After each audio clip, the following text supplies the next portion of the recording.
What's going on, everybody? Welcome to our day 2 live stream of the NFL draft. If you joined us yesterday for round 1, we appreciate you coming back for day 2. And yeah, if you're joining us for the first time today, welcome. We appreciate you joining our live stream, covering content and just the analysis of everything that's happening with the NFL draft for rounds 2 and 3 today. In case you haven't seen us before, know who we are. I am Over the Side, one half of the This Side Guys, of the co-host of the podcast, the This Side Guys Football Forum. We cover the NFL draft as well as fantasy football once the season gets along. So yeah, definitely in the summer, you need your fantasy football help. Make sure you come find us. And I'm joined as always by my good friend, my good buddy, the other half of This Side Guys, Mr. Tad Desai. And Tad, round 1 was some excitement. That was awesome. That was great. That was one. I'm not exaggerating. That was probably my favorite first round since the one that was held in Dallas. I want to say 2018. The one that was held in Dallas, because there were like all the trades and everything. Like, it was just absolute madness. So many surprises and a lot of surprising players left on the board. I think that's the big one for sure. We saw lots of surprise picks. We talked about it yesterday where Bijan Robinson going number 8 overall. I think we're a little bit surprised there. We got Arizona trading up to take Harris Johnson Jr. at number 6. I think we obviously left round 1 thinking, why did Detroit go with Jahmyr Gibbs at number 12 overall? So, lots of interesting picks, which led to some really good players sliding now into round 2. I think, Tad, as I pass it to you here to, get your analysis as far as some of the better players that we're going to see drafted today, possibly. I don't know. Maybe we'll see more of a slide. Maybe there's something that we don't know that the, NFL GMs and front offices around the league know that we don't, and that's why they're sliding this far. But I think we got to kick off that conversation with Will Levis that a lot of people expected. There's going to be at least 4 quarterbacks, and he was going to be one of them, possibly with that 5th being Hendon Hooker at the end of the first. But instead, we only got the 3 at the very top where, we got Bryce Young, CJ Stroud, and Anthony Richardson drafted in the first 5 picks there. But then Will Levis just continued to slide, and he slid all the way out of the first round. So, let's start the conversation there and then go from there as far as who are some other names that we should hear today that you were surprised did not get called on day 1. Well, like you said, let's start with the Will Levis thing.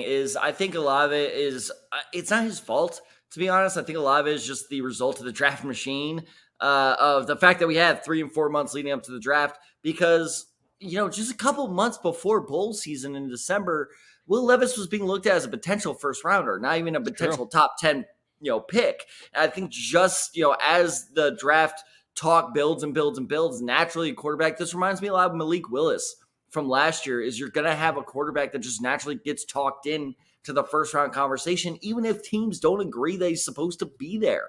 So I do think the possibility was always there for him to go, but I'm not entirely sure that the actual reality of him going in the top 10 or top 15 was ever really realistic. Now, the fact they did not go in the 20s, that was kind of surprising, especially with a lot of these guys with older quarterbacks.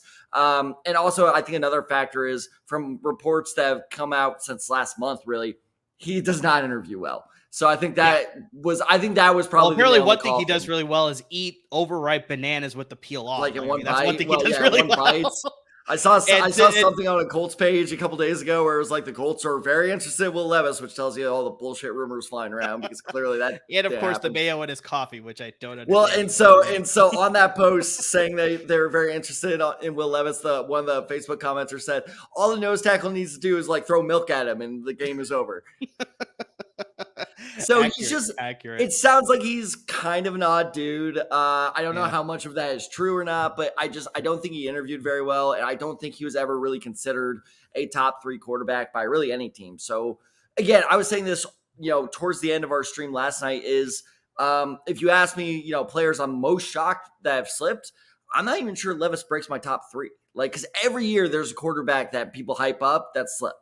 And I think Malik Willis was the one that finally I was like, you know what, this is going to happen every single year. So yes, I am kind of surprised that he was not taken last night. But at the end of the day, I'm looking at it, I'm like, well, you were the guy, because there's always going to be that guy. No, that's fair. And I mean, I think there's some other names that we brought up in yesterday's live stream towards the end. Obviously, Will Levis is one of them. We talked about Michael Mayer, the fact that he was not going in the first round. Like, I mean, it was very shocking to sort of see that he wasn't being selected. You got Joey Porter Jr., that I think a lot of people, Alfred, a good friend who was on the program yesterday, was saying that, hey, this is the day that I think we're going to see Joey Porter Jr. go at the very first at the top of the second round here. So, I mean, yeah, it's a very high likely that he's going to be drafted within those first 5 picks, I think. Not even like definitely within the first 10 picks of the second round. So, I mean, yeah, lots of great talent that's going to fall into the second round here. Yeah, but guys, make sure you're interacting with us. We'd love to hear from you. Tad is making sure he is on track or on top of Al said in the chat, hey guys, it's JPJ day today for sure. So we may see Al at the broadcast a little bit later today. He said he might join us a little bit later on, but we definitely have a few other guests that are going to be coming on today. We got a wide spread of guests that are hopefully going to be jumping on, and we actually have 2 that we're going to add to the broadcast right now. They're good friends of the LAFB Slack network, so I'm going to add them here right now. First off, we got Kerry Krongard, who covers the UCLA Bruins for us on some articles. He's usually very active in the Slack with lots of controversial takes and opinions, and we're glad he's joining us on the live stream. Yes, here. Kerry, what's going on, my friend? Let's see. I need to do the framed. Okay, you guys talk. I'm going to do today's frame. Why does it matter? You're so behind. It doesn't even make any yeah, that's such a good point. I gave Kerry, what's going on, man? Glad to have you on here. How are you guys doing? We got day 2 coming in. I think I missed the Will Levis talk.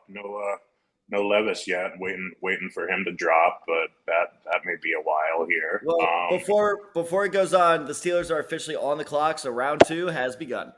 There you go. There you go. And of course, we have our good friend. We've been frequent collaborators with this guy, host of the LA Podvidential podcast, who's just celebrated 250 episodes. It's a great milestone. Congratulations to you, Chauncey. Yeah. Chauncey Solis is a good friend of the podcast. Great to have you on here, man. I could have done it without the 3 of you, actually.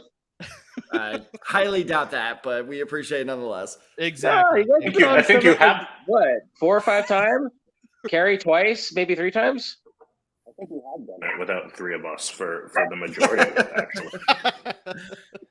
Still, I don't think we participated at all. Every little bit helps.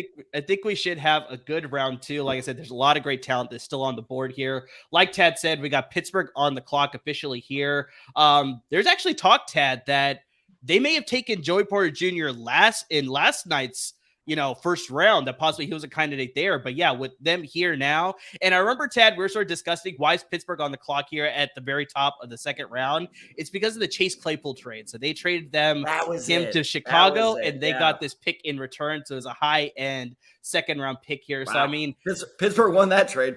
Yeah, they definitely did. So we'll see what happens with Chase Claypool. They obviously got some supplemental receivers there, but just now, do you think this is a good spot for Joey Porter Jr.? Like, is Will Al not going to have to worry too much about JPJ waiting too long to hear his name called on day 2? It feels like a storybook ending, right? Or I guess storybook beginning of, you go to your former dad's team and his former this is not his dad anymore. His dad's former team. And you're the English teacher. Once again, I just killed Joey Porter. That's a $50 fine. I didn't know they were strange, man. That's dark. That's it was a real tragedy. I'm surprised you didn't read that one. That's for sure. Said son, no more. Dad, I totally didn't realize. Guys, we talked for 4 hours straight last night. I'm still tired. But no, I think that this draft day. I think this would be a good fit, but honestly, it would not shock me. I've seen a couple of people say Michael Mayer here, but I think Freiermuth still is good enough that they should stay here. But it wouldn't shock me if they go elsewhere other than Joey Porter Jr., but just seems like it's just too good of like a PR thing to pass up on, especially because it fills a need as well. I think the big thing is that they drafted to address the offensive line yesterday with Broderick Jones, their left tackle. So I'd like to think they're going to address the defensive side of the ball with Joey Porter Jr. Maybe they're going to address the pass rush. There's Keon White out there. I mean, there's BJ Ojolari, who we talked about. He'd be a great addition to the pass rush too. So I think they're going to go defensive here. But I mean, Kerry, I'm going to pass it to you here. What do you think is going to be the pick here with the Pittsburgh Steelers on the clock? Yeah, I could definitely see them going defense. I mean, they are still a little thin at wide receiver, but, it's not really a heavy draft for the skill position players. We saw that last night. It was like all offensive line and defense after the first few quarterbacks. I don't think the first wide receiver went. I mean, you had two running backs go before you had a wide receiver taken. So no, it's pretty accurate. Yeah, I wouldn't be surprised. Pittsburgh was 9-8 last year, coming off 9-7-1 the year before, missed the playoffs for the first time since 2019. You know, Tomlin is still rocking that no losing record. I think his entire time there, which yeah, close. He's close. Like Last couple of seasons, he got he came 8-8 close. The last couple seasons. That's the thing. I mean, it's he's kept it close enough that there's certainly a high floor there. But you still want to see, if you're a Pittsburgh Steelers fan, a higher level of achievement, and certainly without Ben Roethlisberger and all those guys, I think it's gonna that level of pressure is gonna come sooner rather than later. So we'll see what they do here. I wouldn't be surprised if they want to go back to the defensive days of Pittsburgh Steelers football, as everyone likes to say. Whether they can win with that and this core offensive group of players, who knows? But let's see the pick here. I do want to highlight one quick comment in the YouTube chat here. I saw that. I had to do it. We're all going to be former dads one day. So it's Tad's sort of predicting the future maybe a little bit. I have no idea. I misspeak once, and now I'm just getting fucking buried. Oh, of course. That's pretty good. It's when you're on air, man. Everyone buries you for every. This is why I get so. Amir makes fun of me every time we go live. I'm nervous before we go on. Amir's like, "Why are you nervous?" This is why. This is nightmare fuel true. It's a good thing no one listens to my podcast, because I would have been canceled 10 times already if they do. Damn, brother. It's rough out there. Oh yeah, because you got the most popular podcast there, Johnson. Right? You're talking about yeah, okay. Oh, Alan Faneca. This is Hall of Fame inductee. I remember I was bringing up his name, and Tad didn't even know who he was. I've never heard of him before this year. I never heard of him. How can you not remember this guy? He was an absolute beast for that offensive. I can't believe he used to be an offensive lineman there for sure. Yeah, there we go. Like I said, it's just it has the fit. So it was Joey Porter Jr. It has the fit. It has the PR. It was just too good not to happen. It's a natural fit. They needed some help in the secondary too. You need to upgrade there at the secondary position. They have Levi Wallace and Patrick Peterson are currently slated to be their starting corners right now. So you get a guy who's going to be inserted as a day one starter. Like you said, you got the lineage with Joey Porter Sr. being a crucial member of those Steelers defenses back in the day. Now his son is going to be wearing the black and gold as well.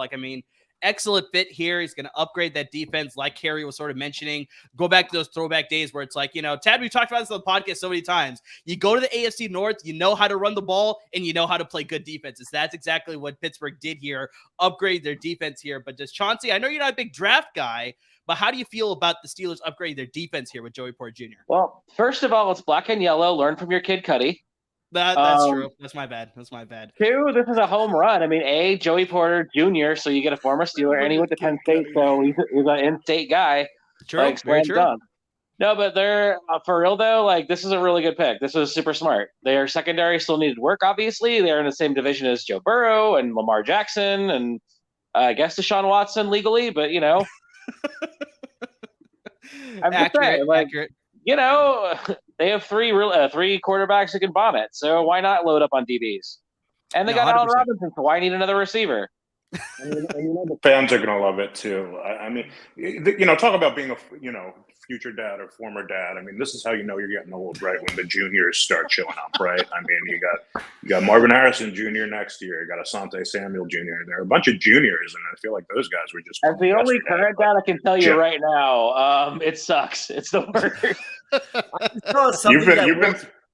Willis McGahee's son just committed to play football in Nebraska. Why? Willis McGahee, wow. Nebraska. Willis McGahee the fourth. Willis McGahee the fourth? Apparently, that's what I saw. Wow, okay. That's even a bigger deal. Man, Willis McGahee, part of that backfield with the Hurricanes, it's just him, Clinton Portis, Frank Gore, just insane backfield at a time. I think that was the early 2000s, right? If I remember correctly. 2002. Yes, that was because it was the 02, yeah. It was the 02 championship game where McGahee destroyed his knee. Well, that's the funny thing is that all those running backs had knee issues. Because Frank Gore had knee issues. This is why he slipped in the third round. Willis McGahee had knee issues. I remember Clinton Portis when he was with Denver before he got traded to the Redskins. He had some knee issues too. So it's just racial slurs. At the Wait. top, okay, whatever it is. Was that 02 Ohio State team the one with Maurice Claret? Ohio Yeah, State did have Maurice yeah. Claret, yeah. Like he and Mike Williams went to court against the NCAA to get like let into the draft, and it like backfired on them horribly. Yeah. Well, not Mike Williams. He got taken 10th overall. I'm glad we're starting the live stream off on such a positive note. Oh, of course. I didn't mean it in a dark way. It just didn't work out. Well, let me tell you, if you know how that story ends, it's not a good way. Was this one of the picks the Cardinals got from the Hall last night, or no? Number 33 is one of the picks that Yeah. they got with that haul last night. So, I mean, yeah, I'm curious to see where they're going to go. They took Paris Johnson Jr. at number 6 overall with that trade up. So, I mean, they did a lot of, shuffling around yesterday. And obviously, there's the rumor that they may be trading DeAndre Hopkins. Apparently, they didn't do it yesterday. I saw an alert possibility today. Are we going to see it here at Day 2, Tad? Like, I mean, what are you thinking? No, I saw an alert today. The GM said, and granted, this could just be total bullshit, but the GM said today that he finds it hard to imagine that he is traded before the end of the draft. I actually believe him on that. Why? Like, granted, that may be like a power play, but that's a very weak power play. So I just think if it would have happened, it would have happened last night. So I think they'll hold on. The Titans. Oh, wow. Oh, we have a trade here. Yeah, the about to be Titans a are trade Titan? up. Is this We now? take This is Will Levis. We bought Will these Levis. a lot in the Take first Will round. I Levis. think, Tad, you had this mocked out that, they trade up to I get had Will them Levis trading number up 6 for with Levis. Detroit. Yeah, it was just, But I now had the maybe wrong we're seeing round. that I had trade the up wrong here in round. the second round. They take Will Levis. Wow, Malik Willis versus Will Levis. That would be something. All right. Interesting, because they could have gotten him last night, but yeah. But I mean, this makes him look smarter if this is the pick. I also wonder, do you think this might be Michael Mayer? Because they do need help at tight end. I don't think You so. and you're I'm gonna not keep- believing I in didn't even Chiggs know it was Okonkwo. Smith I think last that's night. the No. biggest thing. You have some personal He's vendetta not against good. Chiggs He's not Okonkwo. good. He's going to be fine. They don't need to upgrade at the tight end position. Fine. He's going to be fine. Is the problem? Is you need better than fine at one of football's premier positions. This is deep tight end class. They don't need to worry about trading up for Michael Mayer. I'm pretty sure it's going to Will Levis here. But I mean, yeah, we'll see how it all plays out. We'll see. We'll have to hop to get Levis I hope here. this is Michael Mayer just to spite you.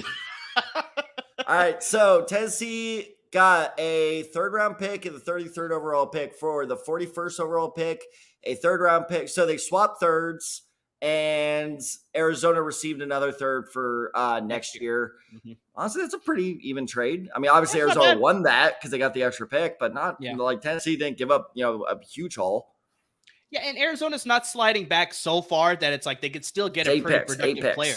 Exactly. Yeah. And they're just continuing to accumulate picks. Like, I mean, we saw this, that it's just like, they're on the bottom end of the NFC West. So they do need to rebuild that roster quite a bit to support not only the offense with Kyler Murray, but obviously that defense is taking some big hits as well. So yeah, they definitely need as much draft capital as they can to sort of build up on both sides of the ball here. But just, yeah, the pick is in here for the Titans, just waiting for Goodell to get to the podium. But Kerry, what do you think the pick is here? Do you think they're going Levis? Do you think they're going somewhere else? They would have had to hop to get Levis here. I don't know where they were before, but Indy's not taking Rams. Yeah, I don't see it. Detroit, I don't see it. Rams. I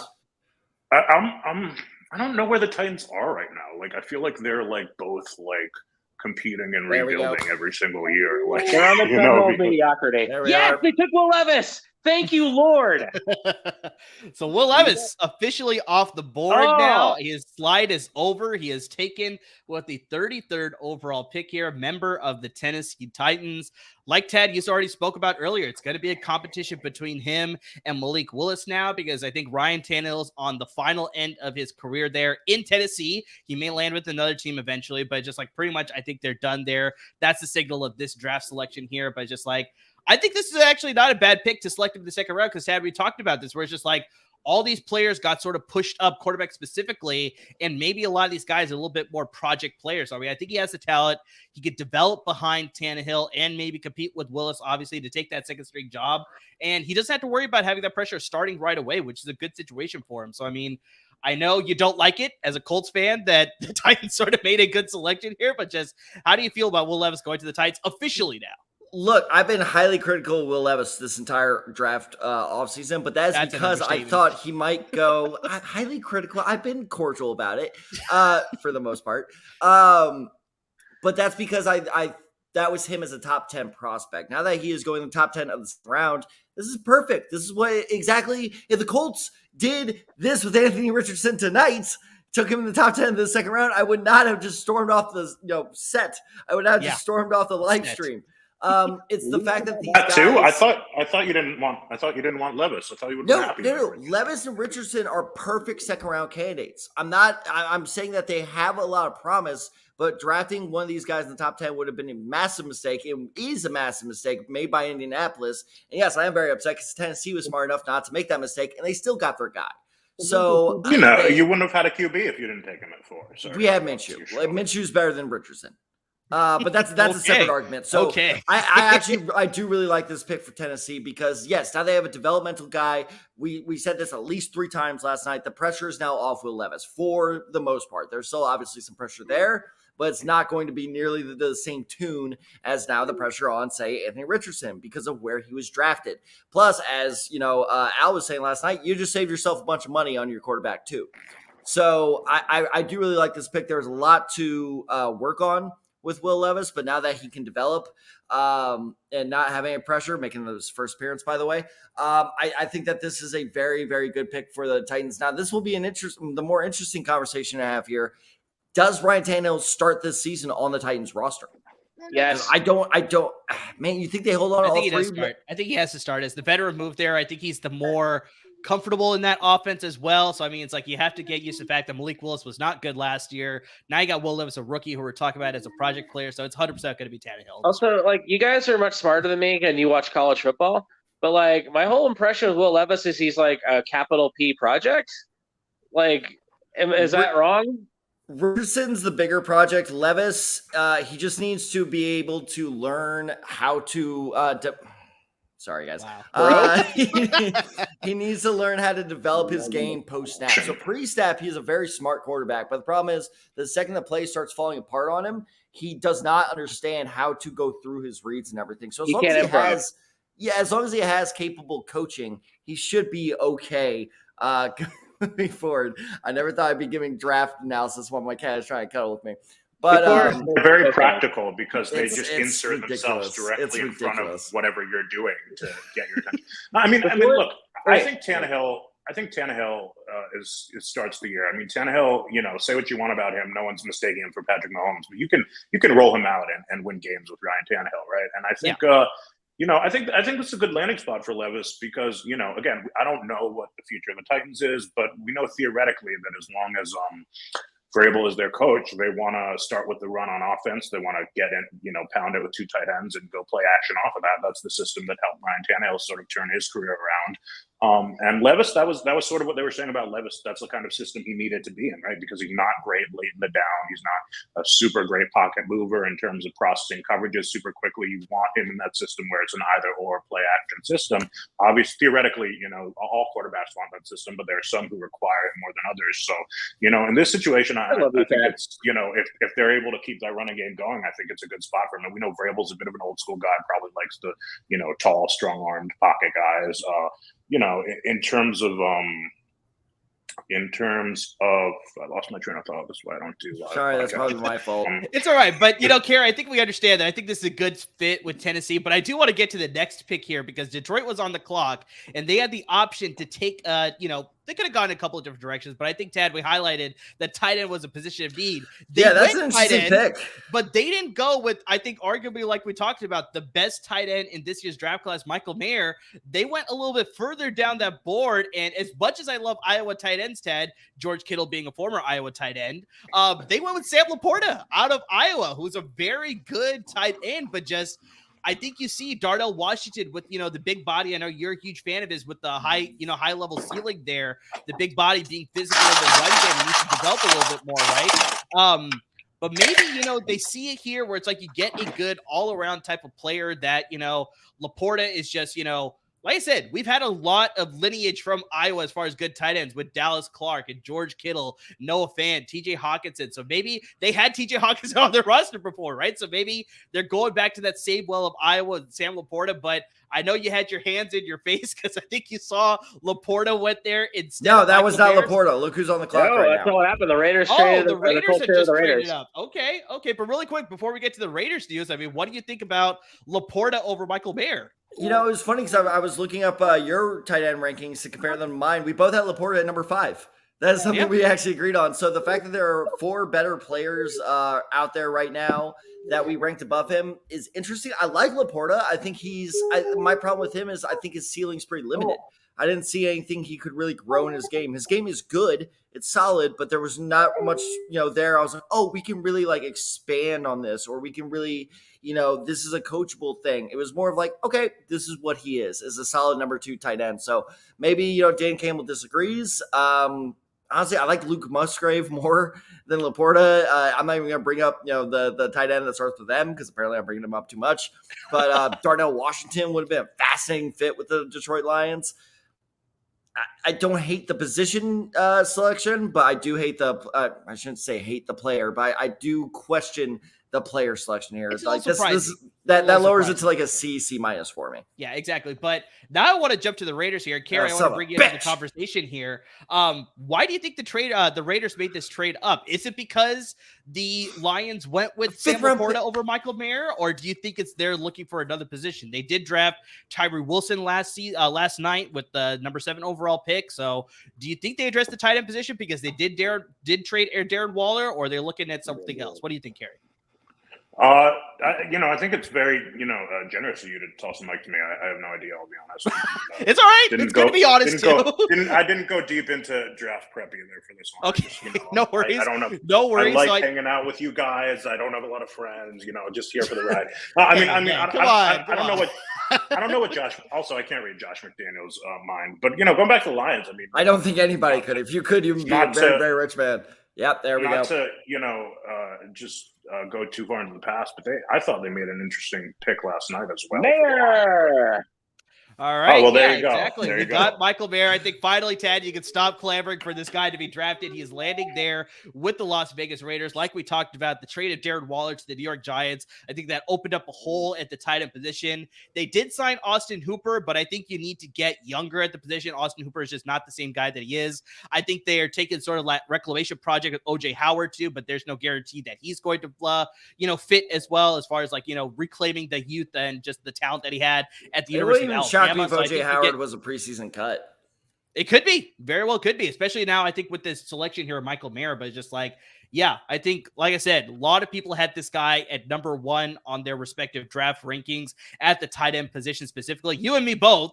So, surprising that he fell all the way to the second round. And he was now the 3rd tight end taken. He wasn't even the first one because we had Dalton Kincaid yesterday, the only tight end drafted last night. We obviously just had Sam Laporta by the Detroit Lions, and now we have Michael Mayer going to the Las Vegas Raiders. So, yeah, I think this is actually a pretty good fit. Jimmy Garoppolo obviously leveraged George Kittle as much as he could in San Francisco. Now he's going to be able to leverage a really talented tight end. And Michael Mayer, obviously, they'll be able to block for Josh Jacobs too. So, it's a good fit there, Tad. Can you say anything wrong about this selection here? Not really. Like I said, they might have overcrowded the tight end room a bit, but it wouldn't surprise me if OJ Howard, gets the axe, probably the final preseason cut days.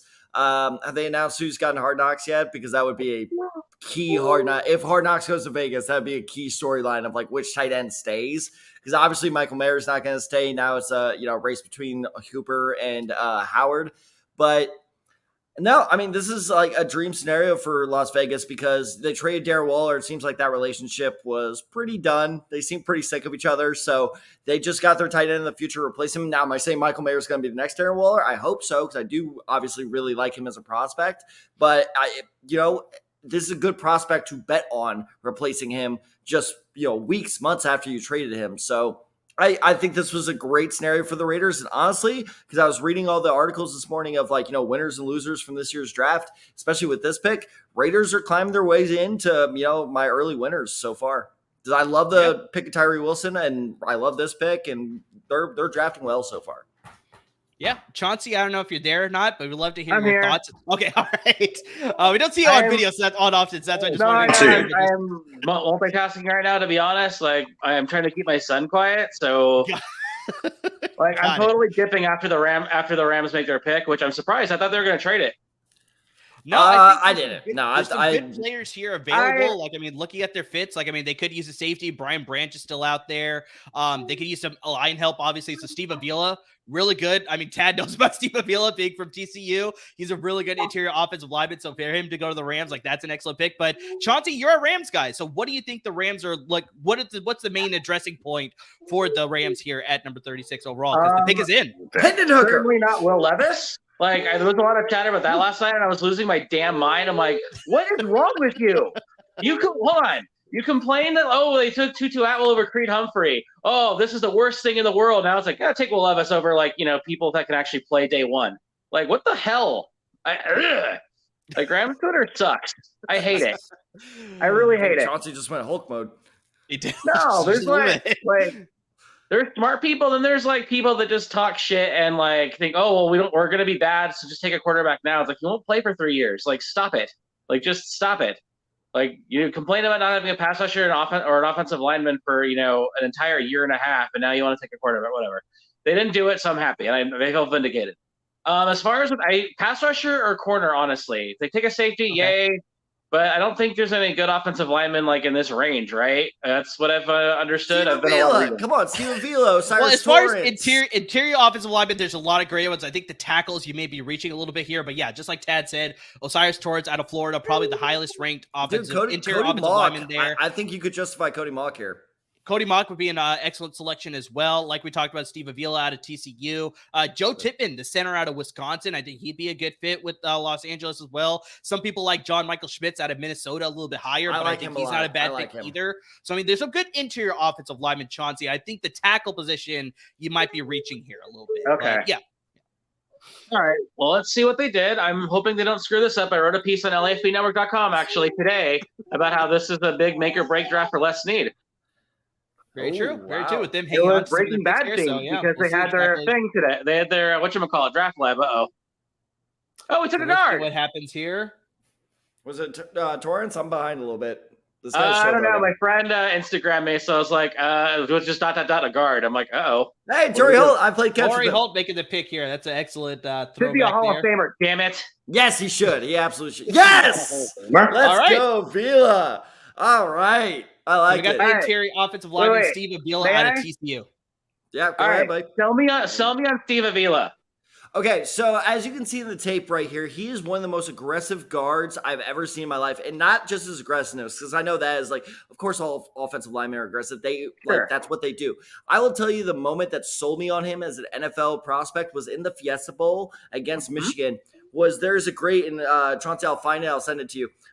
There is a great play where he pulls away from his original position, goes across the offensive line, and picks up a blitzing linebacker, completely saves Max Duggan from losing his head. So Steve Avila is not only aggressive and strong and everything, like his footwork needs a little work, sure, but he is one of the smartest offensive linemen I've ever seen. He knows how to pull. He understands his assignments, and he is not looking for the glory. He will do whatever it takes to make sure that play works out, including like pulling in other directions of the field. So this guy, he's not selfish. He is strong. He understands his assignment, and he does what he's asked. Like, he is the perfect guy to go to the Rams right now because they do some wacky shit in that offense, and he is the one that will understand what he is responsible for. So this is like, he's a solid run blocker and pass blocker, or what? Like, he needs to work on his pass blocking a little bit more. He's definitely a better run blocker, but his pass blocking can develop more in with the right coaching. But I mean, the Rams have a history of developing mid-round guys into good offensive linemen, so that's why I'm so excited for Avila here. What? All right. I talked really fast there, didn't I? I'm very excited. No, I'm very happy you did. I'm gonna probably dip right now until the third round, because like my son is upset. So like, I don't want to ruin your live stream. But I'm very happy we got a guard. I assume we're gonna trade probably pick 69 or no, we'll trade pick 77 because I know they want support. That's my guess. They'll trade one of those picks. All right, later, guys. I'll talk to you later. All right, jump on in whenever you're ready. Did Indy just slide out of this spot? All right, so obviously we just had our pick by the LA Rams, the LAFB Network. We'd love to hear your thoughts, and make sure you're interacting with us on the live stream. Interact with all of our social media handles too. You know, we got Ryan Dyer managing the channels there, so I mean, make sure you're hitting us up. What do you think about Steve Avila going number 36 overall to the Los Angeles Rams? Upgrading the offensive line, like Tad said, he may be better at the run blocking compared to the pass blocking. That could come with time, but just overall, we want to get your reaction, so make sure you're interacting with us. Tad is manning the channels here on the live stream, and of course, it's mostly Al. And Al, if you want us to respond, you just get on already. But yeah, so make sure you're interacting with us. We'd love to hear your thoughts there of Steve Avila going number 36 to the Los Angeles Rams, a new member of the Los Angeles Rams there. So we got Seattle on the clock here now at number 37. Well, so I mean, they had themselves a pretty good day one, Tad. I mean, they had Jackson Smith and Jigba, who they drafted at the number 20 spot. They took Devin Witherspoon with that number 5 spot, so they upgrade both sides of the ball. What do you think is a position of need for Seattle here now? Well, so excuse me. Now we have made their selection, and now, well, all right. So Seattle took Derek Hall out of Auburn, and now we have Atlanta is on the clock because Indianapolis apparently is scared of drafting because they're incapable of doing so. They just fighting back. So now we have the Falcons on the clock here. Seattle took Derek Hall, the edge rusher out of Auburn. Yeah. So, I mean, so I don't Derek Hall. I don't hate that selection. He just kind of struck me as okay. To be perfectly honest, I'm not that high on Derek Hall. There was nothing really that stood out about his game, but I understand the position of need for Seattle because I mean, you're talking the guy that thought they were going to go Tyree Wilson number 5. I think Devin Witherspoon was a smarter pick in hindsight. So I understand filling in position of need. Maybe I'm right, maybe I'm wrong, but I don't even know if Derek Hall made my top 10 edge rushers. I need to look. I don't think he did for either of us, if I remember. Yeah, correctly. So that seems like a bit of a reach, but that's Seahawks football for you. I remember just a couple days ago, Murr and I were talking of like, and I was like, man, you just know that one guy's going to sneak in that first round that we're not ready for. And I said, I even remember saying, I'm like, it's going to be goddamn Seattle because they do that every year. Jordan Brooks at Texas Tech a couple of years ago. Jordan Brooks, Rashad Penny, like all these guys, they tend to take third round guys, and they're changing up their tactics a little bit. Now it's a fourth round guy in the second round. So I watched Derek Hall tape a bit, mostly watching. I know I'm going to mispronounce his name. Owen Papo. Papo, so you say Papo? Oh, whatever. But I kind of noticed Derek Hall on the side. And again, like I was like, okay, yeah, there's some talent there. I think he has this potential to be a solid rotational guy, but I don't see anything special from this guy. No, that's fair. That's fair. Let's transition to the Atlanta Falcons here, who have obviously traded up with the Indianapolis Colts, who have slid a little bit further down. Kerry, I mean, Atlanta has made some really big moves on the defensive side of the ball. They signed Calais Campbell. They signed Bud Dupree. They signed Jesse Bates III from Cincinnati. So, I mean, which direction do you think they go with this pick? What sort of position need do you think they have here? I was surprised. I mean, I wasn't surprised that they took Bijan Robinson. I think I didn't love that pick because I don't know. Arthur Smith seems to want to, just run the ball, not throw the ball 5 times a game, run the Tebow offense over there. But they go tackle here, Matthew Bergeron out of Syracuse. Yeah, that's surprising. Atlanta has needs all over the place, honestly. So, I mean, I still think they have more holes on the defensive side of the football here, but I don't know. What do you make of this, Tab? Bergeron's an interesting guy because, I was looking at Murr's rankings while you were talking. We both have him ranked as our 8th best tackle. I think there's a lot to like here because unlike a lot of linemen, I'm actually not going to say he needs to work on his footwork.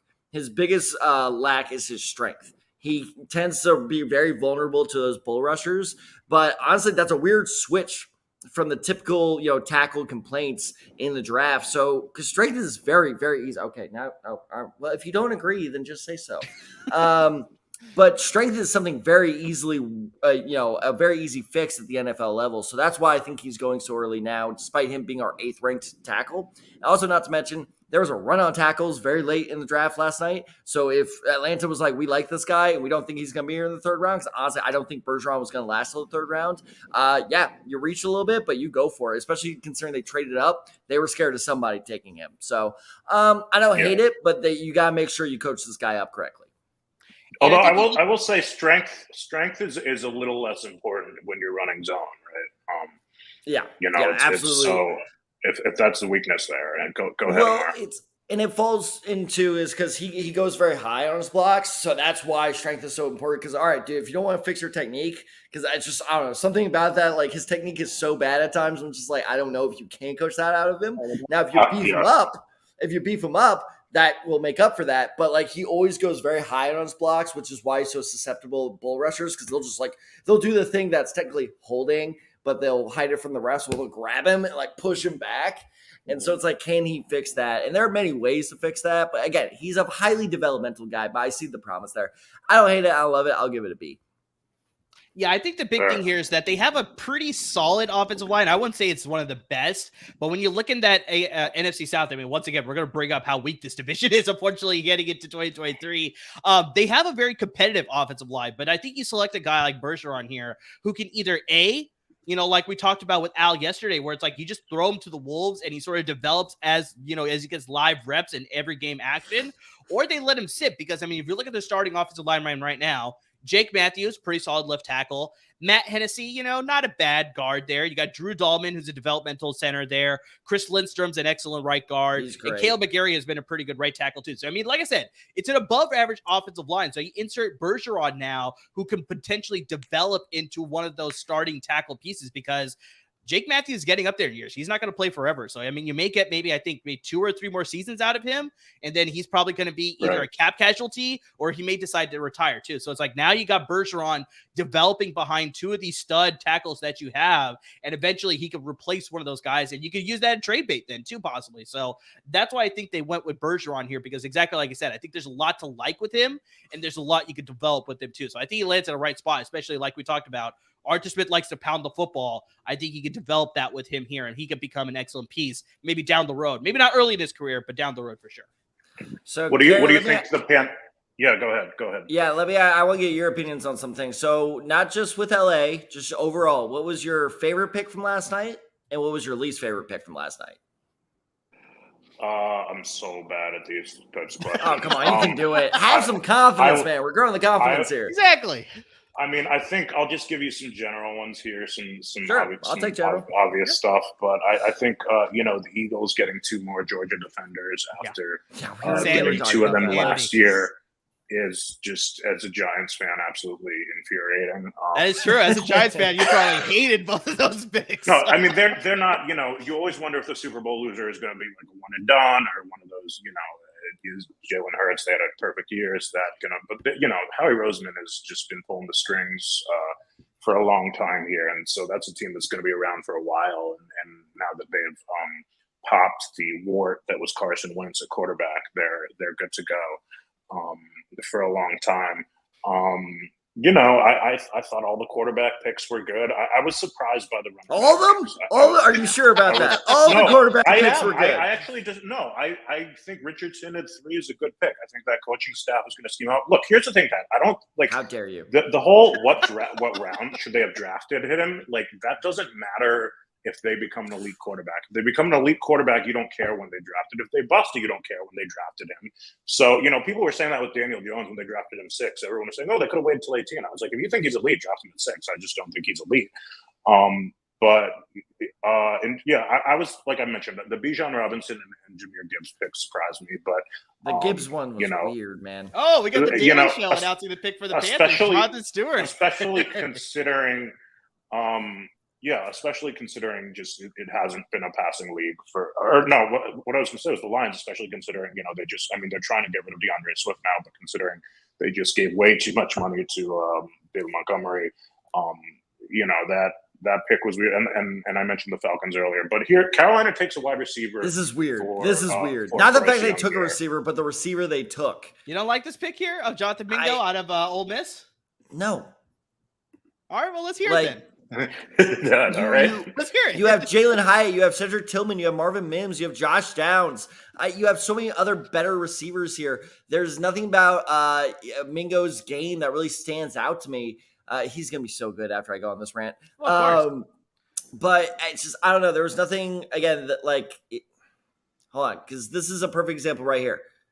He's not going to be able. So this is great for our viewers, but what they just showed was a screen pass he caught where he shook one tackler, went for like 5 yards, and got tackled.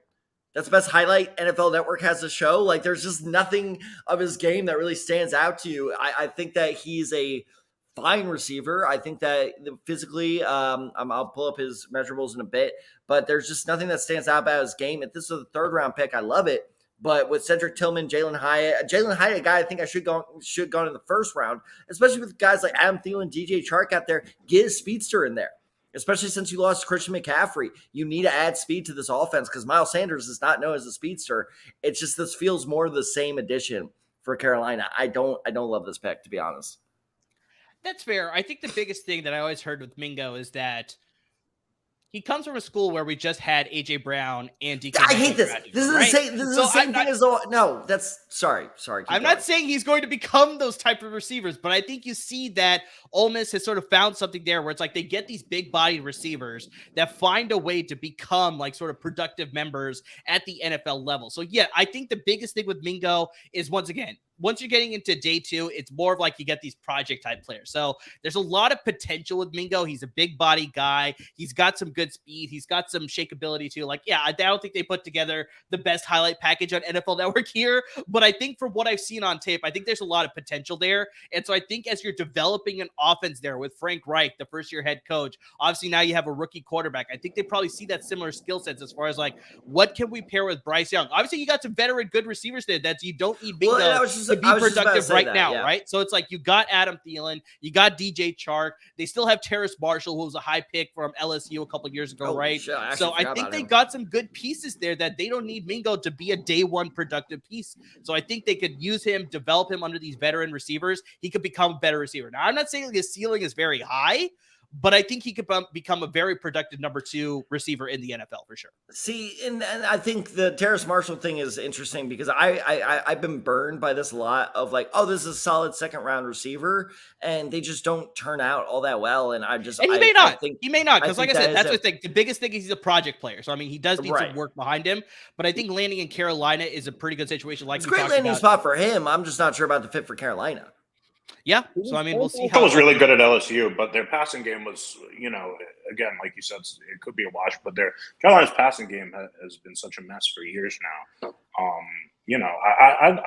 I think you need to get weapons for Bryce Young, but I think just whether it's in this draft or just moving forward, I want to make sure that the interior of that offensive line is solid for Carolina, so Bryce Young can see, because that was key with Drew. And Roman Harper, that guy is great. In the guard position. Always invested in the guard position.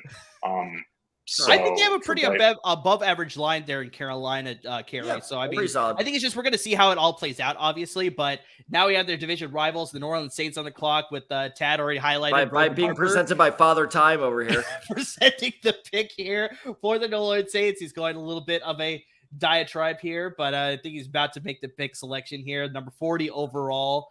I think it's in. I think, yeah. Go ahead here. Isaiah Foskey. Okay, the defensive end out of Notre Dame. Okay. We talked about this, Tad. Something's going on with Keon White, dude.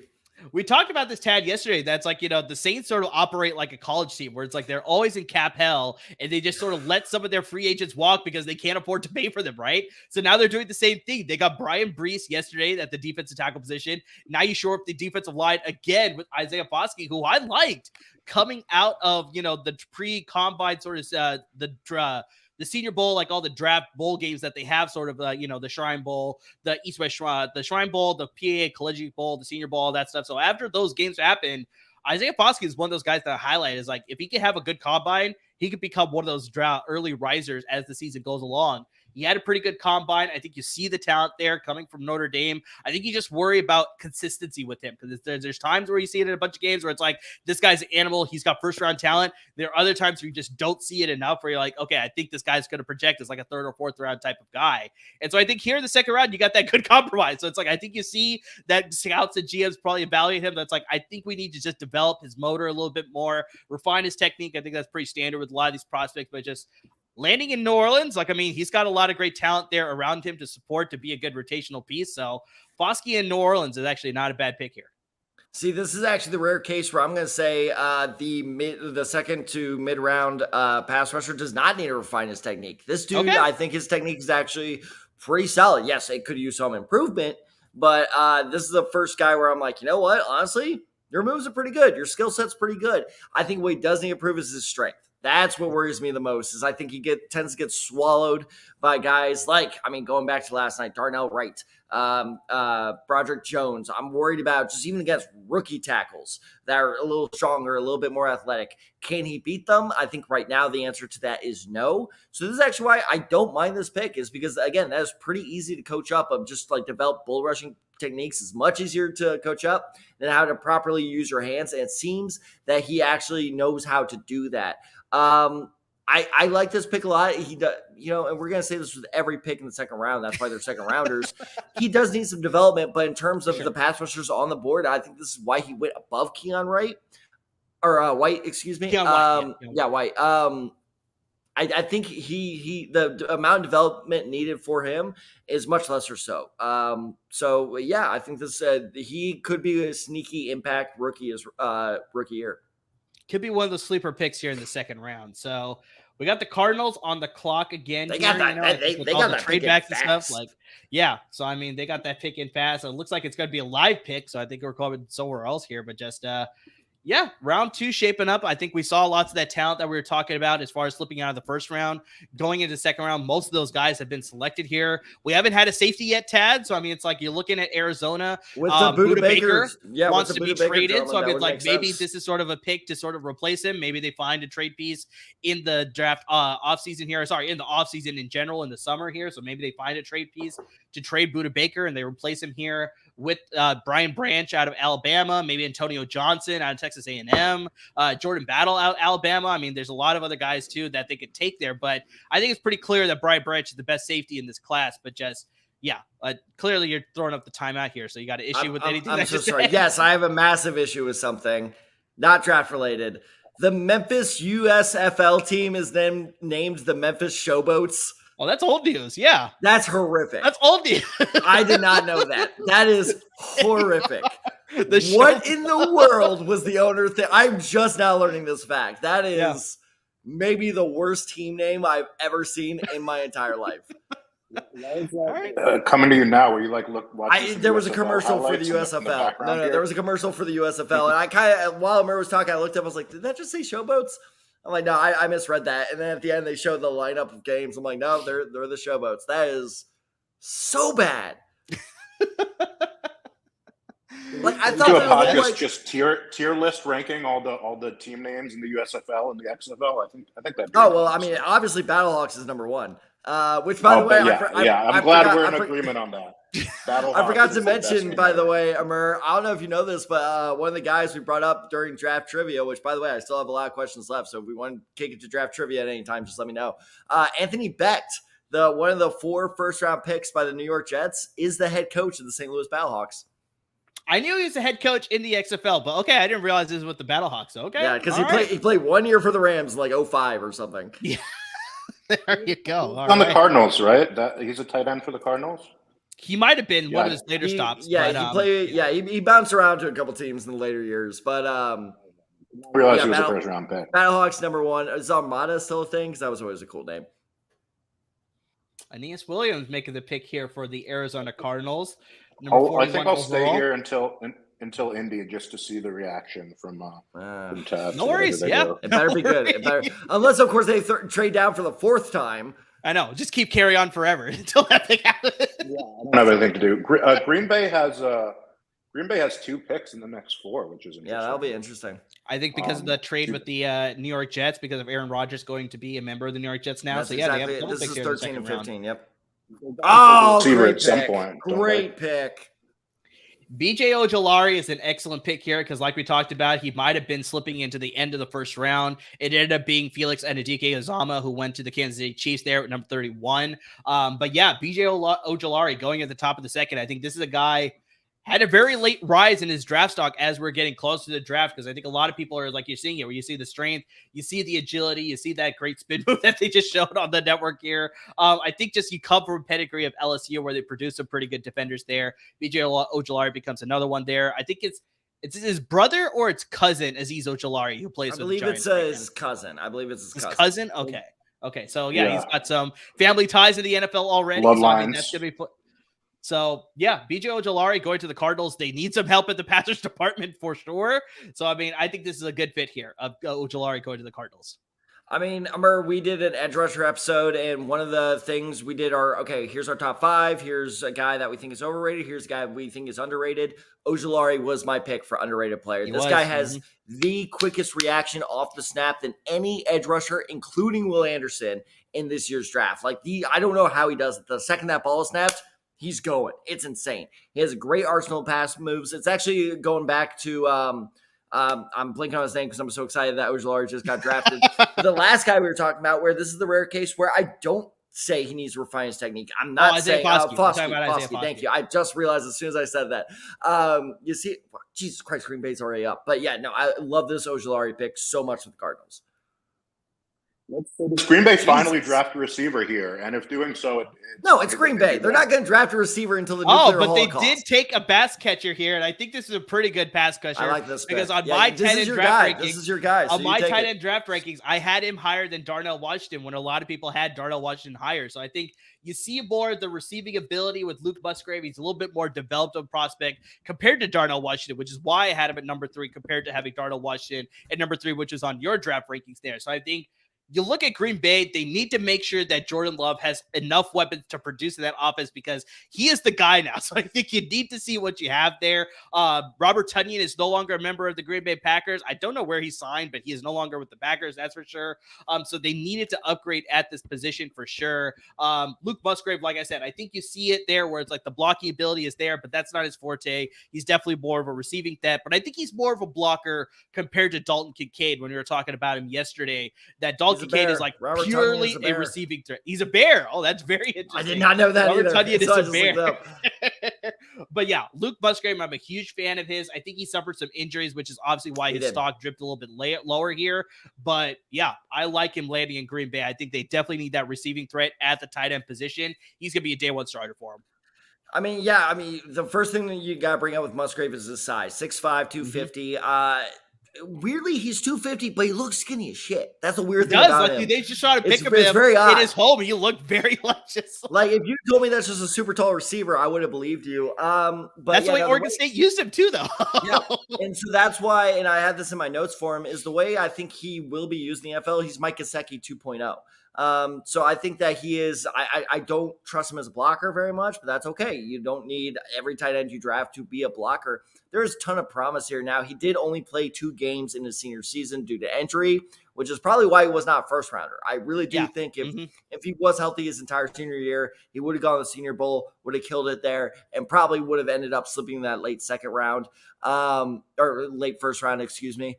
But I like the promise here. And finally, Green Bay gets a tight end. Finally, this is the first time. So does Aaron Rodgers have a say on the Jets pick here, or what do we think? Is he? 100%. I think he has a little bit of influence. I like to think for sure. Finally gets to be the general manager he's wanted to be for the last 5 years. Now this is interesting. Now that they trade Elijah Moore away, could this be Jalen Hyatt? It could be, but they have pretty good set of receivers now because they obviously had Garrett Wilson. They just signed Alan Lazard. They also signed McCole Hardman. Did you just call Alan Lazard Corey Davis? Well, I'm not saying he's good, but he's a trusted weapon that Aaron Rodgers can depend on, right? I think that's a fair counter, right? That's a fair I don't think he's good. I mean, he's not bad. That's fair. It's guys Rodgers likes. There is a very key difference. That's a very It's kind of like Kerry was saying. It's like Aaron Rodgers played GM before he got traded there, where he's like, he wanted these lists of guys there. Al Lazard was one of those guys. This is a great Brickashaw Ferguson, one of my favorite names in NFL history. I think I love this one. Shout out to Victor. He brought up Barkevius Mingo. That's, I think, my second favorite name. I was just about to bring up Barkevius Mingo. That's a solid one, too. My joke was always, could you imagine if Barkevius Mingo would like turn into an insurance salesman instead of a football player? Okay. So we got go offensive line here. They went interior offensive line. They took the center out of Wisconsin, Joe Tippmann. And Tad, it's actually surprising here. They re-signed Connor McGovern just recently, I think a couple weeks ago, and now they draft a center. I'm wondering whether they think Connor McGovern is just, sort of like an insurance policy, and the fact that Tippmann is available here, they're like, I think this is the guy that we probably like as a future starter here. But everything that I've seen on tape here with Tippmann, I think he's one of probably the best center prospects in this year's draft. Like I said, I think there may be some people that like John Michael Schmitz out of Minnesota a little bit better, but I think it's really like a 1-1A sort of situation. I think they're both highly rated centers or interior offensive linemen. So I think the Jets, they obviously want to make sure they're protecting for Aaron Rodgers. This is a pretty good fit here. I think they definitely need to make sure that they got all protection across the entire front, because obviously they're going to get Mekhi Becton back. We talked about this. They have Vera Tucker, excuse me. So honestly, this is a good pick. Like you said, Carey, maybe Aaron Rodgers wanted to make sure he's getting protection, right? So that's why they go with Joe Tippmann here at the number 43 selection. Yeah, and they had injuries on the offensive line last year as well. So I agree, it's a good pick here. I think, are we finally going to get an Indianapolis pick here? It's very possible. We'll see. It's very possible. We haven't seen any trades yet. Tad. Who do you want here, Tad? Hold on. Let me look at my big board and see who's best available still. Brian Branch, I wouldn't mind. Honestly, I would like Hendon Hooker more than I would like Anthony Richardson. You know what? I got my guy. I want to take Osiris Torrance. Our offensive line is aging, and like you said, exactly like with the Jets, it's tough because we do have such a good offensive line, but they are getting old. Everybody except for Quentin Johnston. They did make a pick, Tad, so there is a Colts pick coming. All right, we'll see. Everybody last year, their offensive line went. They were decimated by injuries last year. That was over the past 2 years, really, and that was the reason. It was why they struggled so much, was because we were just decimated by injuries. We had no depth. So get Osiris Torrance in there, plug him in, and maybe let him even play himself into a starter, because I think the reason Osiris Torrance is slipping right now is not because he's a bad player. I think it's because, and I said this last night, like some teams are considering him at center, but really he's best suited at guard. I think it's a positional slip rather than a talent slip with him, which is really unfortunate for him. But for a team like Indianapolis, we're getting a top 20 talent here in the second round. That's my dream pick right there. I also wouldn't mind tight end here, Darnell Washington. I would not mind at all. Possibly a receiver. I don't really want us to take a safety. It's just, yes, that is an area of somebody. We need help everywhere, basically. That's so true. It's just there. But I would prefer us to go on the offensive side of the ball here. Because, look, if we're going in all in Richardson, let's surround him with as much talent and make sure he is protected as possible, because he's going to need as much help as he can get. Jonathan Taylor, how much of that do you attribute his lack of production last year to the offensive line? 70%, to be totally honest. It's like, I mean, we had like undrafted free agents out there for 3 or 4 game stretches. Like, it's just, I don't really, because we've seen Jonathan Taylor. Obviously, he's not had enough playing time to blame on wear and tear. It's the fact that, the second that Quentin Nelson came back, then Costanzo's out. And then the second, the Costanzo came back, then Nelson fell again. It was just we were shuffling it's like the cup shuffle game they play on the boards at the stadium. That's basically our offensive line for the past 2 years. So it's like, that's what we've been doing.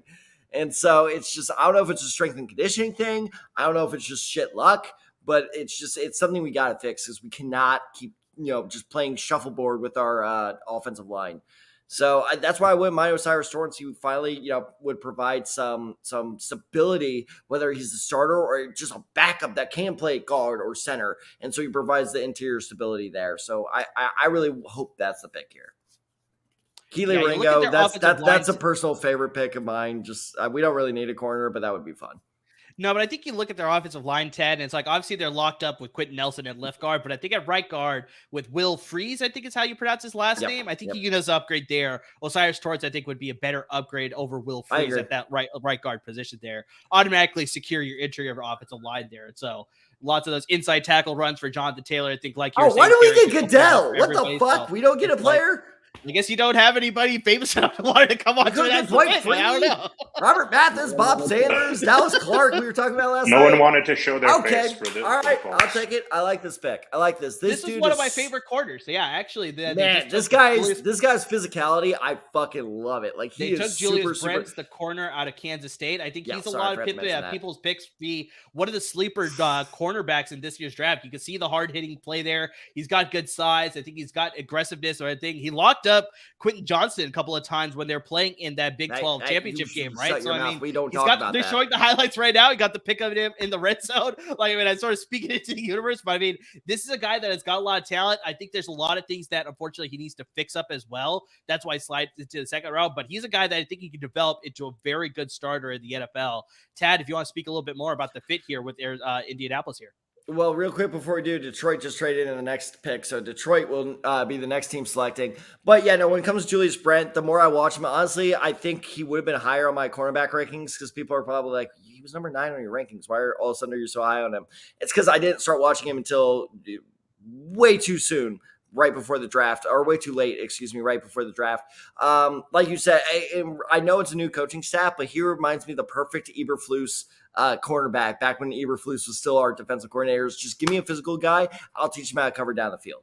And that's exactly what Julius Brent is he is a big physical corner who is not afraid of contact. He will draw some flags that will be very, very His frustrating. aggressiveness has sort of came to bite him a lot, especially once he gets to the next level. So I'm gonna curse him out a couple times, but overall, I really like the promise here. And like I said, corner it's not our biggest need, but if they really like Julius Brent, if they're convinced that he will fit well in the system, this is my favorite pick of the Colts draft so far. Out of the two, 50-50, you had a choice there. Yeah, I'm not jumping up and down, but I definitely see the promise here, and I'm very happy with this pick. But really quick, Kerry, I know you said you wanted to wait for the Colts pick before. Sorry, you, I know I let you down with my reaction. I'm not. But I do want to get your thoughts yelling on the Giants pick, because obviously you're a Giants fan. What did you feel about that trade up to select Deontay Banks, the corner out of Maryland? You know, the trade up to one spot was interesting. They must have felt that he wasn't going to be available to them, in their position. I saw a tweet that sort of summarized: don't be mad at the Giants for two wasted 2 late round picks. Be mad that their division rival is going to go to the Super Bowl again or something.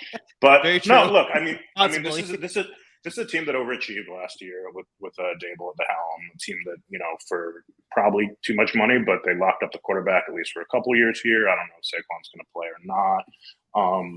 They do have holes at wide receiver, but the defense needed work. So I like the pick. I don't think it's the sexiest pick. I was a little I would have Jordan Addison went right before us. He would have been a fun guy for us to draft. I said that last night. I was like, that is a dream scenario for the Giants if Addison somehow falls. I think both me and Tad in our mock draft, we had the Giants taking a receiver. I think Tad, you had Zay Flowers, if I remember correctly. Yeah, and I had Quentin Johnston. So I think we both saw that they needed to make an upgrade at the receiver position, but 100% they need to make an upgrade at the corner position as well. And I like Deontay Banks. He got that speedster. He's good cover as well. Good, aggressive at times too. So, but just, overall pretty good selection. And I think, like you said, I think they needed to make that one jump up spot because they felt somebody else probably valued Deontay Banks just as high too. Yeah. Deontay Banks was not going to fall around. That was smart by them. If they liked him, take him. Yeah, all the receiving landing spots in the first round I thought were interesting. I thought Jackson Smith and Jigbo fell. I thought that was a fascinating fall. The Chargers going Quentin Johnston over maybe Zay Flowers was an interesting choice. Your guy, of course, going Frogs. Go Frogs. Go Frogs. So, but yeah, no, I think it was a solid pick. I'm just scrolling through. I won't give away my source here, but I just read a funny quote about Will Levis and a scout was really bothered by all the bodybuilding. The fact that, like, what is he doing? I'm sorry. He just seems like a weird dude. He seems like a very weird person. You know what? Honestly, not in terms of talent. This is going to be Aaron Rodgers 2.0, where Will Levis is just going to go in a dark room for like 3 days, and it's just going to be like, maybe with Aaron Rodgers. Who knows? Maybe with Aaron Rodgers. Yeah, exactly. They're how much that's part of it, right? You wonder how much that's part of it, the fall, because you're drafting a guy to be the face. I think that was a huge part of the fall. I really do.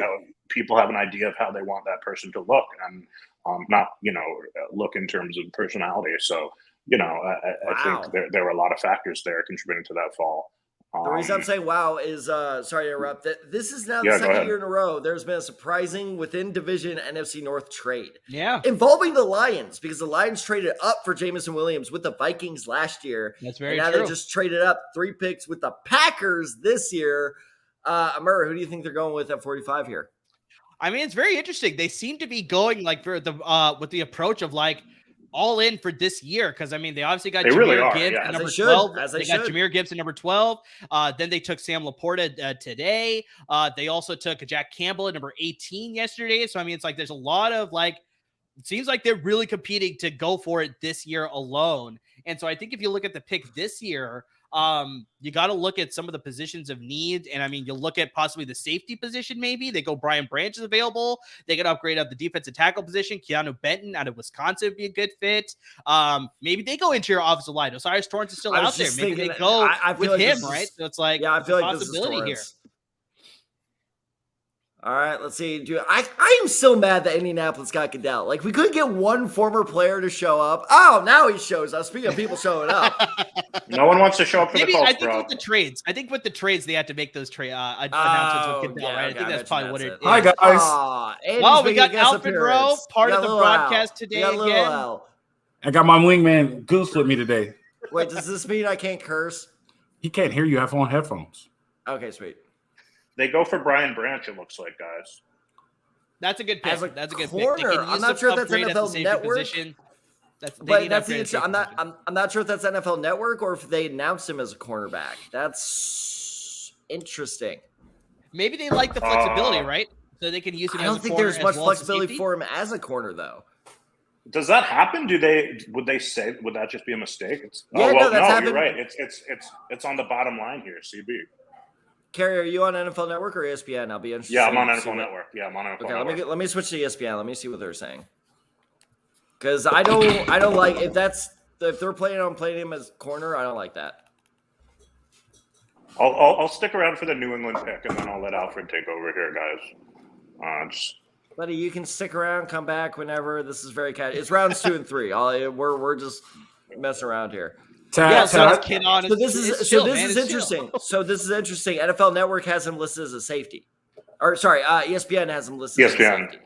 Yeah, on the ESPN website. Yeah, he's. So. And then the draft right behind it says defensive back, right? So it's like I'm not sure. Did Goodell bitch out and say defensive back out of Alabama? Because that would make this a lot worse. Could have been. It could have been. I have the guys, volume very low. So any chance New England goes for Hendon Hooker here? ESPN has them. So I think Bill Belichick is a big Bailey Zappi fan, and I think that I gotta give credit where credit is due. My friend Matt had this theory, and I totally bought into this. Is that Bill Belichick, after the whole Zappi thing happened, purposely benched Zappi to take all the pressure off him so they could continue to develop. And now he wants that quarterback battle. And so now Zappi, that hopefully has gotten better over the offseason, that Zappi is going to be the starter. I think Zappi is Belichick's guy. So now I don't think he wants to bring in another quarterback to muddy those waters even more. If it's possible, I don't know what Bill's doing these days, guys, and I'm someone who thinks he's. I think he's responsible for a lot of Tom Brady's success, but he still can get overachieve on defense and special teams, considering they're not like in the losing, but he's just on offense. There's no plan. I mean, Mac Jones, even if no one is illusion about who Mac Jones is, but to take a guy who went to the playoffs and just totally remove his support and his confidence on we'll see what they do here. I mean, I'm sorry, I didn't like Mac Jones that much of his prospect. He's actually, believe it or not, worked out better in the NFL than I gave him credit for, because I did not think he was going to work out all that well. And he's at least sticking out for a couple of years. So sure, he's fine. I think he's a solid backup. And I always said that about Mac Jones, is that's where I saw his ceiling as being was a solid backup. So no, I'd be shocked if they went quarterback here. But I real quick before they announce this next pick, I just want to go back to the Lions. So the Lions corners, James Houston, Cameron Sutton, Chase Lucas. Their safeties are C.J. Gardner-Johnson, who correct me if I'm wrong here, signed a 1-year deal, correct? That's correct. Yeah, signed a 1-year deal. So my guess here is NFL Network's being weird. And this is, okay, we'll have Gardner-Johnson for a year. They rightfully know that he's going to kill it because he's very good, and he is probably earning. This is very similar to the Kansas City Chiefs with Juju Smith-Schuster last year, where we got a young guy who, for whatever reason, nobody was that interested in. So we got a 1-year prove-it deal. He's probably going to earn a big payday next offseason. So let's get his, the guy to replace him now. So honestly, as long as they play Brian Branch at safety behind Gardner-Johnson, this is a great scenario for you to land in, because the second you learn behind one of the best young safeties in this in the league, and then next year you step up as a starter, I love this. Is an A+ pick for me. It's been a quick turnaround. If they play him at corner, this was a stupid ass pick. It's been a quick turnaround for Detroit under Campbell, and like you said, I will say, hey, a man admits when he's wrong. I thought that Campbell hire was the dummest thing in the world. I made so I agree. much fun of him. He was and eating. And it was his projecting that way. people. It was projecting that way, but he is able to turn around. He's got the players to buy into that culture there. So yeah, Detroit is definitely on the way up, and they're actually my pick to win the NFC North. Like we're going to see how the draft sort of plays out the rest of this weekend here, but just they're one of my picks here. So we got the Patriots on the clock here. And this guy looks familiar. And let me just say about Detroit, holy shit. Yeah, when Lions lose the weight, it's hard to recognize who they are. I know. It's so. Have you seen Joe Thomas? That's unreal, dude. He's been on NFL Network a bunch of times, but just it's pretty crazy to see all that. Oh wow, he is looking thin, slim, isn't he? Jeez. Well, yeah, because you're not forced to eat like 4,000 calories a day. Keep that weight up. Yeah, exactly.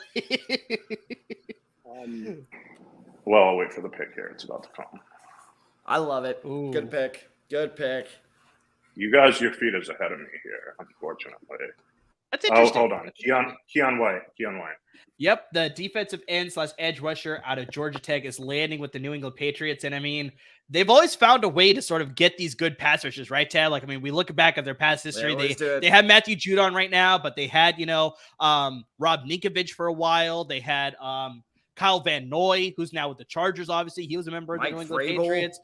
Chase Winovich was a member of there. Mike Vrabel, you already brought up before. Gerard Mayo, obviously. So, I mean, it's like they've had these guys that just find a way to become productive members in that New England defense. And now you look at a guy like Keon White, who a lot of people projected to go at the end of the first round again. Like he was one of these many guys to go in the board first round potentially. And now he's landing here in the second round with a defensive minded head coach and Bill Belichick. That's probably where the side of the ball that's the strongest right now. And he's got a chance to develop and really become one of those long list of solid pass rushers that has played with the New England Patriots. Like, I mean, this is a, if you're an AFC East fan, like, I mean, this is a bad pick for you if you're not a Patriots fan. Like, I mean, this is an excellent fit for them. I know that division's rough, though. That division is rough, especially now with Aaron Rodgers in there. This division is going to be a bloodbath between Miami, potentially New England, the New York Jets, and who's the last team in there? Yeah, that's right. But I was doing a bit there, guys. The Buffalo Bills. It was hard to tell. It was so bad of a bit. It was hard to tell. That's how bad it was that we couldn't tell that it was. Oh my gosh. Man, you guys just did pull the pin off the grenade and ran right into that. Oh shit, the Commanders already selecting, but I like that pick a lot. I'll say that much. There you go. Nice. Oh, interesting. This is one of my favorite safeties. Safeties. And again, I don't know if this is NFL Network just being weird about defensive backs, but NFL Network has them listed as the cornerback. Well, this I've seen. Yeah, it must be a weird thing. No, this actually with Jartavius Martin, I've seen this a lot of places. That he's a hybrid. I feel better about him playing corner than Brian Branch. I've seen him play because we talked about this in our podcast, Dad, where it's like Illinois used him in that 5-star technique where it's like he was a rover. So he played the nickel position. He also played inside the box. He also played the safety position here. So that's why them listing him as a corner doesn't surprise me that much because he can play the nickel back position. But he also has that flexibility to play at the safety position. He's got great coverage skills in that sense to cover sideline to sideline. I think, like I said, he's got a little bit of that aggressiveness too to play that nickel position. So really, wherever Washington wants to use him, Ron Rivera's defense there, they can sort of use him however they want to because he has that technique and that ability to be very flexible. So yeah, this is one of my favorite safeties. I'm looking at my notes for him from the Senior Bowl right now. This is all the way back from January. And my very first note is his versatility is definitely an asset. Yeah. There's a lot to like here. I think the problem with him is his ceiling is solid.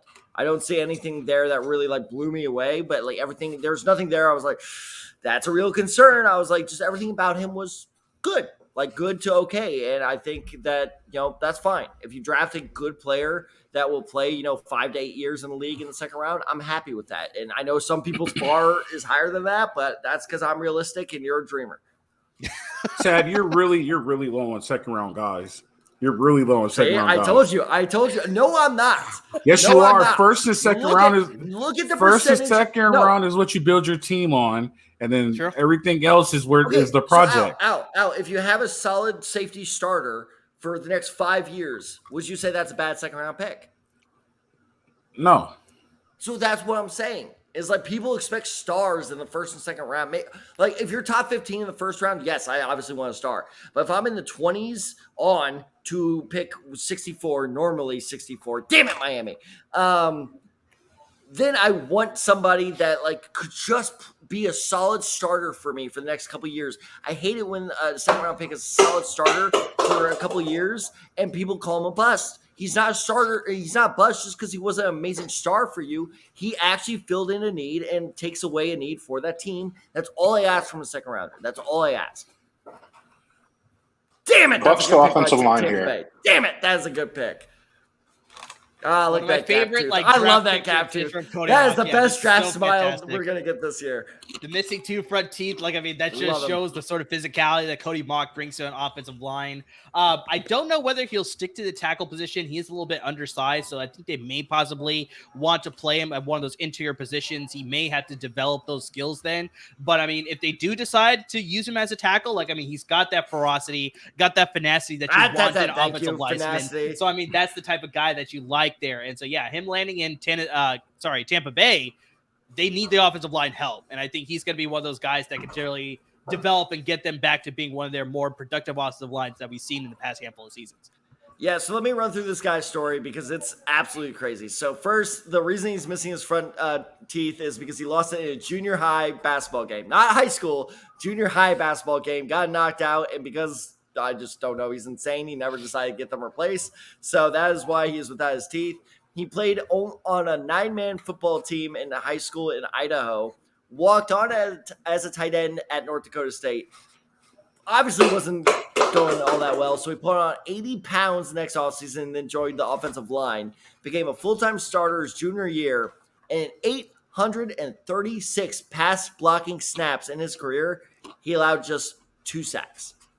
Just 2 sacks. So, I mean, there's, of course, a lot to work on with this guy, but he reminds me a lot of, and I am very purposely making this comparison, even though I know I normally hate this, he is a lot like Quinn Miners, where he just has that, as you said, Amar, that finacity where you can he has the it factor.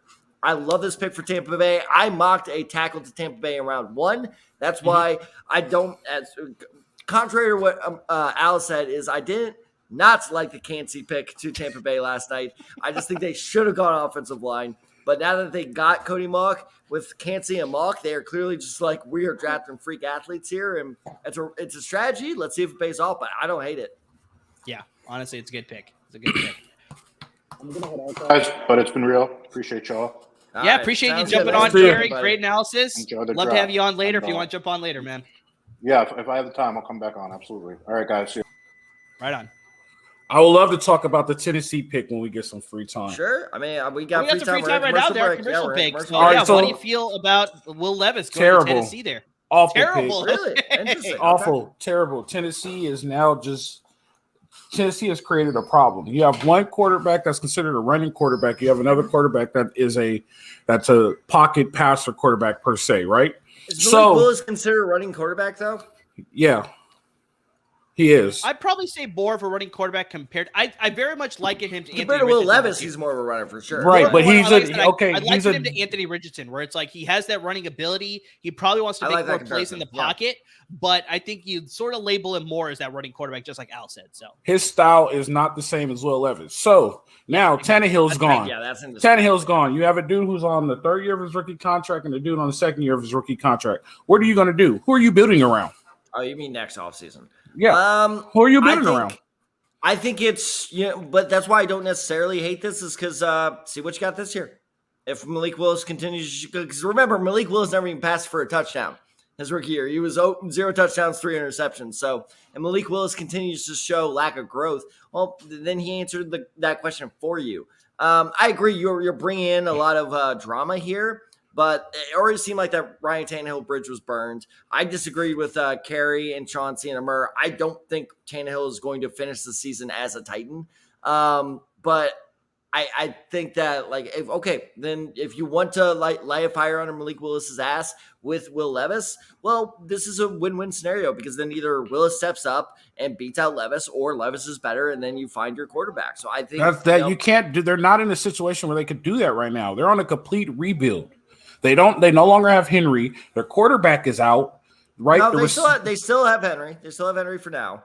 All right. Henry's out. I know that report. I fell for that report that he was going to the Eagles as well. I texted my friends that weekend. I was like, damn it! Like 3 days after the fact, I was like, I knew I should have set that out. But Henry also wants out, right? Your receiver. Yeah, well, that's true. This is probably his last year. Right. So you're on a rebuild. Who are you going to rebuild around? But that's what I'm saying is, but they have this weird year where you have Henry, you have Tannehill, so. Play it out. Hopefully, we make the playoffs. God knows what happens. Maybe we'll somehow make the Super Bowl. Probably not, but who cares? So you have that year with Tannehill and Henry where it kind of buys you time to evaluate both. That's why. How do you evaluate them with no game reps? Preseason practice reps. Start putting that Tad, in. I think the problem is that Tennessee is, and we'll sort of leave it here because we're going to get to the Steelers pick here. It's just that Tennessee is not exactly rebuilding, but they're not exactly competing now either. They're at that hybrid where it's like they don't know what they're doing. So it's like that's why the Will Levis pick is a little bit confusing because I agree with you, Al. Now you got competition with the quarterback that you drafted last year that you thought you were going to build around, but yet they're still trying to hang on to Henry and Ryan Tannehill to compete this year too. So it's just like you need to make a decision one way or the other, and it seems like they're very much cutting it right in the middle, and it's not helping your team at all.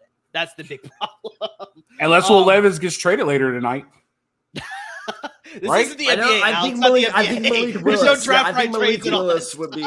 Well, I'll retract what I literally just said. Is I think Ryan Tannehill is the most likely one to be on the move.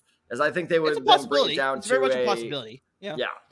But let's get to the Steelers pick here because they just made their selection here. They need to upgrade their defensive tackle position, so they took Keanu Benton, the defensive tackle out of Wisconsin, and I think he's one of those guys that just like really good promise. Like, I mean, what I've seen on tape is like you see the physicality, you see that he's got some good technique at times. I think it's just usually with a lot of these prospects in the second and third round, consistency. It's just like I don't see a game to game to game. I sometimes don't even save a drive to drive, where it's just like, you need to see that consistency too.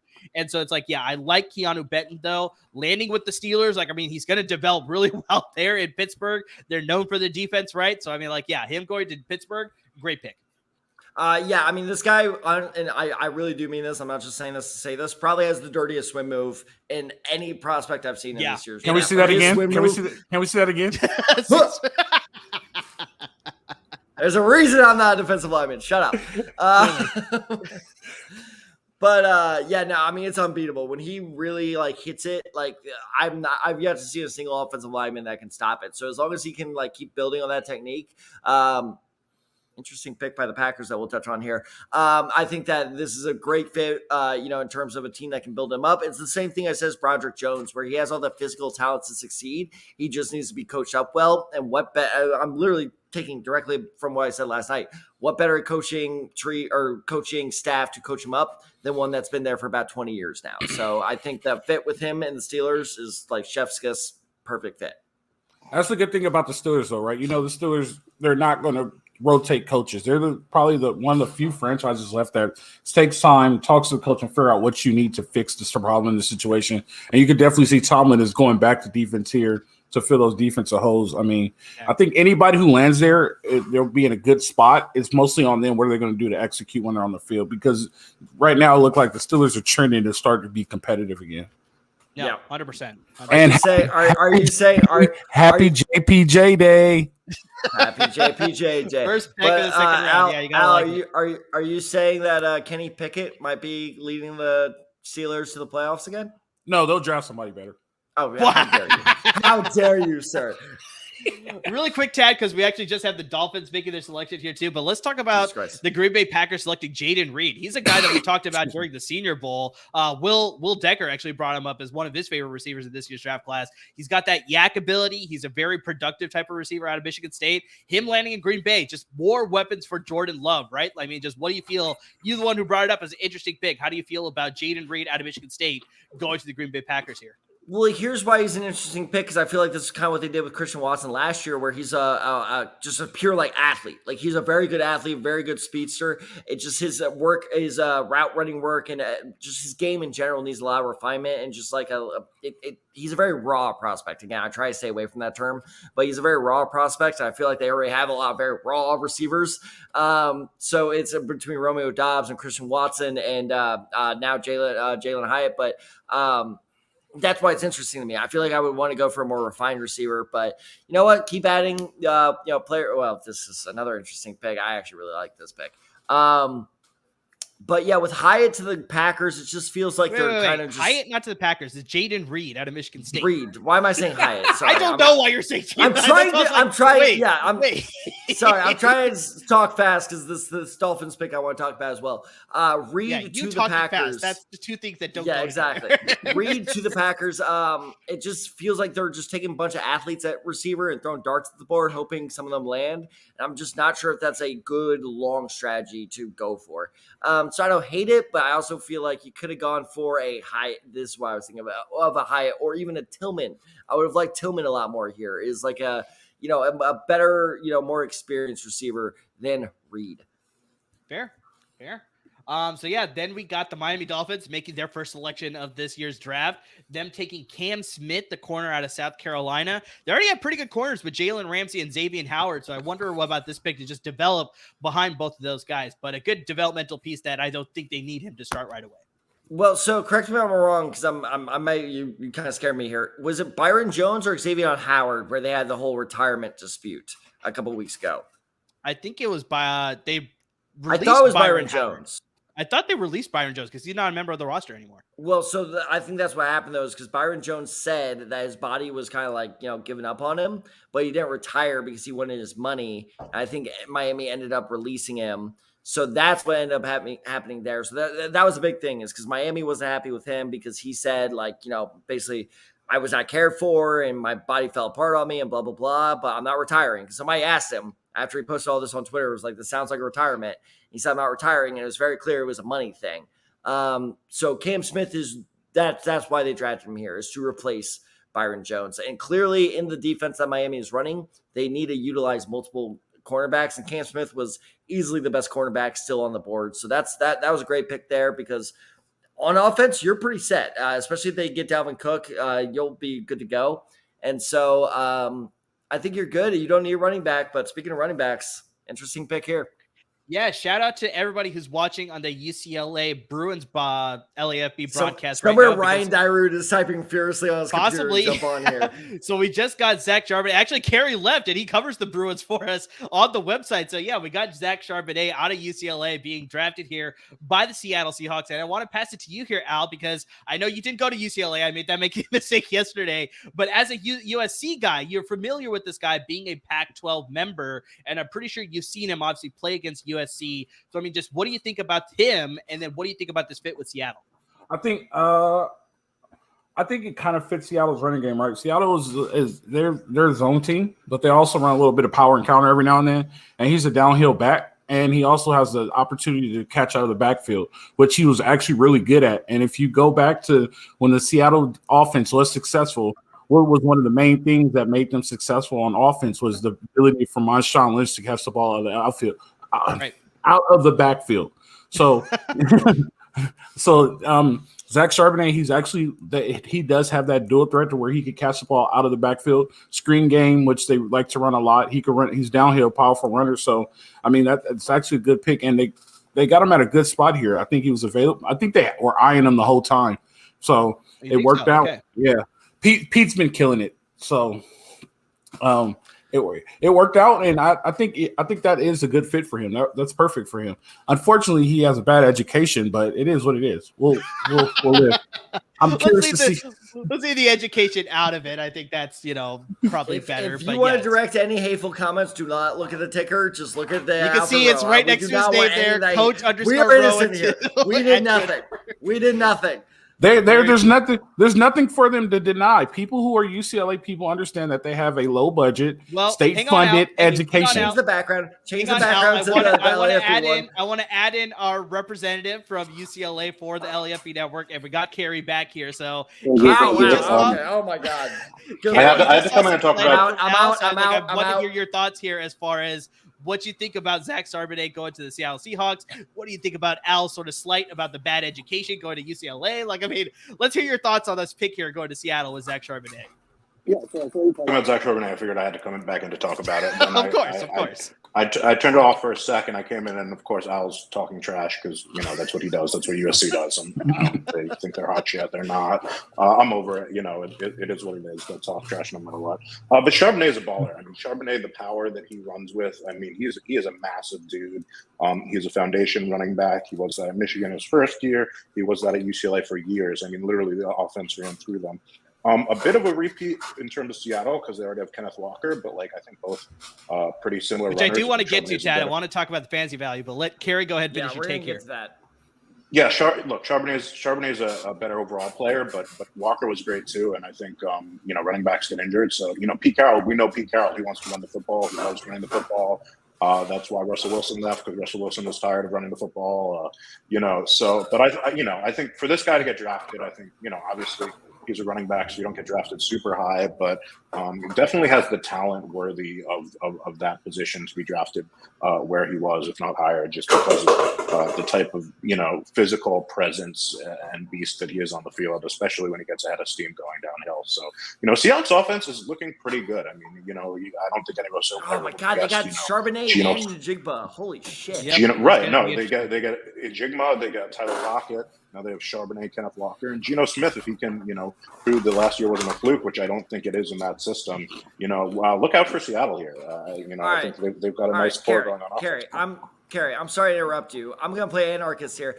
Al just took a direct shot at UCLA. Fire back, man. Let's go. Let's get this rivalry going. Come on, man. USC fans do. I'm not. I'm used to it.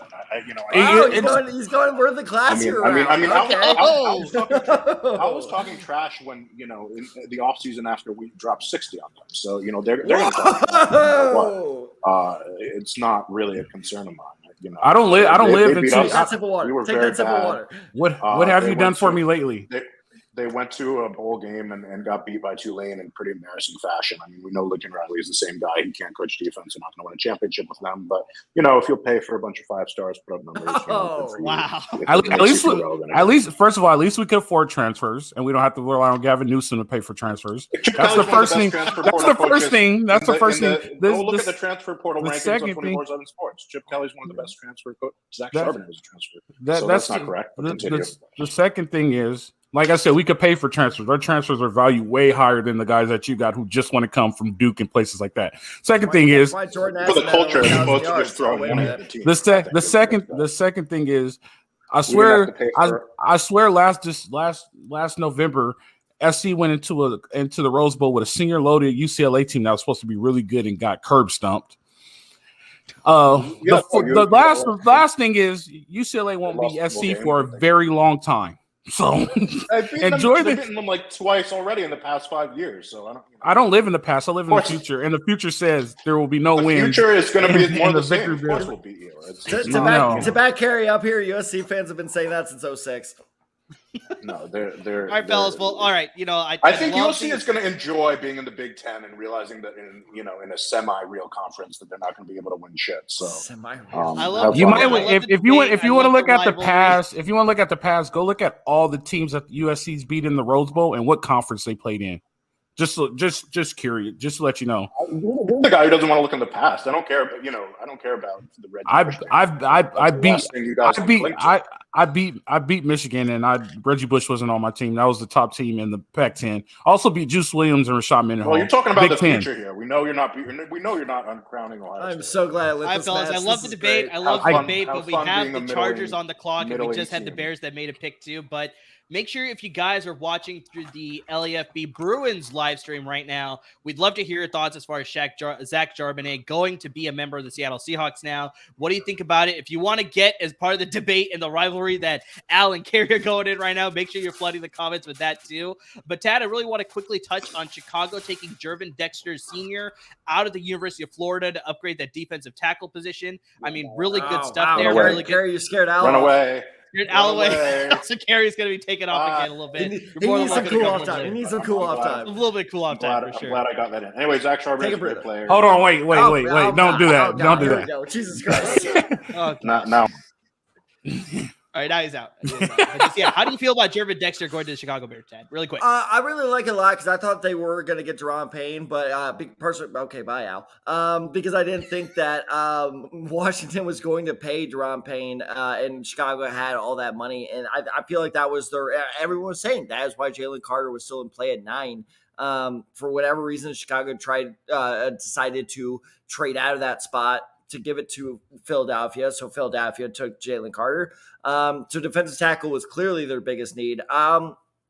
Dexter, I won't even say is developmental. I think his ceiling is pretty set. The thing with him is when he is in what I call the mode, like when he is in like the zone, he's good. Like his technique is great, but the problem is, like you said, with I'm blanking on what prospect you were talking about with this. Consistency is Dexter will look. It's not even like what you said about that prospect. Like Keanu Benton in Wisconsin. That's what I was talking about. There you go. It's not even drive to drive with Dexter. It's play to play. Some plays will look absolutely amazing. I'm like, this dude should be a first rounder, and the next one he's getting fucking swallowed by the center, and I'm like, okay. So it's his explosiveness off the snap he really needs to work on, because when he gets a good jump on the snap, that's where he thrives. So I like this as a good potential play. I just think his ceiling's pretty limited, but they had to go defensive tackle very early in this draft. So I like the position. I like the player. It's just I'm not quite sure if he's ever going to really be anything better than a solid player. But like I was saying before, if you get a solid defensive tackle in the second round, along with what Darnell Wright at number 10, if he works out, they're working their way. It's in the trenches. It's not exciting, but it's a very good way to start building up your roster. You know what I like? Your definition of quick. That was quick. That was like 30 seconds. That went on forever. That was quick. Okay. Oh gosh, no, that was. We have another like 2 hours left to go, man. It doesn't matter because I wanted to get to this next pick because the Chargers were officially on the clock. We are not going to hit every pick. We need to start getting off this talk about every pick because these things are going fucking rapid fire. And that's why I'm telling you to go quicker. That's what I'm saying.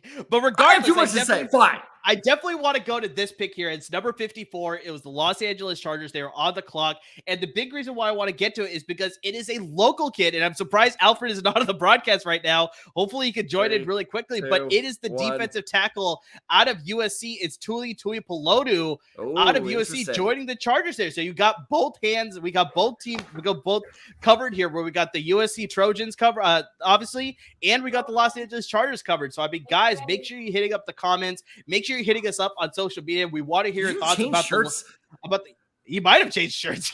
No, I think it's just darker lighting. It's darker lighting. That's all. Oh, I turn right back on. No, I don't. I don't. But regardless, we're hitting the hometown guy going to the hometown team here with the Chargers. He doesn't have to go far. I mean, he's a great prospect coming out of USC. And Al, you're back. I'd love to hear what your thoughts are on Tuli going to the Los Angeles Chargers. That's big for him. He gets to stay home. I guess the comfort level is great, right? He's going low second round, which is fine. He's a sack machine. This is a guy you can easily put on the edge rush and you can put him on the edge right away and go get it. He doesn't have to play a ton of reps this year. He could be second and long, third and long situation. That's great for him. He went to SC, so he's a smart guy. He'll be able to pick up the defense instantly. So it's not an issue at all.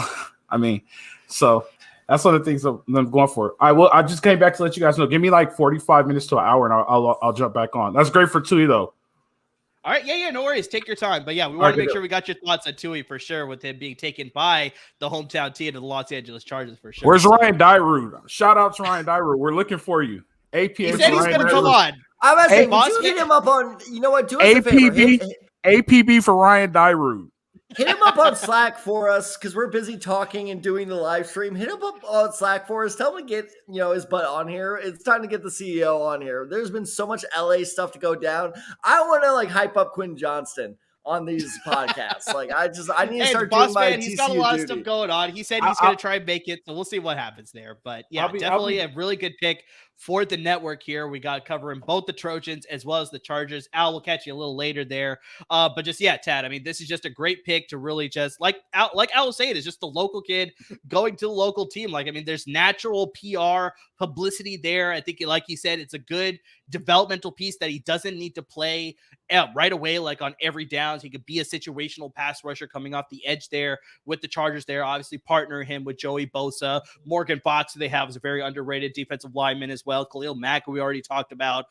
They got some good pieces on that front line. Now you add another one here. So, I mean, just Tad, I don't know if you got a chance to watch a lot of tape on Tuli Tuipulotu, but just like, what have you seen, if you have seen some tape? Just what are your thoughts? I mean, like Al said, this guy is like, it's the same comparison I used last night with those old tops that you used to just like pull the, not string, but like pull the old No, it was a plastic string. thing. There were the ones with the strings that were old school. Then there was the ones that were with me, it was the plastic. With me, it was the plastic. There you go. You got the more nicer one then. Yeah, exactly. Like once you just let this guy rip, like it's kind of the Tasmanian devil. Like he's just doing all this, and like yes, he needs a little bit of refinement and stuff. But once he gets going, it's very hard to stop him. He's very comparable to Miles Murphy in that area. I just don't think he was as productive as consistently. I'm not saying productive in general, just as productive consistently as Miles Murphy was, which is why Murphy went in the first round, and he is not. Notice how I'm completely avoiding his name because there's no way I get that right. So I really like this fit. And Yeah, also I like the. No, I refuse. I absolutely refuse. No, you fool me once. But I also think this is a great position fit for the Chargers. Is they only have 2 nose tackles on the roster right now, one of which who tore his ACL just a couple months ago. So you need some depth at the position. I don't know if Tua is going to be a starter, but I think that he can be an immediate contributor. And there is a key difference there. So I love the fit. Honestly, if I'm the Los Angeles Chargers, we fixed our one offensive weakness last night in getting a third receiver. That was their biggest offensive weakness. Now you can argue, is Eckler gone? I think there's a lot of power play by Eckler. I find it hard to believe that he will actually be on another roster next season. So I think they'll keep Eckler. So I think that from now on, if I'm the Los Angeles Chargers, I'm doing what the Bears did last year. I'm going straight defense. No, I think that's a pretty good move. And yeah, like I said, we'd love to hear from you guys. All of you guys watching on the Chargers live stream on LAFB Network, as well as all of you watching on the Trojans LAFB Network live stream as well. Make sure you're hitting us up. We'd love to hear your thoughts about the local guy, Tuli Tuipulotu, going to the Chargers there at number 54 overall. And just, yeah, how do you feel about the fit? Let's just get some noise going. That's a great pick there to pair up with Quentin Johnston from last night, which Tad is definitely very excited about for sure. Whoa! But now we got the Kansas City Chiefs on the clock, the host city here, picking at number 55, and they go at the receiver position. This is I know you don't like to claim them as much as TCU, but this is also your school, Tad, in SMU. They took the receiver, Rashee Rice. So, I mean, just like, what have you seen of Rashee Rice, and what do you think about this fit in Kansas City? I mean, I will say this. Rashee Rice is man, this is tough to say, but he might be my most underrated wide receiver prospect of honestly, when I was watching his tape too, there was a lot that I liked about Rashee Rice. And just unfortunately, I just didn't see enough production at SMU, but I think all the talent it's funny you say that because his production, he might be the most productive receiver in SMU history. Is like the numbers he put up was, now granted that last year, because he was leading up to so much production, did fall short of expectations. I think that was more of a quarterback issue than a him issue, but he's one of the rare cases where he does show the rare things that college receivers do tend to struggle with. Can he create separation? Absolutely. How are his hands? How is his route running? All of that is pretty refined already. Notice how I've said a lot tonight of like, he needs to refine his game. His game doesn't need a lot of refinement. It's his size and his speed are kind of just mid, as the kids say. So that's where say. Nice. As those little fuckers. But I think that's where his stock kind of hits a wall. Is he's not the most talented receiver, but technique wise, I think there's a lot there to love, and I think him going to Kansas City is absolutely perfect here because now they have somebody who can work in the middle of the field rather than what Kansas City typically does, where it's like throw somebody out on the outside. So I love this pick for the Chiefs here. I think they got this might be a pretty good steal a couple of years from now. Now, honestly, if he has enough time to develop, which I think he'll get in Kansas City, he could become a number one receiver for them. Like, he has that skill set. He 100%. has that talent for sure. And I think just exactly like I said, I think he just needs time to develop a little bit. And landing in Kansas City, that's a perfect spot for him. So that worries me. That worries me a lot. Yeah. The Kansas City is getting a number one potential receiver in Rashee Rice there. But now We got the Chicago Bears that have just made their selection at number 56. They took a guy that, Tad, I'm actually not as high on in Tyreek Stevenson, the defensive back out of Miami. But yeah, I think you had him rated a little bit higher on your mock draft compared to me. What do you like about Tyreek Stevenson? And then just, what are some of his hangups that, like I said, I may answer a little bit too as well after your take? So I like that the fact that he's just so aggressive as a man-to-man corner. And yes, he is going to draw a lot of flags in the NFL, but I think that aggressiveness and that ability to be one of the best press corners in this year's draft is just such a valuable, that aggressiveness in corners. Some corners kind of scare away from contact. He is not one of those corners. He goes for, like, I'm going to get in your face. He is a very kind of mouthy kind of player, which I like a lot. So I think him opposite Jalen Johnson in Chicago is going to be a great fit. My biggest concern with him is zone coverage. He is not that good in zone coverage. Yeah, so that's one of the things that's going to knock me a little bit because a lot of teams like to run that zone defense, and just I didn't see the skill set translate in the zone. He really, his game is really lacking the zone coverage area. But I think his man-to-man skills are good enough where I like him as a second rounder. I think this is like the perfect place for him to go. Yeah, second pick is not bad, but so all right, I'm tired of talking. You take your analysis on the next pick. I need a break here. Jesus Christ. You said you love giving your analysis. I do, but not for 40 minutes straight. My God, I need a break. Also, who's this jabroni? Lawrence Tynes, kicker for the New York Giants. Don't remember Lawrence Tynes? We're going kicker. Oh shit, that's a good pick. Damn it! All right. But if you want me to take this one, I'll easily take this one. No, you take it. You take it because I don't even know who the Giants center is. I'm going to be totally honest. So, in case you have missed the pick, the New York Giants have made a selection with the center out of the University of Minnesota, Golden Gopher, no more. He is now a member of the New York Giants, and that is John Michael Schmitz. He is going to be drafted to be their day one starter because if you look at the projected starting center right now, that's a great pick. It's Ben Bredesen, if I'm saying that correctly, but it's just it's not a name that you're like really excited about, right? Now you get a guy, John Michael Schmitz, I think is a definite day one starter. He's got the skills that you want. He's got the good football IQ. He can pick up the right recognitions. He's got the strength. He could get you good blocks in both the running game and the passing game. I think, like I said, I talked about this with him and Joe Tippmann out of Wisconsin, right? It was very 1-1A sort of situation.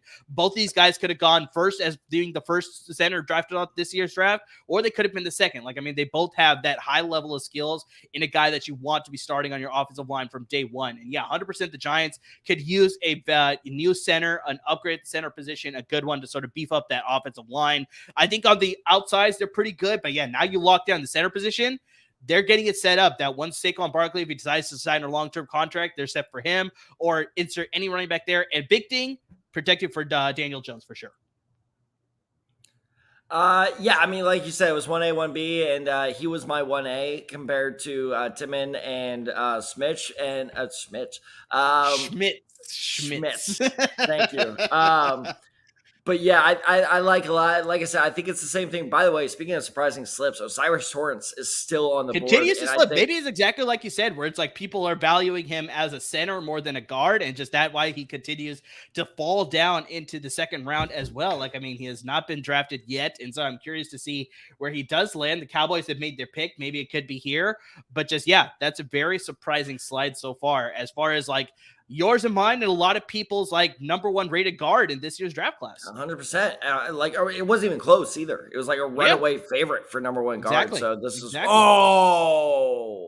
over Darnell Washington. The Cowboys his slide continues to fall as well, and I like it. Shoemaker.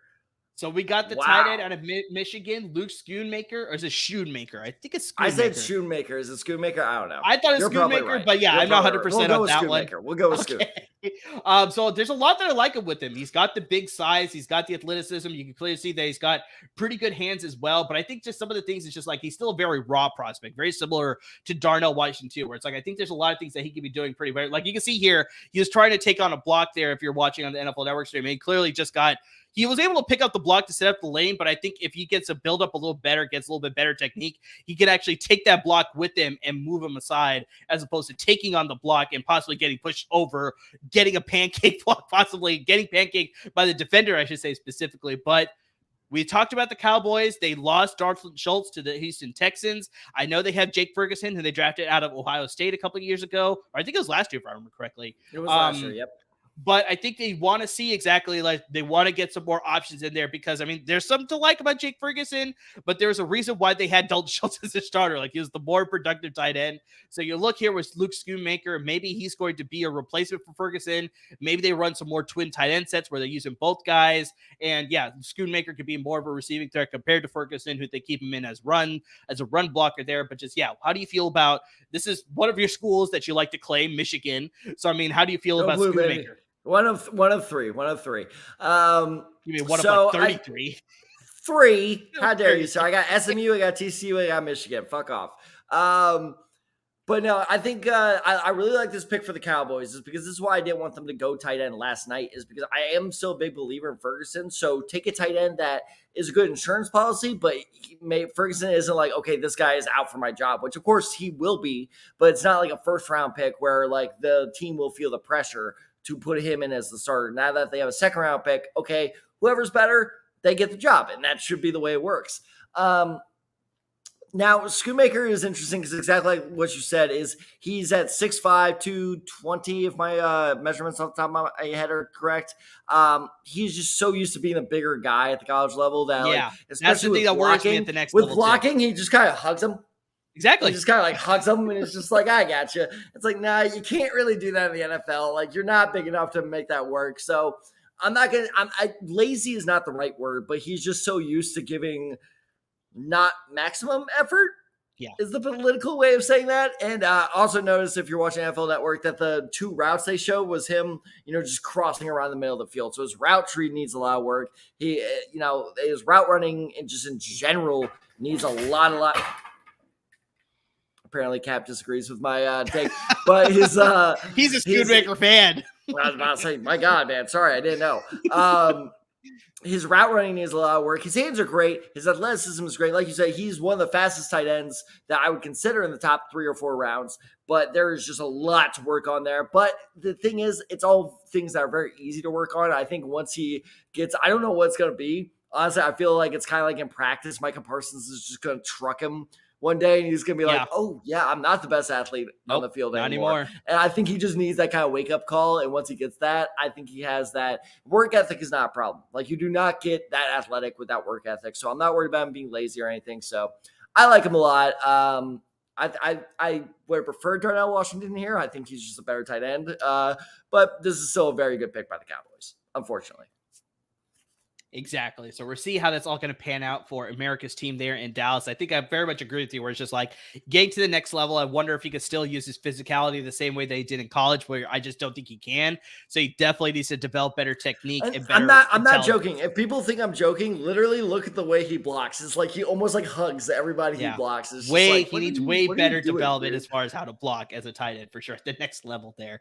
But yeah, now we have the Buffalo Bills on the clock here at number 59. The pick is in. We're just waiting for Roger Goodell to come up to the podium now. But they drafted Dalton Kincaid last year. Tad, just far as looking at the players that are available, just where do you think Buffalo may go here with this number 59 overall pick? Oh, man, that is a great question. Let me look at best available. It's been going so fast. I don't even know if it's still on the board. I know. We're at the final 5 picks of the draft in the second round here with the Bills. Then we got the Bengals, the Jaguars, the Eagles, and the Lions will close out round 2. And then we'll transition right into round 3. So, I mean, just, what do you think about Buffalo here at the tail end of the second round now? Keely Ringo could be an interesting pick. Cedric Tillman. Zach Pickens could be interesting. Josh Downs. Drew Sanders. What about Drew Sanders as the tweener? He could be I projected him to go in the first round, but if he falls all the way to the second round, that's an excellent pick as well. So those are all excellent picks. They can use some upgrades on the defense, maybe the offensive line, like you said. Talk about great Bill throwback. Fred Jackson is announcing the pick. Fred Jackson, he was a really good throwback running back for sure. Talk about frustrating fantasy player, which, by the way, I still want to have that fantasy talk about the Seattle running back situation. Oh, 100%. We'll get to that a little bit later. Once we get, there'll be a commercial break as they transition to round 3. So I'm pretty sure we could make some fantasy talk for sure, talking about him for sure with Zach Charbonnet and Kenneth Walker, how that's going to play out, and maybe some of the other guys that have been drafted in round 2 as well. But yeah, we're waiting here to hear about the pick with the Buffalo Bills, number 59 overall. And it looks like they're going to go with there we go. Great. God, here we go. The slide is over. They can't keep getting away with this. The slide is over for Osiris Torrance, the guard out of the University of Florida. And I mean, Chad, he lands at a perfect spot. The Buffalo Bills need an upgrade on their offensive line, especially at the guard position. If you look at their starting guards right now, it's Connor McGovern at the guard position and Ryan Bates at the right guard position. And yes, I think he may be a questionable look because the Jets have Connor McDermott at center, and this is Connor McGovern. That's what I'm doing. That's what I'm doing. Okay, that's exactly what I was like. I was like, what are you doing there? I think I might have said McGovern when we were talking about the Jets, but no, it is Connor McDermott with the Jets and it is Connor McGovern with the Bills. So yeah, you get a guy in Osiris Torrance. I think he's easily an upgrade over both of those guys. I think I like Connor McGovern a little bit better, but Ryan Bates, I think he's a guy that I think he could probably use an upgrade over him.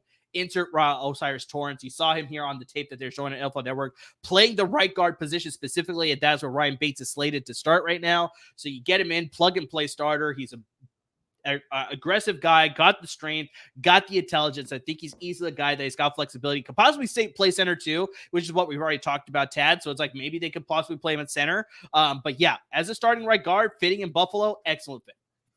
Yeah, I mean, everything you said, I'm going to go quickly because Bengals selection is up, but everything you said, he is, easily the best guard in this year's draft. Very little to say. I think he's better suited guard than he is at center, but this is essentially the Bills getting 2 top 20 picks in the first and second round. Like, the Bills are killing the draft so far. Now, I want you to talk about this guy because you were much higher on this guy than I am, and I'm a Michigan fan.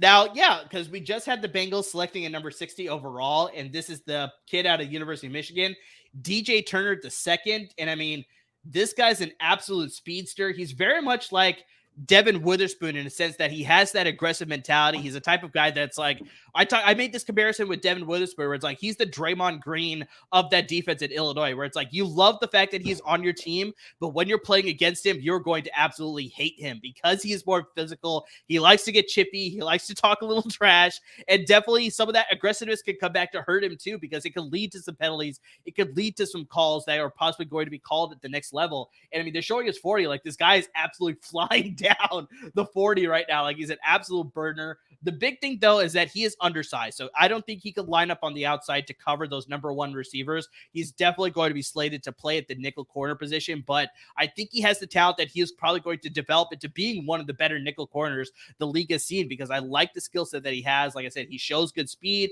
He shows good defending ability. Like I said, he's aggressive. Like I said, at times he could be a little bit too aggressive, but I think that could be coached up to be a little bit not as, handsy with the receivers because obviously they're going to call that at the next level. So, that will come with coaching. I think he lands in Cincinnati where he's got some good secondary to learn from. Cam Taylor-Britt, Mike Hilton, Dax Hill, another former Michigan Wolverine that he could play with, obviously, to team up there. So, I mean, yeah, DJ Turner is a guy that I'm pretty high on. There's a lot of people saying that he could have gone earlier on round 2, but I think this is a good spot landing with Cincinnati. They can use a nickel corner here, a speedster as well that they could use in the return game too. But yeah, DJ Turner, I think could develop into one of the better nickel corners the league has seen. I disagree. He reminds me a lot of a corner from a couple years ago who obviously his story was great, but unfortunately his skills were not, which is DJ Hayden, the cornerback out of Houston. Well, DJ Hayden, they tried to use him as an outside corner in Las Vegas, and I think that was the problem. Are we absolutely sure that Cincinnati's not going to do the same thing? You're right. No, you're absolutely right. Maybe they're going to do the same thing. But here's why I have that concern. I think he could succeed. And here's why I have that concern is because, like you said, he's a speedster. I mean, like exactly like what you say. It's to say otherwise is just idiotic. So I'm worried that the Cincinnati Bengals are going to put him on the outside to cover the speedier receivers, and that's his problem. Is he depends so heavily on his speed that he doesn't really have that great of technique. He doesn't really press all that well. He doesn't, his ability to mirror the receivers' route running is fine, but it's not great. It's not blowing me away. It's all based on athletic potential, and I'm always very, very nervous about those picks. So I'm not saying I'm not calling him bust yet. I'm just saying the bust potential there is much higher than I think a lot of people are giving, are aware of. No, I think that's fair. I think it really depends on where they decide to line him up. Hopefully, they decide to line him at the That's nickel true, corner because that'll if be he's lot a better. nickel, if he's a nickel inside slot corner, I think sure. Then there's enough there where he can slowly progress into, like you said, one of the top corners at that position. But I'm just worried, especially given the Bengals' depth at cornerback, where they got to line him up. Because I'm worried they're going to be like, oh, we'll stick him with like Tyreek Hill if they play Miami, and that's not going to end well for anybody. Yeah. So well, it's going to end well for Tyreek Hill, but Tyreek Hill and Tyreek Hill fantasy manager. So I think, Tad, this is the perfect time to talk a little bit about fantasy. We'll talk a little bit more as the show progresses here, but I think the big one that we want to address, because I was very much in this boat that it's like I was thinking about it as soon as they made that pick. This is going to lead to very interesting fantasy repercussions, and it is that pick of Zach Charbonnet going to the Seattle Seahawks when they had Kenneth Walker III already, a former 1,000-yard receiver, 1,000-yard rusher, with the Seattle Seahawks last season. And I mean, Tad, we talked about this last year when he was drafted. I was like, as soon as he gets the opportunity, he is going to become a stud with the Seattle Seahawks, and that's exactly what happened. And now, this is so funny because I was talking to a good big supporter of our podcast, Jay Voigt, and I was telling him he's in a keeper league. I told him, I was like, you need to hang on to Kenneth Walker III. This guy's absolutely going to blow up because Rashad Penny signed with Philadelphia. But now you introduce Zach Charbonnet into that backfield. Does Kenneth Walker III remain as one of those premier running backs that you want in the fantasy drafts, like possibly even a round one target? But now that sort of introduces, like I said, interesting sort of wrinkle into that sort of situation. So how do you feel about this running back situation as far as fantasy football is concerned now? Well, I'm so glad you brought up the Kenneth Walker situation because it reminded me of this all over again where you're like, all offseason last year after the draft, you're like, Kenneth Walker, and I kept saying like, no, on the show. And then after, what was it, like week 8 or 9, Kenneth Walker started blowing up and you're like, I told you so. It was only because Rashad Penny got hurt. The only it doesn't matter. I still told you. It absolutely does matter. Because you were very much against it. No. We are having this conversation for the umpteenth time. I feel like I'm having a married couple argument. Like that is not what happened. What happened was I said, yes, Kenneth Walker is a talented player, but he's not going to get the touches needed. Rashad Penny goes down. I said that the week Rashad Penny went down, I go, okay, now your Kenneth Walker prediction is going to pay off. And then you kept doing the I told you so thing. Well, now we're right back to square one where I think Charbonnet, if he does live up to expectations, is going to cannibalize Penny's production to the point where I'm not saying don't draft either one, but I am saying don't draft either one expecting them to be a running back, high-end running back 2. Maybe Penny can outplay Charbonnet to the point of being a low-end running back 2 to a solid flex option. But at this point, just the way the Seattle offense has worked the past couple of years, especially fantasy-wise when it comes to running backs, I think 1 week one's going to go off, the other week the next is going to go off. It's just as depending on the game plan and, frankly, what Pete Carroll's feeling that week. So I like them both as viable fantasy options. I don't like them as viable fantasy starters. Yeah, I think that's the big one because it's like I loved Kenneth Walker III as soon as Rashad Penny signed to Philadelphia. I was like, RB1 all over this guy. And then now you introduce Zach Charbonnet into that backfield. I don't see him as an RB1 anymore. Like, I think it's a fringe RB1. It's a fringe like one I said, he still that's why it's a great verb is they're going to cannibalize each other.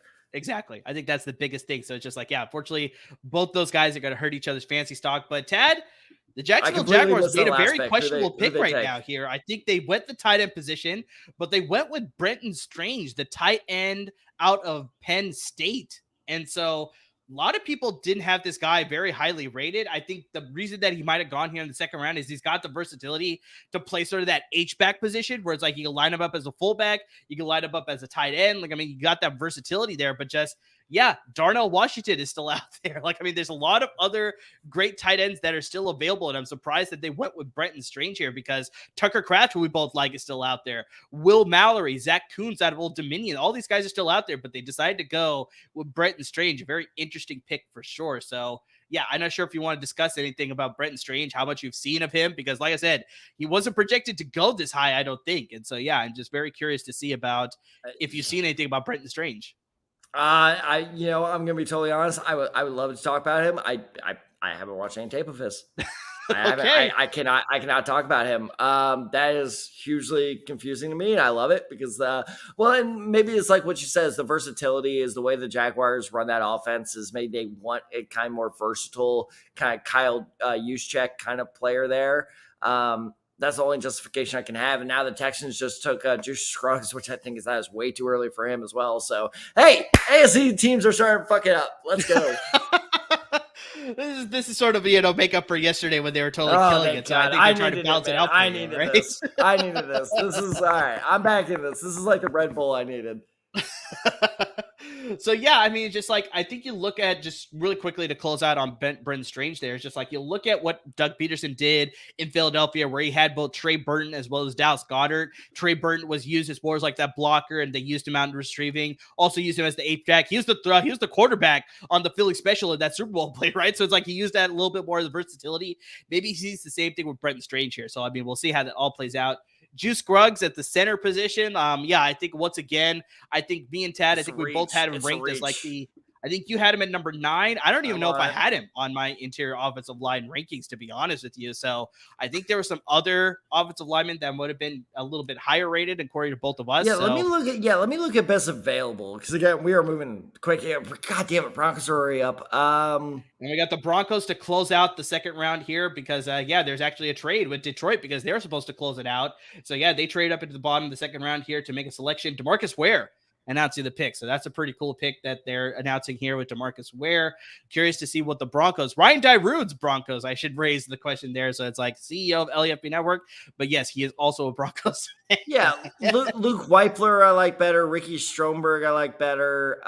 Chandler Zavala I like better. Like there were better interior offensive linemen out there. All right, so Tad, to close out the second round, we have a receiver out of the University of Oklahoma. It's Marvin Mims Jr.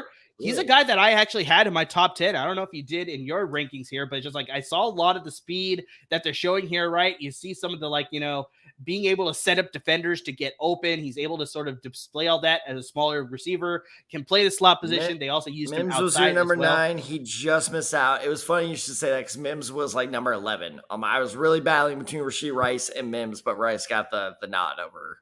So I think there's a lot to like with Marvin Mims for sure. But yeah, do you got anything on Marvin Mims then? I know you didn't have anything on Brent Strange or Juice Scruggs, but I think finally somebody I can talk about. He's a good stretch the field receiver. I think he is kind of you know what? It's a guy that took a while to really become a full receiver, and people are going to go he was great, but they forget at the beginning of his career, this was basically the only thing he could do, which was stretch the field. He reminds me a lot of Emmanuel Sanders.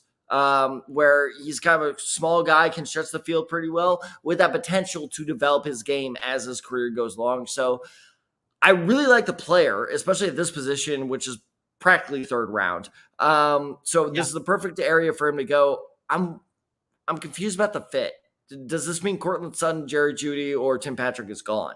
Because as a now, we did hear the rumors during the offseason that, and I mean, sorry to cut you off here, but I mean, we did hear the rumors during the offseason that there was the rumors that Jerry Jeudy and Courtland Sutton were both being shopped. So it's maybe that's still a possibility that's going to happen in the summer where they're this feels like an insurance policy for a trade in the future. Exactly. You don't need 4 or 5 that good of receivers unless Russell Wilson is really that bad all of a sudden. Could be a possibility. May be the truth. It may be the truth. I have no idea. But it could be a possibility for sure. This feels like one of them is on the move, and this is Marvin Mims was just drafted to replace them. Which, by the way, if I'm comparing skill sets, that tells me it's most likely Jerry Jeudy. Apparently, from what I've last read, Jerry Jeudy could command a first-round pick, whereas Courtland Sutton could demand a second-round pick. That's sort of the rumors that I've last heard. I give up a first for Courtland Sutton, wouldn't you? Well, I mean, if they call you as a GM and you give up first round, I'm pretty sure they take that. But that's what I last read. I don't know for sure whether the trade is actually going to happen or not. But we see it here. Marvin Mims maybe is a replacement piece for one of those 2 receivers. We're transitioning here into the beginning of the third round. We got the Bears on the clock. They have officially made a pick. And then we got the Eagles with back-to-back picks to start the third round as well.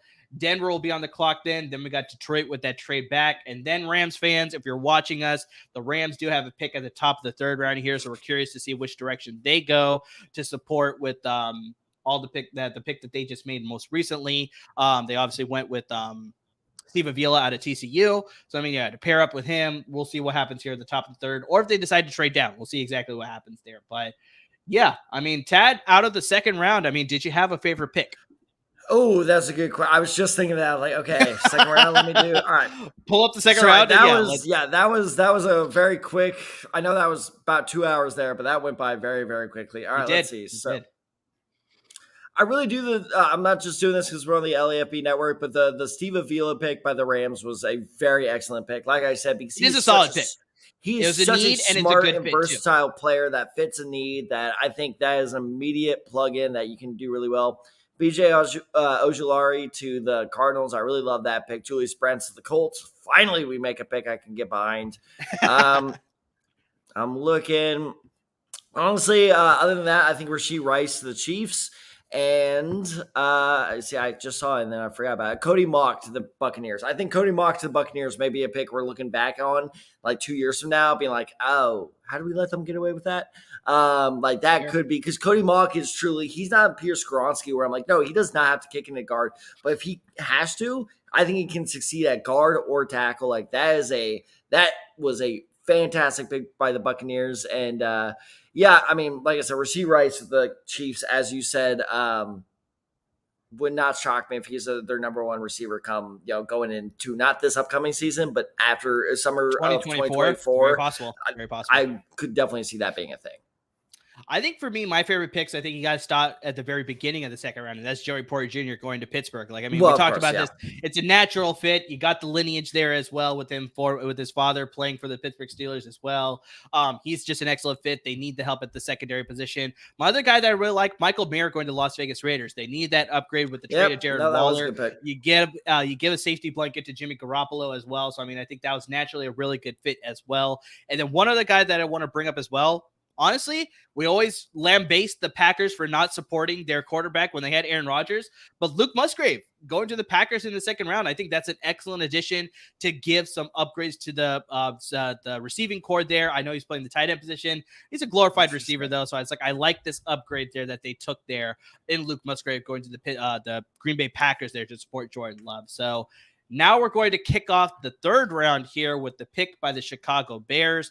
They have just selected Zach Pickens, the defensive tackle out of South Carolina. And this is to pair up with the defensive tackle that they took a little bit earlier in the second round. And that's Jervin Dexter. So, I mean, they really want to beef up the front of their defensive line there. They get another pretty good developmental piece that I think can start and get some good snaps early in his career. But I think he really has to refine a lot of his technique and become a little bit better at the next level to really become a solid producer at the NFL level. But I think Matt Eberflus really wants to build up that defense. And you're laughing here. I'm curious. No, I'm not. It's nothing. No, it's nothing with Zach Pickens. It's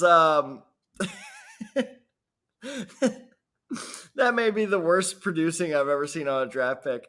The NFL Network, they like every time a player is drafted, they stick up 3 bullet points of oh, this is what they really like. And do you see what the third bullet point was? I think I missed that one. I was talking about Luke Musgrave. The third bullet point was his coach loves him. Which coach doesn't love him, I don't know. Okay, I guess, but come on, you can't find 3 bullet points about his play better than that. Come on, man. I don't know why I found that so funny, but yes, his coach apparently loves him, so that's a positive there. There you go. Guess.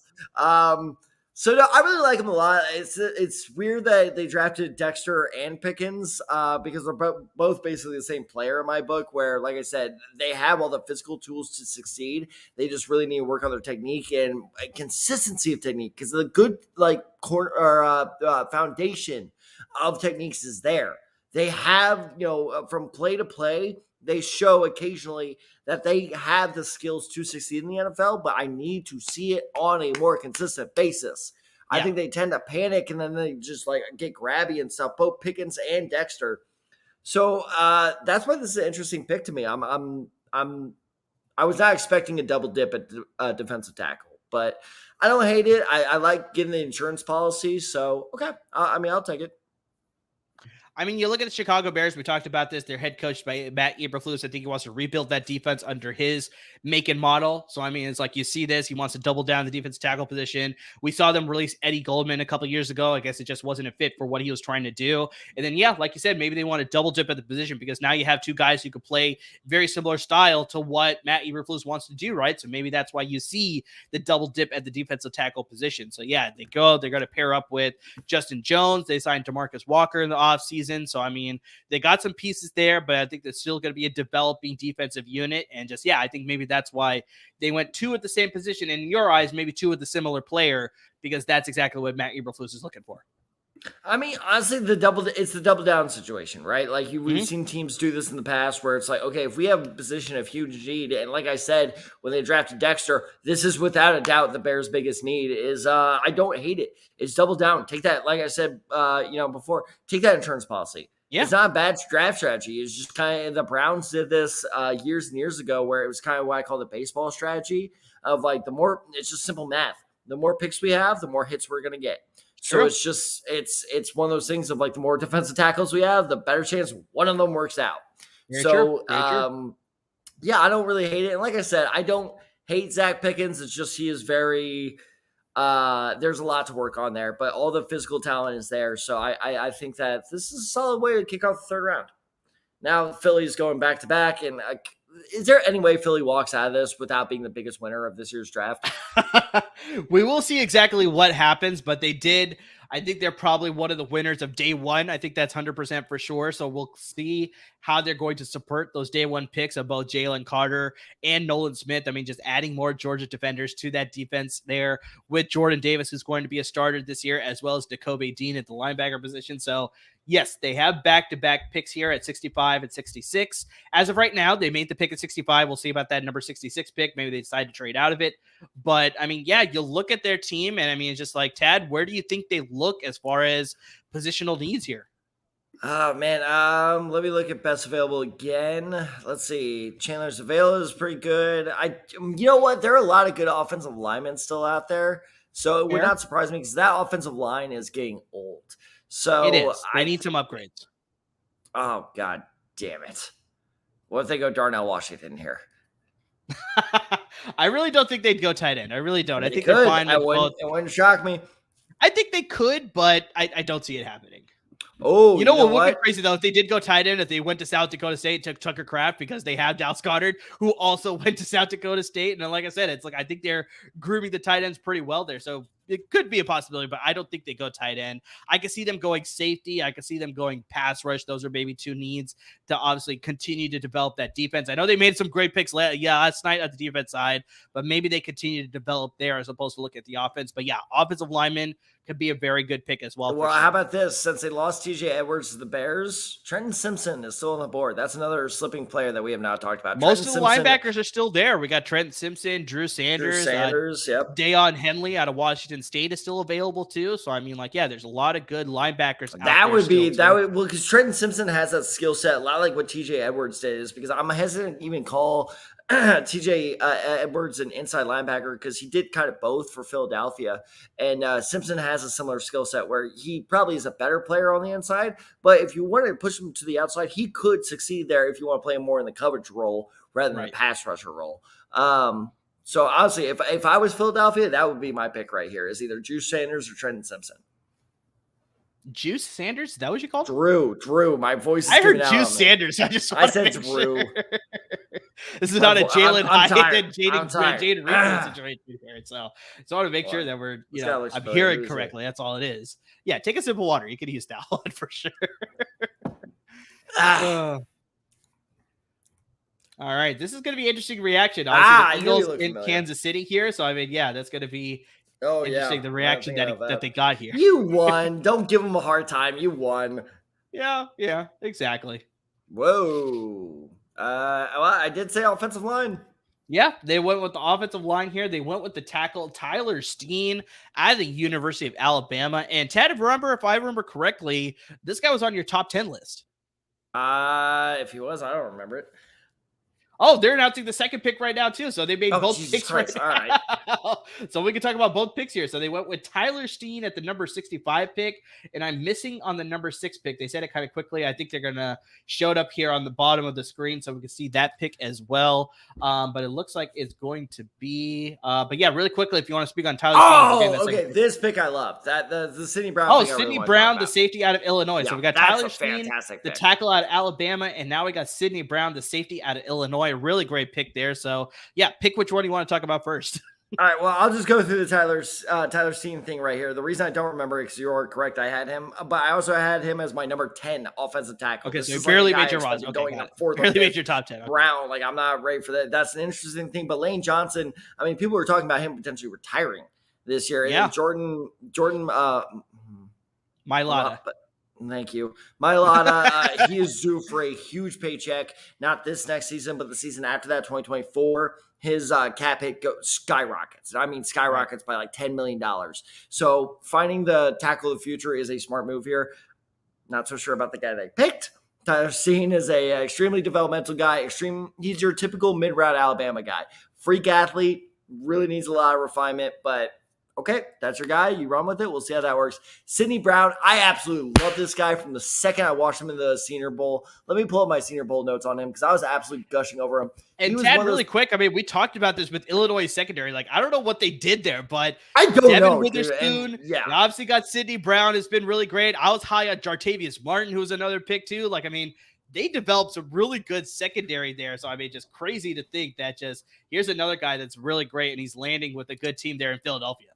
And this is why I love him so much, is because I'm not saying he's going to be the next great safety, but because of where he's being drafted in the 3rd round, he's just overall solid. He could work on his physicality a little bit. Sure, his speed could be a little bit better, but honestly, the Eagles just essentially drafted a solid starting NFL safety in the 3rd round, which I don't care what Al says.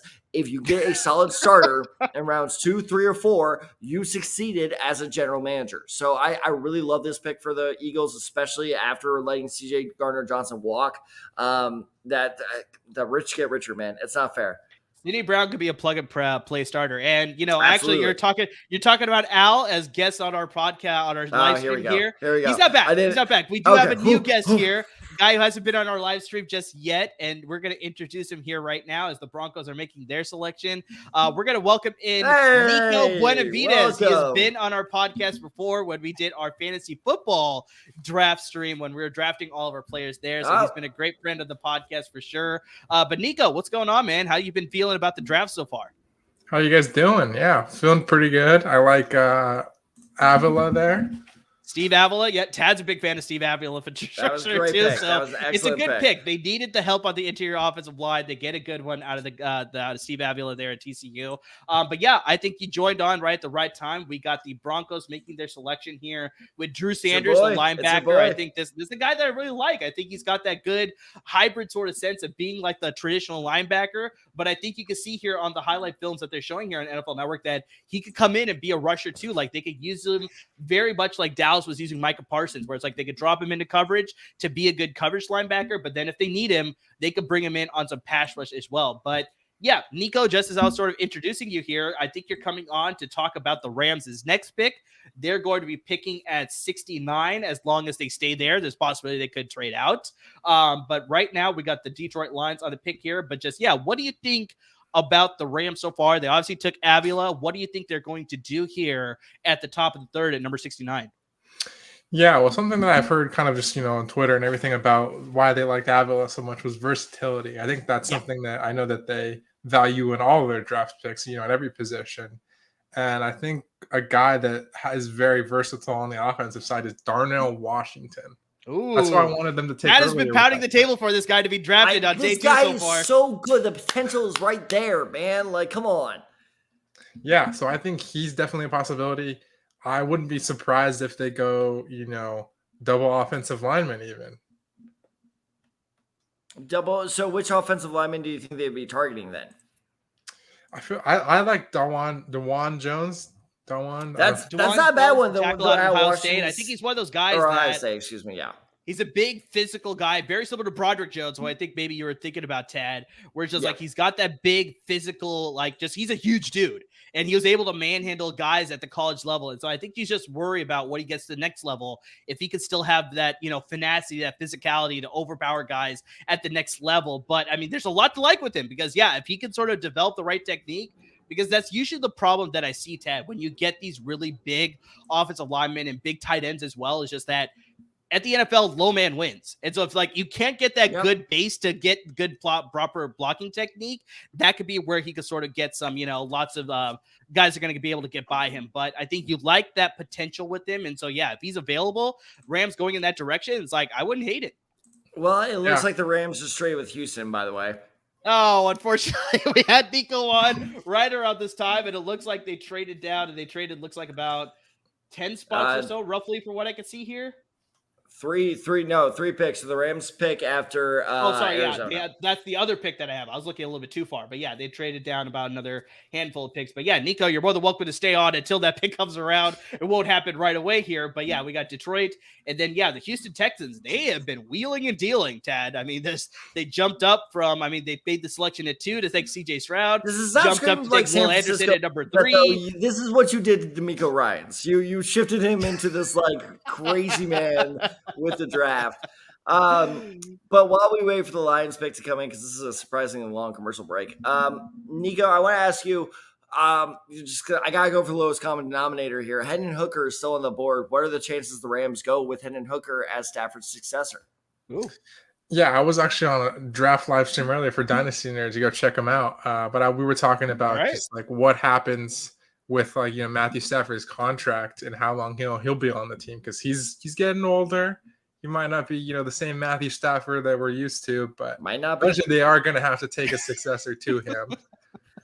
And I think, Nico, also what we saw last year is just he dealt with the injuries, right? He had the back issues, and I think he had the shoulder issues, if I remember correctly, too. So it's he didn't even get the chance to play the entire season last year. So it's they had the elbow issue. Thank you for correcting me, Tad. So, so obviously he played the entire first year, and they obviously won the Super Bowl, but then they followed up the next year. Like you said, you saw some cracks in the foundation. So it's okay, you made all that trade, you won the Super Bowl, but it's now what about the longevity? So I 100% agree with you, Nico. They need to look at a backup option, whether that's Hendon Hooker here, maybe it's somebody else a little bit later, a Jake Hayner out of Fresno State, a local guy, maybe a Jaron Hall out of BYU. I mean, there's a couple other options they can go. Aiden O'Connell out of Purdue. So there's a couple directions they can go in, but I 100% agree with you. They need to address the backup quarterback position, because you have to remember Baker Mayfield's no longer a member of the Los Angeles Rams. Stafford's currently the only quarterback on the roster. There you go. So they definitely need some depth behind him in case they have a season like last year where Stafford can't play the entire season. And there we go. Just as you were saying that, Hendon Hooker to Detroit. Okay, looks like you're a little bit. Wow. I guess you're a little ahead of us on the stream. Wow. So we got Amon-Ra St. Brown, current receiver with the Detroit Lions. Wow. So it looks he is making the pick here, and it looks like the Detroit Lions they're planning for the future. They are planning for the future, and they have selected Hendon Hooker. I mean, Tad, fascinating. This is a great. This is a perfect situation for him, because we talked about this earlier on the live stream here. The Lions look like they're going for all in this year with Jared Goff, and they can see what they have. Unfortunately, if they don't make it, now they can go next year with Hendon Hooker, and they can be more well set compared to this year. So I mean, I think this is one of my favorite picks of the third round so far. We got a lot to go still, but this is a crazy fit. This is one of my favorite picks of the entire draft. This is amazing. Because I am a big Hendon Hooker fan. Look, the biggest complaint I have on him, and it is a very valid complaint, is his feet work suck. He is like a statue up there. There's one more too, that he's old. He's going to be 25. And I don't care. I could give a shit. Also, if you're thinking about a long-term 27 quarterback, that's the thing that's what I worry about, right? Long-term, you get 6 or 7 years out of him still. What more long-term do you want? I understand, okay, especially in the third round, if you're going for a 15-year, starter, and I scared Nico off. But, but no, I really don't care about the age all that much. I really love this. This is a guy who, honestly, if it was not for the torn ACL, would be or should be going in the first round. So that's exactly what I told you, Tad. I remember you were out with your friends, and I was watching tape of Hendon Hooker, and I was like, dude, this guy, if he wasn't hurt, he'd be my favorite quarterback in this year's draft class. Yeah, Like, I mean, exactly. His accuracy is off the charts good. His throw power, while not amazing, is perfectly capable of being an NFL starter. Like I said, the only thing he needs to work on is his, I'm not even going to say his mobility, because his mobility is also pretty good. I compare his rushing ability, not anything else, before somebody yells at me, to Aaron Rodgers, where it's like he can scramble for like 10 yards if he needs to. But he reminds me, it's a lot like Bryce Young, where he's not run first quarterback, which exactly. I like a lot. And like I said, the only thing he really needs to work on is footwork. And I'm looking at drills at his pro day right now. It looks like his footwork is already improving. So this is an absolute home run pick of the Detroit Lions. Honest to God, like top 5 best pick in the draft so far for me. Not just third round in the draft. Like you just, Nico, what are your you chucked it up. Let's get Nico a chance to talk here. All right. You've been talking for like so 2.5 hours. I'm too excited. Hey, Nico, what are your more thoughts? More power to you if you're not enthusiastic about the Lions getting their backup quarterback this next year. His dad's a Lions fan, so maybe that's part of the excitement too, right? Yeah, I think I don't know about the fit, because I like Jared Goff. Jared Goff obviously is working out for them right now, but they got to look for to the future. Jared Goff, I don't think is going to stay with them for another 5 years. So I think that he's probably is their future. I think they set him up in a good enough position, like you guys were saying, to not have to immediately start as some of the other rookie quarterbacks. And then I think that guys had him graded top of the second, maybe sneaking into the first. So I think that in the third round, good draft position for him. 100%. Excellent value for the Detroit Lions there. They didn't have to make any additional trade ups or anything like that. Able to secure them in the third round here. So now we got the Houston Texans on the clock. They're making the selection here, which unfortunately it was held by the Rams, but they obviously traded down. So we're going to see what happens here with the Houston Texans. They're making their selection right it's your now. boy. And this is an interesting pick here, because we've talked about this guy on the podcast. It's wide receiver Tank Dell out of the University of Houston. And I mean, Tad, just with Nico here, I made this comparison to him with the former Rams player Tavon Austin, where it's he's got that versatility, he's got that amazing speed, but I just wonder how is he going to fit as far as being a receiver at the next level. You have to sort of wonder is he going to be a difference maker enough? And I think taking him here in the third round, I think the value is a little bit better compared to when Tavon Austin went. I think he went number 8 overall, if I remember correctly, right, Tad, to the Rams? Yeah, I believe you're correct. So I think this is a lot more realistic, where it's if he doesn't work out as a receiver, you could use him as a runner, you could use him as a returner, as they're showing here on the stream here on NFL Network. So I mean, it's this makes a lot more sense for him to go in the third round, because now it's if he flames out, it's not as terrible as a top 10 pick of the similar skill set not working out, right? So I mean, how do you feel about? I know you don't want to talk about it that much, but how do you feel about Houston taking Tank Dell? Houston to Houston. I didn't even think about that right now. God, I love it. I love it when it works out naturally like that. I hate it. I think, this is their Debo Samuel or Brandon Ayuk pick right here. We just need an athlete, a receiver that can basically do anything. Another comparison I make is the way I see him if he's going to succeed in the NFL, it's going to have to be an Isaiah Pacheco situation where they kind of use him as a receiver, running back hybrid. There's a lot of promise there, but exactly, you got to utilize him in the right way, because if you just use him as a pure receiver, this dude's going to bust. So it's just all how to utilize him. But like I said, with this 49ers coaching tree basically coming over, this was a pretty good team for him to go to. No, I agree with that. So Nico, I know you cover the Rams for LAFB Network. I don't know if you want to give any talk here about the Chargers here, because the Raiders are about to make a selection. So obviously we got the AFC West, contenders there, divisional rivals here. So we got a little bit of a longer introduction by Raymond Chester from the Raiders here. So we'll see exactly what It'll help when we actually get the pick here, but it's just how are you feeling about the Raiders draft so far? And we'll see who they add into their draft here, but just to compete with the Chargers in the AFC West now. Yeah, I really liked Michael Mayer. I was hoping that we would follow the Rams, but he went. That would have been nice. That would have been nice for sure. Yeah, I think that he feels like a huge need for them after, Darren Waller left. And just overall, just a great football player.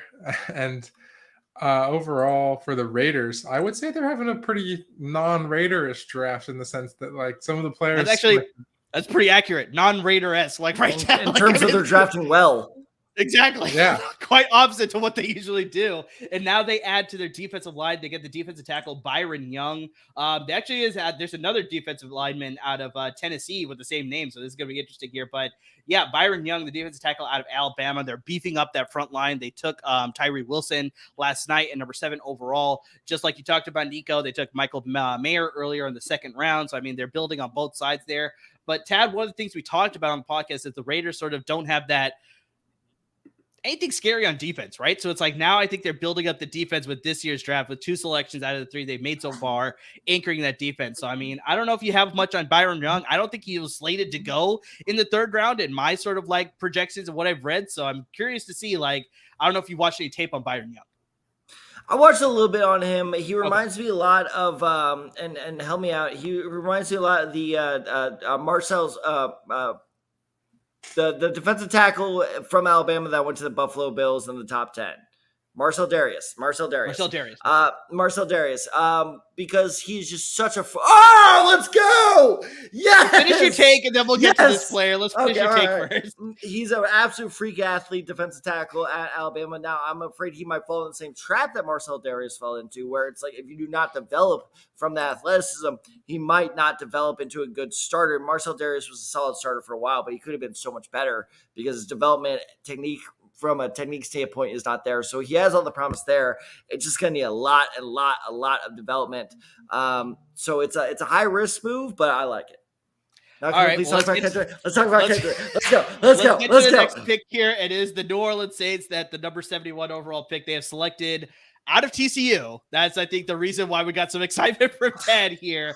The running back Kendre Miller to add to that running back running back group specifically, I should say, because we talked about this, Ted, that Alvin Kamara, I think he's possibly going to get suspended. We don't know how many games for sure. He should be. I think that's the key word there. We'll see what happens as we get further along into the summer as far as what the NFL decides to do there. But yeah, they signed Jamal Williams in the offseason. They have, Benjamin, who they signed as well. But just, Kendre Miller, obviously you're going to speak about this guy, but I think he brings a good skill set to that running back room in case Alvin Kamara misses a significant amount of time for the Saints.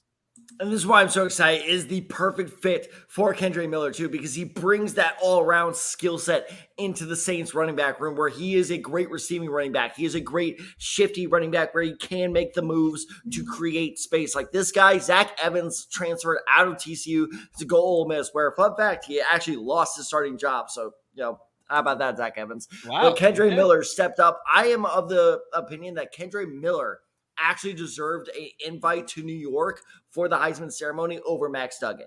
Max Duggan absolutely deserved it because of the great story, but Kendre Miller actually carried this TCU team just as much as Max Duggan did and did not get nearly enough attention that he deserved. He is an absolute great all-around running back. He's the perfect mid-round running back. I could not be more excited, and he is the perfect replacement, if needed, for Alvin Kamara. Because like I said, his all-around game is so complete that does he do anything fantastically? No, not really. I'm willing to admit that. But does he do everything well? Absolutely. So he is the perfect number 2 to plug in for the New Orleans Saints. I love this fit. Yeah, TCU players are killing it this year. I love it. Yeah, clearly you're pretty excited about it. Like, I mean, you could hide it a little bit more if you wanted to, but that's all right. All right, so now we have the Arizona Cardinals on the clock. They're making their pick. And then finally, unfortunately, Nico, it's just going to take a little bit longer because originally the Rams were supposed to pick at number 73. It looks like there's been a trade with the New York Giants, so they're now selecting at number 73. But it looks like they still have their pick at 77. They still have their pick at 77, so we'll see exactly if they 89. If they hang on to that pick too. Like, I mean, we'll see about that. But yeah, looks like the Rams are just, I don't know if they. I mean, maybe you could speak to this a little bit more, Nico. Like, do you think they just don't see a player that they like to fit their needs? Or do you think they're trying to just accumulate draft capital for, next year, I guess? Like, I mean, we're going to wait to see as far as what the draft compensation is going to be. But why do you think they just keep trading down?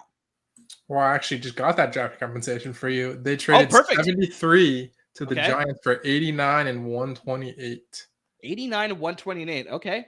Yeah, that makes sense because I think their next pick was 150 something. So I think they wanted to close the gap between this and the next pick too. So that makes a lot of sense. I mean, It's not a Rams draft without a trade down. That's something that they got a couple of them. They've got a couple of them in this round alone. That happens every single year, and I thought they were going to go down from 36 to begin with. Just a lot of people speculate that, especially on LAFB Network. So I mean, yeah, that does make a lot of sense. So yeah, we'll see whether they hang on to that number 77 pick. I mean, we're curious to see whether they decide to trade down from there.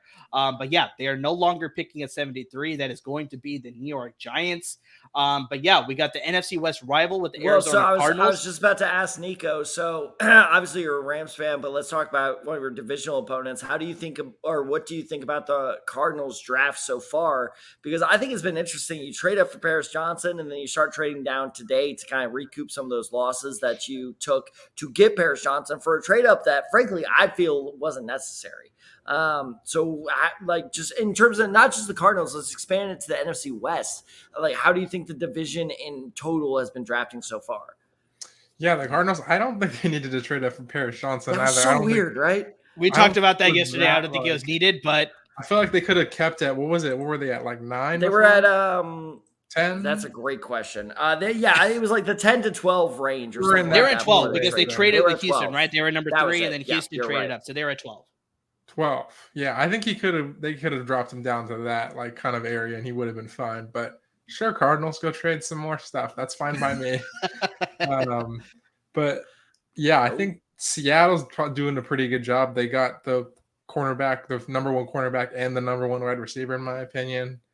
And I think that trio is like killer right now. You got Lockett, DK, and then now JSN. That's crazy.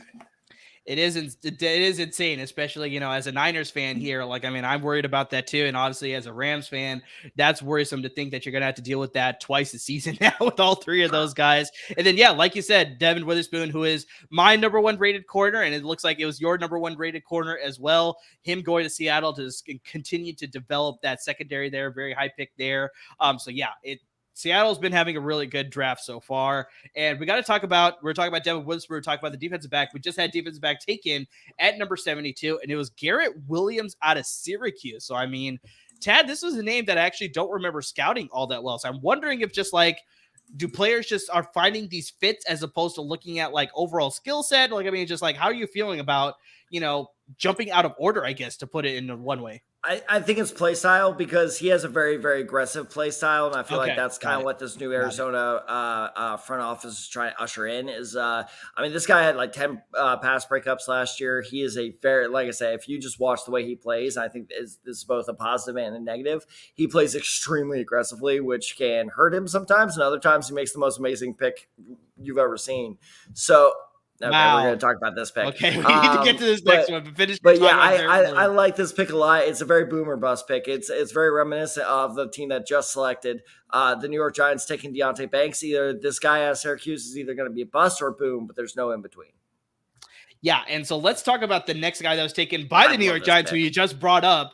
And I'm wondering if maybe the Rams were thinking about this player because they needed an upgrade at the receiver position, but instead they traded down because I think the Giants clearly covet this guy. It's Jalen Hyatt, the wide receiver out of the University of Tennessee, like an absolute speed threat. Like, this is his one thing that he does extremely well. So he's going to bring that added dimension to the New York Giants offense. I just wonder whether Daniel Jones will be able to get him the ball. That's the one thing that I'm worried about a little bit, but that's not so much my concern. I think we're going to let Kerry Krongard worry about that one more. But just, yeah, I mean, Tad, you see that that's the one thing he does well. The one thing you worry about is just, can his frame hang up to that? Because he has the speed, doesn't have the body type though. I wonder if he takes a big hit, whether that'll sidelight him for a little bit. Also, you obviously have to make sure that he can develop the rest of his route tree, right? Because if he's only a one-trick pony with that speed threat, the 9 route, I think defenses can account for that. They don't have to worry about it as much. They need to worry about the guy who's a little bit more all-rounded. So, I mean, just like, how do you feel about this fit with Jalen Hyatt going to the Giants? This is a guy I had slated to go to the Chiefs at number 32. So he is a guy I like a 31. lot. 31. Damn it, Miami. But yeah, I like him a lot. Now, my biggest concern is no longer his frame, because I think frame, the way the NFL is set up now, receivers aren't getting absolutely decimated anymore. So my biggest concern with him is route running. Can he develop a good route tree? That's the big Because one. if you watch a lot of his tape at Tennessee, it was basically a shake and go route. That's all he basically ran at Tennessee. But he has that speed. He has that ability to create separation. I really, really like this pick for the Giants, because you cannot walk out of this draft if you're the New York Giants without a receiver. I was at a wedding 2 weekends ago, where maybe that was last weekend. It's all blending together. Where a friend of mine, like, who is a Giants fan, kept trying to convince me, like, Wan'Dale Robinson's good. I'm like, dude, he is not like your number one receiver good. Like, you need. No, he's not number else. one receiver good, but he's got that speed threat to him. He's definitely. Oh, another guy like out of Tennessee. So, yeah, now Jalen High is the perfect kind of field stretch that the Giants need. Now, let's talk about another Tennessee receiver. I need a little bit of a break. So, Amir, with the 74th overall selection, the Cleveland Browns have now taken Cedric Tillman, a guy I really like. Do you share my optimism with him? I think I do. And I think we both talked about this, where Cedric Tillman, if he was able to stay healthy, I think very similar to Hendon Hooker, I think he could have been a number one receiver in this year's draft class. He could have competed with Jackson Smith-Njigba. He could have competed with Quentin Johnston and being one of those top receivers taken off the board. So the fact that he lands here with Cleveland, here at number 74, who made a trade because the New York Jets originally had this pick, clearly they valued him. They want to give Deshaun Watson some more weapons in that offense to pair up with Amari Cooper, obviously. So, I mean, yeah, you look at this guy. He's got the skill set that you like in a number one receiver. He's got some good blend of speed. He can run good routes, obviously, compared to Jalen Hyatt. Like, he actually ran more of the route tree. Now, Tennessee's offense didn't obviously situate to him running a full route tree all the time, but it's like you can see the ability. He's got the good route running. He could cut on a dime if he needs to. Has natural hands. The only thing I worry about is just, the health thing, whether he can continue to stay healthy at the next level to be that number one receiver that Cleveland's sort of hoping for, to pair up with Amari Cooper. But yeah, I like the skill set that he brings. It's just those question marks of whether he can consistently translate that to the NFL level. Nico, I know you're more of a Rams guy, but I don't know if you're a big draft guy. Do you have any insight on Cedric Tillman that you wanted to add in? Not entirely. No, I haven't gotten the chance to watch that much tape. No worries. I'll throw in. I'll save Nico here. Is ironically, and I swear I'm not just doing this because of the team he went to, is one of the players that Cedric Tillman reminds me of the most is Donovan Peoples-Jones. He's this like good position receiver that doesn't really do anything that fantastically well. He's just all around pretty solid and has that frame where he can be a good possession receiver that you can just depend on. So now you got DPG and Cedric Tillman on the same team. DPJ. G and J. I always do that for some reason. DPJ. That's why I was struggling with J. Once again, you're an English teacher. I need to reiterate that. I can write well. I can write well. I just can't speak well, which is why we have the best podcast. Once on the again, LAFB network. You're an English teacher, so you need to speak to kids. I can write J fine. It's J. I see even now. That's why when Al was saying like JPJ, like I was like, I can't do that quickly. But Donovan Peoples-Jones and Cedric Tillman now being on the same roster together, along with Amari Cooper, that is a very, very good three receivers to pair Deshaun Watson with. Because man, we're talking about all the a big year for all these other quarterbacks. Deshaun Watson, you better prove it in Cleveland this year, because otherwise that is going to be a very interesting conversation to be had next offseason. Now, honestly, their receiving room has gotten a lot better, because you have to remember they have Amari Cooper, who we talked about, Donovan Peoples-Jones, who we talked about. They traded for Elijah Moore. So, I mean, he could possibly develop here in a pass-first system now. Obviously, they got David Njoku at the tight end position. He played really well as well. Anthony Schwartz, who I was pretty high on, he could continue to develop. Marquise Goodwin, another speed threat that they have. And David Bell out of Purdue. I was pretty high on him when he was coming out last year. So, I mean, if he could continue his progression too, now you had Cedric Tillman, it's like, they have their bevy of receivers. It's just I feel like one of those guys has to be on the trade block, right? Like that's it could be, or crowded. This is just a huge situation where it's like they're going to, iron sharpens iron, right? So it's like they're all going to be in training camp competing for all those open receiver spots, and we're going to see who can separate from each other. And yeah, maybe some of those guys go to the practice squad, maybe they get traded, whatever it is. But it's like, yeah, they're pretty much like Deshaun Watson. You have the weapons. You need to prove it now. We gave you the $200+ million guaranteed contract. Like, you better damn prove it now.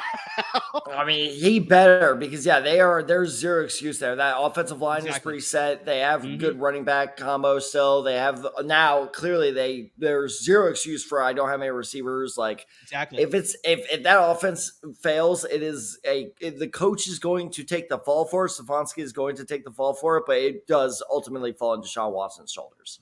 100%.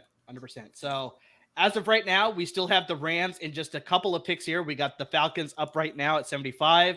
Then we got the Patriots at 76. And then hopefully, we got our fingers crossed, Nico will be able to give some insight on the Rams making a pick at 77. So let me ask you both this. Of the best available right now, who is your favorite? Both. So we'll go Nico first. Nico, who is your favorite player still on the board right now?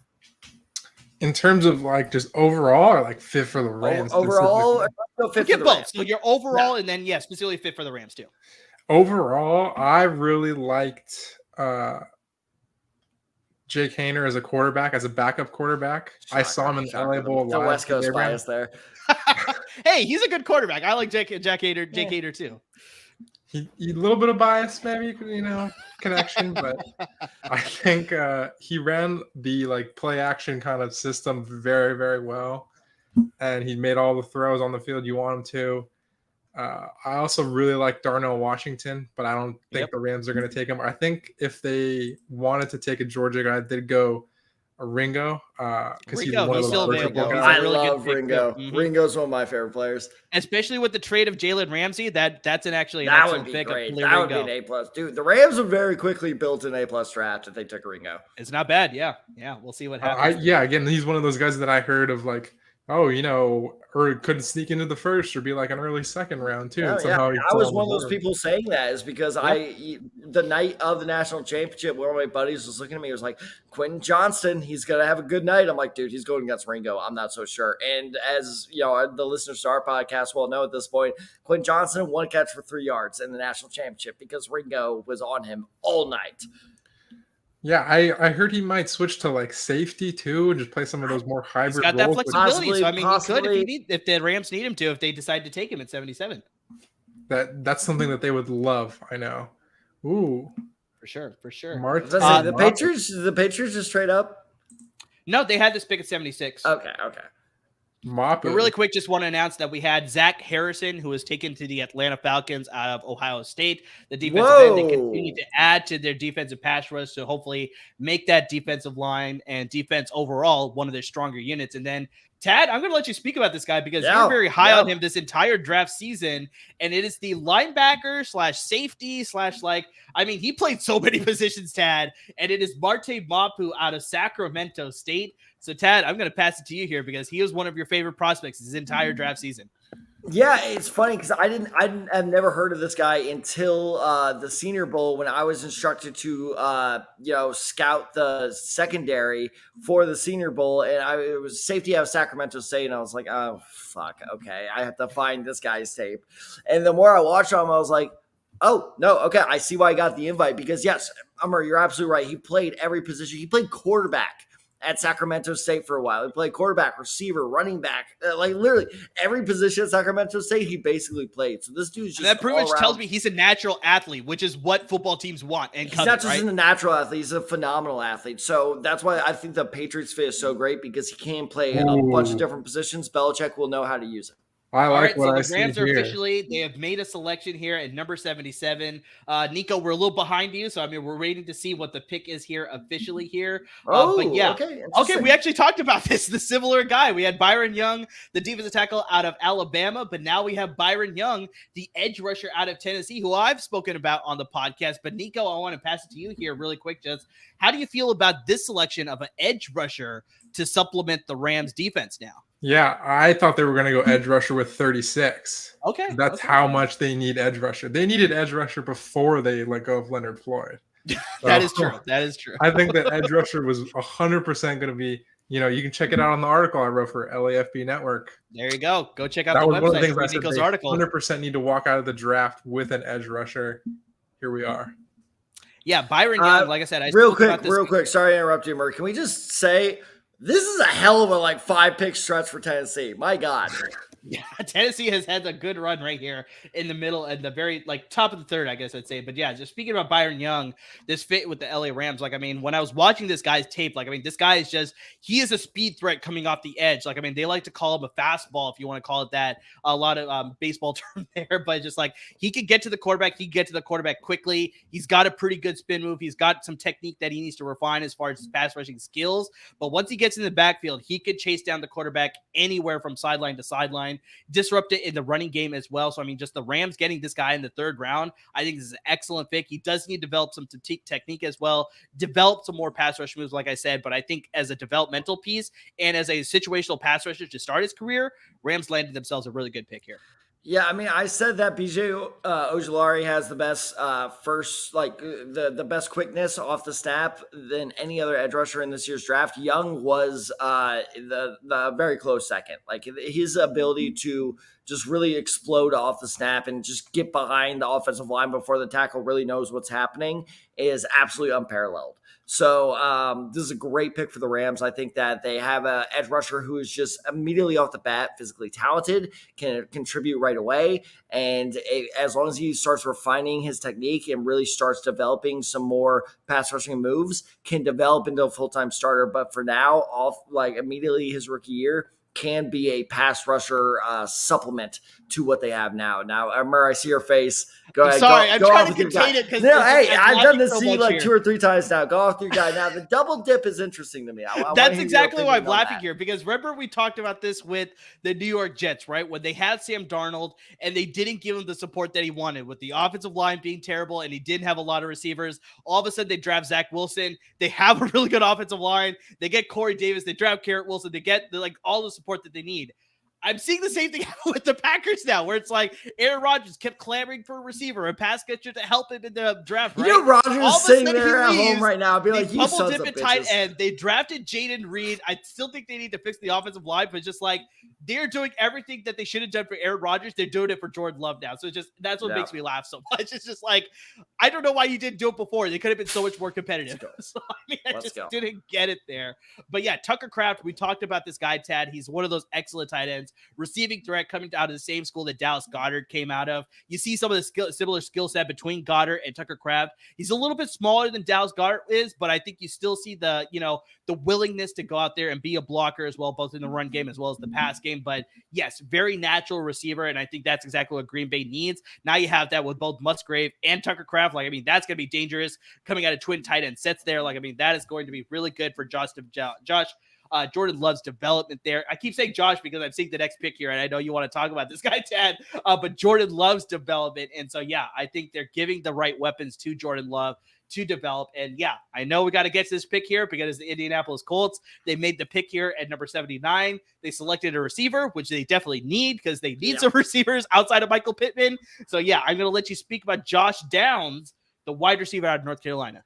Look, this is the perfect complement to what the Indianapolis Colts and Anthony Richardson need. And I really like Josh Downs as a slot receiver. Nico, this is a guy that I thought would be in the running for the Rams because he is just the perfect second or third complement to a already capable offense. Because look, Josh Downs is the perfect speedster. He's a very small receiver. You cannot depend on him to be the number 1 or the number 2 guy. He needs to be your slot guy. And now with Michael Pittman on the outside, Alec Pierce being the kind of your dual role receiver, if he can play inside, he can play outside. Now we have Josh Downs to complement all 3 of those guys. All of a sudden, I'm feeling pretty good as long as Downs works out in Indianapolis' wide receiving core. Their quarterback is a different story, but I really like him here. So, and now the Panthers just traded up. So, no, I'm very happy with this Josh Downs pick. There was some talk of Downs even going in the early second round, which I thought was way too early. Yeah. But here in the mid-third, perfect placement for him.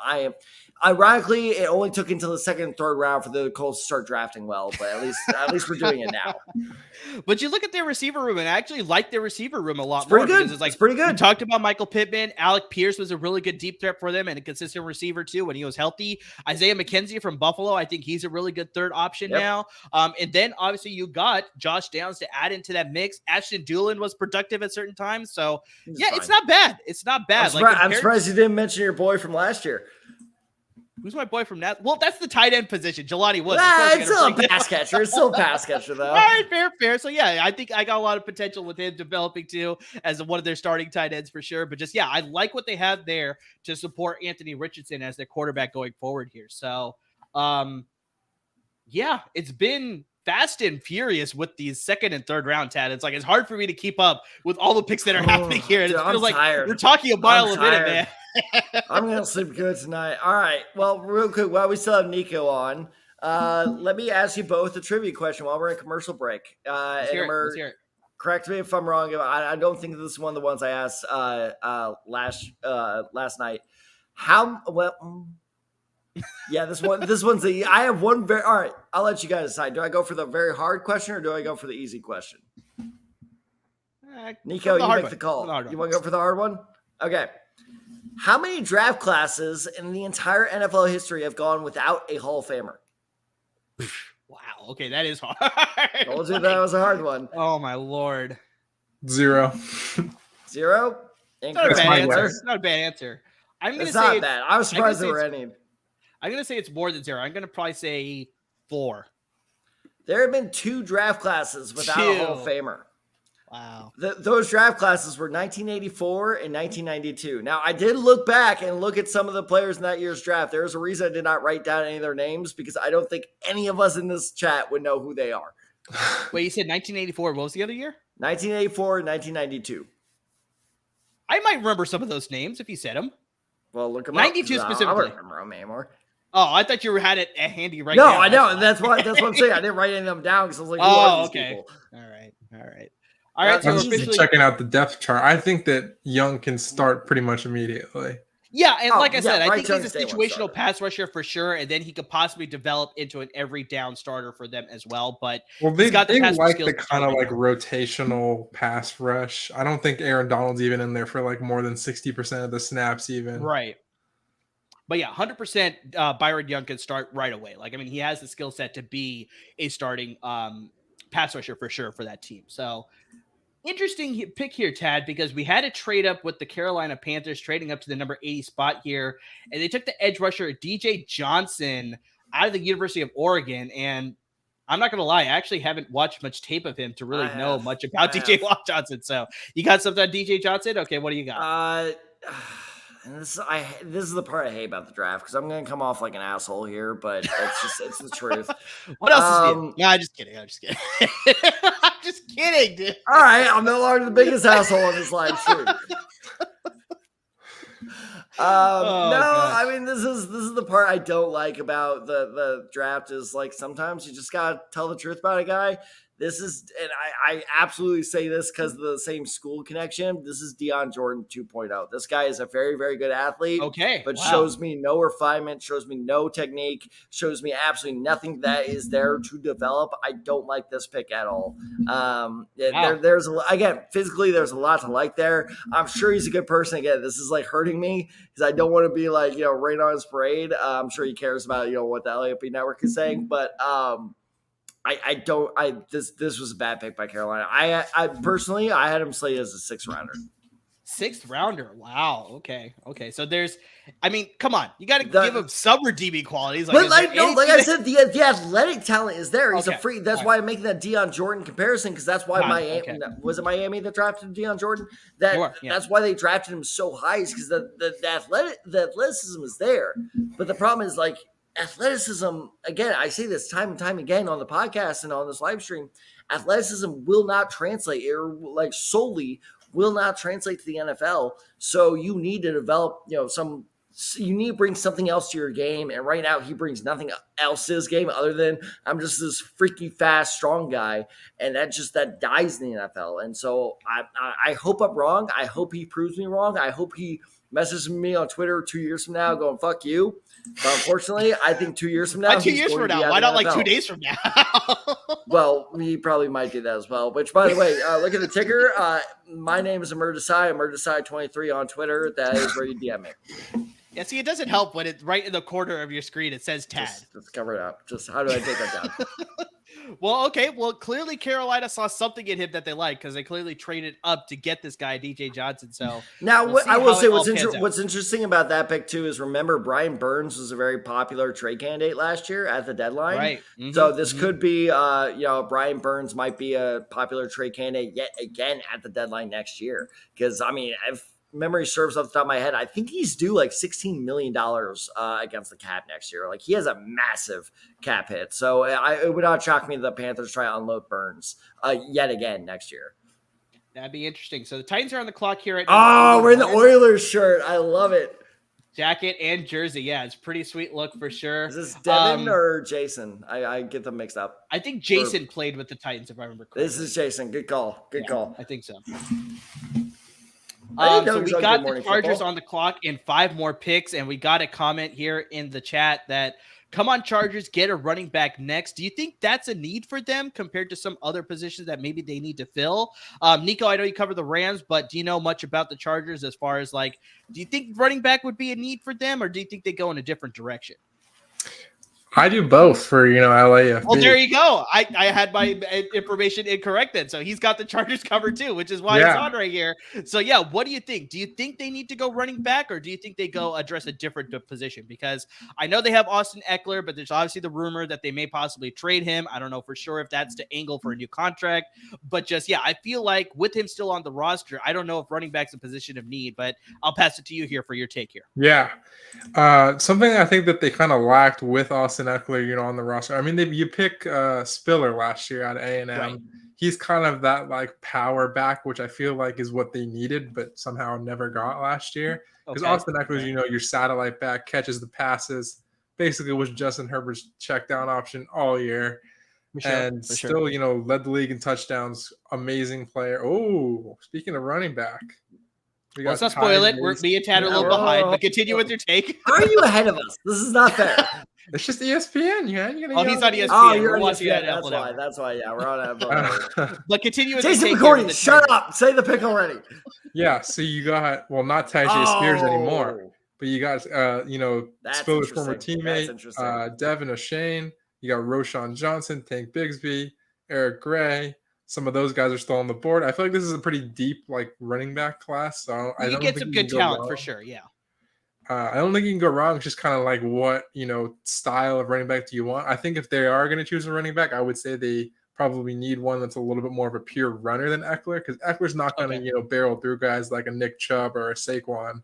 Right. So I think that they need a guy that'll get you that short yardage, kind of what they signed Sony Michel to be last year, but never really got, going there. But you like them to take running back here at their next pick here, I think at I think there's a more pressing need to take running back if they know that Austin Eckler is not going to be with them. So got it. Maybe, if they kind of know what the situation is like with him, they'll go running back. But I don't think that that's what they go with here. Got it. Okay. All right. No worries. So we'll see about that, what happens at 85. But Tad, let's talk about Tajay Spears. I think he's one of our favorite running backs in this draft class. And I mean, there's a lot that he brings as far as that blend of speed and, good power at times too. He can easily, shift through the open lanes and find those narrow lanes as well. He's got that good recognition and read skills to find the openings in the offensive line there. So, speak about Tajay Spears and his fit with, unfortunately, the Tennessee Titans. I'm definitely, there are better comparisons to make, but I'm going for the lazy one and just doing it because they both went to the same school. He reminds me a lot of Matt Forte, where he does everything out of Tulane as well. Exactly. Where he does everything really, really well. He doesn't do anything fantastically well. He doesn't have one aspect to his game that really blows up well, but he is all around very, very solid. And this is a very interesting pick given the team that selected him, because this is raising not doubts, but it's making me more interested is, does Derrick Henry finish this next season on the Titans roster? This does feel like a Derrick Henry insurance policy here. But no, overall, as for the player, he is overall very, very solid. I believe you and I both have him ranked as the third best running back on our rankings. if I'm I not think third mistaken. might have been a little bit high for me, but I I'm on think it. it might have been fifth for me if I remember correctly. But no, I really, really like Tajay Spears as, again, an all-around solid back that does not excel at anything, but there was also no big weakness where I was like, like maybe pass blocking, but with a running back his size, that's kind of come to be expected. Yeah. So I really like this. Unfortunately, I really like this pick for Tennessee. Even if they don't trade Derrick Henry, this is a great change of pace back that they He's kind of an excellent supplemental piece to Derrick Henry for sure. And especially if you hang on to him, you could give him a little bit more breathing room, especially like not taking so many snaps in the offense, right? So, yeah, excellent supplemental piece, or eventually can take over that. You had him at number 4. I had him at number 6, actually, which... Oh, so you had him a little bit lower. I should have put him above the Texas A&M guy. That was my bad. It's all good. It's all good. These things change. I do like the way McBride. When did we post those rankings? Like 3 weeks ago? So these things change. No, it was over a month ago. Yeah, exactly. So these things change. This is a guy, and speaking of which, I do like him better, is Dwayne McBride. I don't think his name will be called until tomorrow, unfortunately. Probably, yeah. But I do like him. I hope his name gets called sometime today. Now, Nico, let me ask you this. I think Josh Kelly is capable, or he is deserving of a shot to prove that he can be the number 1 running back. That's why I think the Chargers are kind of in a stare down with Eckler here, is because I think that Kelly is capable of that. Do you agree with that, or do you think he is only a complimentary back, like I said, that Spears is just now? Yeah, I think you just got to give him the volume as the biggest. Exactly. I completely agree. Yeah. Give him the shot. Give him the shot to be the number 1. Because he has the pass catching ability. He pretty much, does like the same style of play that like Eckler has. But I think you just got to give him the volume, because I'm pretty sure Eckler was on the field for something crazy like 75% of the snaps last year. Well, I think that's where the frustration is with Eckler is dude, I am contributing so much to the pay me. And the Chargers, smart. I don't really blame the Chargers either, because, of course, like paying a running back, probably not the smartest move. But Eckler at the same time does recognize his value. So it's just one of those rare cases where both sides are right. But unfortunately, both sides are right, but their priorities don't match. So that's why I do think Eckler ends up playing this season with the Chargers, but I think this will be his last season in LA. It could be. It very well could be, because I mean, he had an opportunity, and I think a lot of people were excited when he was coming out of UCLA, and the fact that he landed with the Chargers. I think Ryan Dyrud was like, running circles the fact that they landed with the Chargers, right? And just unfortunately, it just hasn't. We haven't seen the same Joshua Kelly that we saw at UCLA that we're seeing with the Chargers right now. So maybe if he's giving a larger opportunity, we can see it, but just we'll see exactly what happens. They took Isaiah Spiller last year, I think, for a reason, and maybe they're going to go running back again here in just a matter of a couple of picks here, and really just that sort of signifies a sign that's like Josh Kelly is just, it's not going to work out there. So we'll see what happens, what's going to happen in a couple of picks here. But let's really quickly talk about Yaya Diaby, the defensive end out of Louisville, who was just taken recently by the Tampa Bay Buccaneers. And looks like they're just anchoring down on their defense. They're continuing to improve there. You got another rotational pass rusher guy who needs a lot of work as far as being a project type of defensive end. But once again, lots of the guys that you're drafting in the 3rd round here now, it's like you can use them as situational pass rushers to start their career. It's whether they can develop the rest of their skill set to be run defenders, could possibly drop into coverage if you need them to. So Diaby could come in and be a pass rusher for sure for Tampa Bay, but just, whether he's going to develop the rest of his game, that's the big thing, and we'll see what happens there at Tampa Bay. And now we got the Denver Broncos on the clock at number 83 overall, who just made a trade up to this spot too. So we'll see exactly who they're trading up to select here. Washington would be interesting here. It's not Darnell Washington's hardest. I don't think it's Darnell Washington either, because they have Albert Ogbonniban, right? A physical freak. I love this pick. That's a great pick. Riley Moss, the quarterback. This is one of my favorite sleepers out of Iowa. draft. So, Tad, I know you were a big fan of Riley Moss. You did some notes on him when we were talking about some prospects over the course of all of our draft podcast episodes recently. So, speaking about Riley Moss and his fit with the Denver Broncos. I mean, I was, again, this is another guy that I had heard of going into the Senior Bowl, and the more I watch him, you're seeing right now, if you're watching the NFL Network, this dude's tenacity, he is probably the most aggressive corner in this year's draft. I was like, dear God, dude, look out for your body as I was watching his tape, because he just, launched, he reminds me a lot of Bob Sanders, where it's like, you might not want to rocket your body like it is an actual rocket. Very Like, true. relax, dude. And plus, another thing I really liked about him is the fact that his man coverage skills are really impressive. Like, he is able to, his fluidity is so great. Like, he very rarely bites on these double moves. He manages to stay up with the most shifty, speediest receivers. Now, you may go, okay, Tad, why wasn't this guy a first-round pick? Well, first off, he's a little undersized, so that's an issue right there. Second off, as we said with, I'm blanking on the other corner that we were talking about this before, but his zone coverage skills are not good because he is so aggressive. Where he's like, oh my God, he's going off there, and he like starts running after that receiver. And it's just like, it's kind of like this old meme I saw of the Chris Pine Star Trek things, where it's like every Star Trek movie summed up, and it's Spock saying, "Don't do the thing," and it's him going, "I'm doing the thing." That's Riley Moss. It's like, don't go after the receiver. I'm going after the receiver. And he just totally abandons his responsibility. So he needs to work on the aggressiveness. But overall, I really, really like Riley Moss. I think that is, honestly, I swear to God, I will stand by this. That could end up being one of the best steals of this year's draft. Wow. Interesting next pick here by the Dolphins. I think it kind of rules out Dalvin Cook to the Dolphins. Oh, I don't think so. I think this could be a trade piece for Dalvin Cook. This could be interesting because, now they're just speed in that backfield because they obviously re-signed Raheem Mostert. They re-signed Jeff Wilson Jr., and now they had Devin Achane, who is a speed threat out of Texas A&M. So we'll get to him in just a little bit, but let's talk about the Chargers. They're officially on the clock. The pick is in.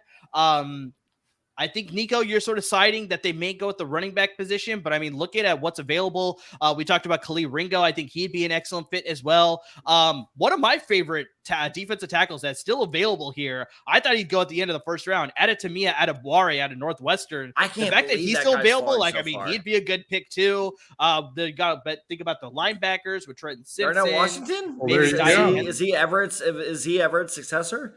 He could be. That could be a good pick as well. But yeah, it looks like we got him at the podium now. Troy Vincent is making all the picks here in the second and third round. So yeah, we'll see who the Chargers are selecting here with the number 85 overall pick, and is going to be Deion Henley, the linebacker out of Washington State. So, Nico, I'm going to pass to you here. Earlier when I was mixing up the Deions, that's who I was thinking of. Got it. So, Nico, I want to pass to you here first. Like, how do you feel about the linebacker fit here? And if you know anything about Deion Henley, feel free to speak about that too. Well, I saw him play in the LA Bowl here in December this last year. Oh, was it the Collegiate Bowl?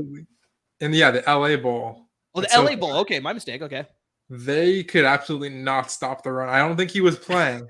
I think he opted out of the bowl. Oh, okay, got it. Linebacker room was just terrible.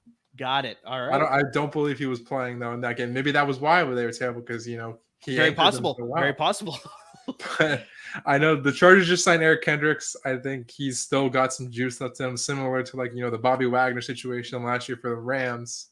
And they lost Drew Tranquil, which he may not be a household name for. He's a solid producer. Drew Tranquil is good. Drew Tranquil was very good for them last year, and I think that if they're trying to replicate some of his production here. Yeah, I think Deion Henley, I think, is a very good linebacker. I don't think he's at the same level as your Trent Simpson, Drew Sanders, or Jack Campbell, but he's like that next tier, right? I think he's got a lot of promise that you like coming out of Washington State. Like Nico was talking about, he was at LA Bowl. I'm pretty sure he wasn't playing. They couldn't stop the run worth anything, right? So I think this guy brings some, level of maturity. Not only can he stop the run, but I'm pretty sure he's putting guys in the right position too. We got a comment here in the chat from T1000 Whisperer. A linebacker, I guess we need that position too. Looks like he's not too happy about it, but I mean, I think that's a need, exactly like you said, Nico, where they need to upgrade. They signed Eric Kendricks. You're wondering how much he has left in the tank, whether he can still take on a starting job. So I think you need to get younger in the position. And if anything, Deion Henley could learn from Eric Kendricks. And obviously they have Kenneth Murray, who they drafted a while back too. So it's like he's going to be learning from the right guys at that position. But I think he's got a lot that you can work with to really become a productive starter. But Tad, I'll pass it to you here. Do you have any thoughts on Deion Henley and this fit with the Chargers? Sorry, he did not play in the LA Bowl. So there you go. Yeah, he did not play. So that obviously affected the team, right? Yeah, I'm questioning the fit. Okay. T1000 is correct. That was a need, but was that your biggest need? I feel like they could have gone a bunch of other directions. Like I said, Darnell Washington would have made sense. A running back would have made sense there. I don't know if that was your most immediate need. And then, okay, if you do one linebacker, there are better linebackers out there, in my opinion. I think Trenton Simpson's better. Look at our rankings, because the Washington State guy, I like him a lot, but because notice how I'm staying away from his first name because it scares me. Dayon. Are you sure? Like are you positive? Because I wasn't sure if it's Dayon or something like that. The AI scares me. And then the AI scares me. But either way, he's a very aggressive linebacker, and that's what scares me the most about him. Is I almost see him as more of a. I've seen some actually sites that I looked at actually rank him as an edge rusher because of this. It's like his aggressiveness is so high that he's a better rusher than he is a pass cover. And so that's why some people see him as edge at the next level. And maybe that is where he goes. And maybe that's best for him, is because that is where he's better, is as an edge rusher. I really like his aggressiveness to get after the quarterback. Now, when he drops back in coverage, that's where he tends to struggle. So I don't know if I love that. And like you said, Amir, and I know he's very polarizing within the Chargers community, but with Kenneth Murray still there, I don't understand that pick. I don't feel like this was an area of immediate need. I feel like if you wanted to address linebacker, you could have done that in the 5th or 6th round and still found a player that basically fills out the same role. So I don't hate the pick, but I don't love it either. This is a solid like C+ in my opinion. Yeah. Well, we'd love to hear your thoughts if you're watching us on our LAFB Network Chargers stream or on the LAFB Network stream or any stream. We'd love to hear from you. What do you think about the fit of Dayon Henley to the Los Angeles Chargers with that 85th overall pick? Do you like it? Do you hate it? We want to hear from you. Interact with us on our Twitter handles, LAFB Network's Twitter handles, our social media handles overall in the chat right now. Just hit us up. We'd love to hear your thoughts on everything that's going. And of course, we'll make sure to give you all of our post-draft analysis on LAFB Network as well. So, lots of great content that will be coming to you on LAFB Network post-draft as well. Not just from us, from LAFB Network as well, for sure. So now we have the Ravens on the clock with, looks like Torrey Smith is making the announcement here at number 86 overall. That's why I reacted poorly. I was like, Torrey Holt did make a pick, but it was with a different team, obviously. No, Torrey Smith is a good guy. I like him. I'm sorry for that initial anger. Former Niner Torrey Smith. I should throw that out there as well. But, we were talking about this, Ted. I knew this is going to be the pick. This is your typical Ravens pick. I'm just like, okay, you have a great defensive, I shouldn't say great, but a good defensive player that's slipping. Of course the Ravens get him. Of course they do. Yeah, and we're just talking about this with the Chargers taking Dayon Henley, and maybe there's some other linebackers that they could have taken if they were going to take that position at 85. But right after that, the Baltimore Ravens select maybe one of the higher rated linebackers that both me and Tad have, right? And maybe it's different across everybody else's board, but we see something in Trenton Simpson that I think just he brings a little bit more to the table compared to a Dayon Henley. And now he goes to position with Baltimore, who has historically drafted very well on the defensive side of the ball. They already have Roquan Smith, they already traded with the Chicago Bears for Roquan Smith. They drafted Patrick McQueen. Now they add Trenton Simpson into that linebacker situation. That's just insanity. And yes, I am super excited. And we got both Ryans joining the stream right here, which I'm going to add right now. What's up, both Ryans? What's going on, guys? How's it going? What's happening? Thanks for having us on. You guys better, strap in. We might have the Rams trading down another 5 picks. Yeah, we got the Rams picking and just a handful of picks. But yeah, we got some excitement. Well, personal excitement. We got the 49ers trading up to the number 87 pick. So we'll see what direction we got. NFC West excitement. Exactly. NFC West excitement. Or we'll see exactly what happens here. But it looks like they have made a selection here at number 87. But before we get to the Niner selection here, Ryan, I know you guys saw the Dayon Henley pick going to the Chargers here at 85. What are you guys' thought on the fit and just the skill set and what he brings to the Chargers? Yeah, it's I don't want to call it a bad pick. I think in Staley's system, it's intriguing that they would go backer this early. Maybe they see a different fit for him kind of on the edge or on the outside or a good cover guy. They just did sign Eric Kendricks after losing Drew Tranquill or before losing Drew Tranquill.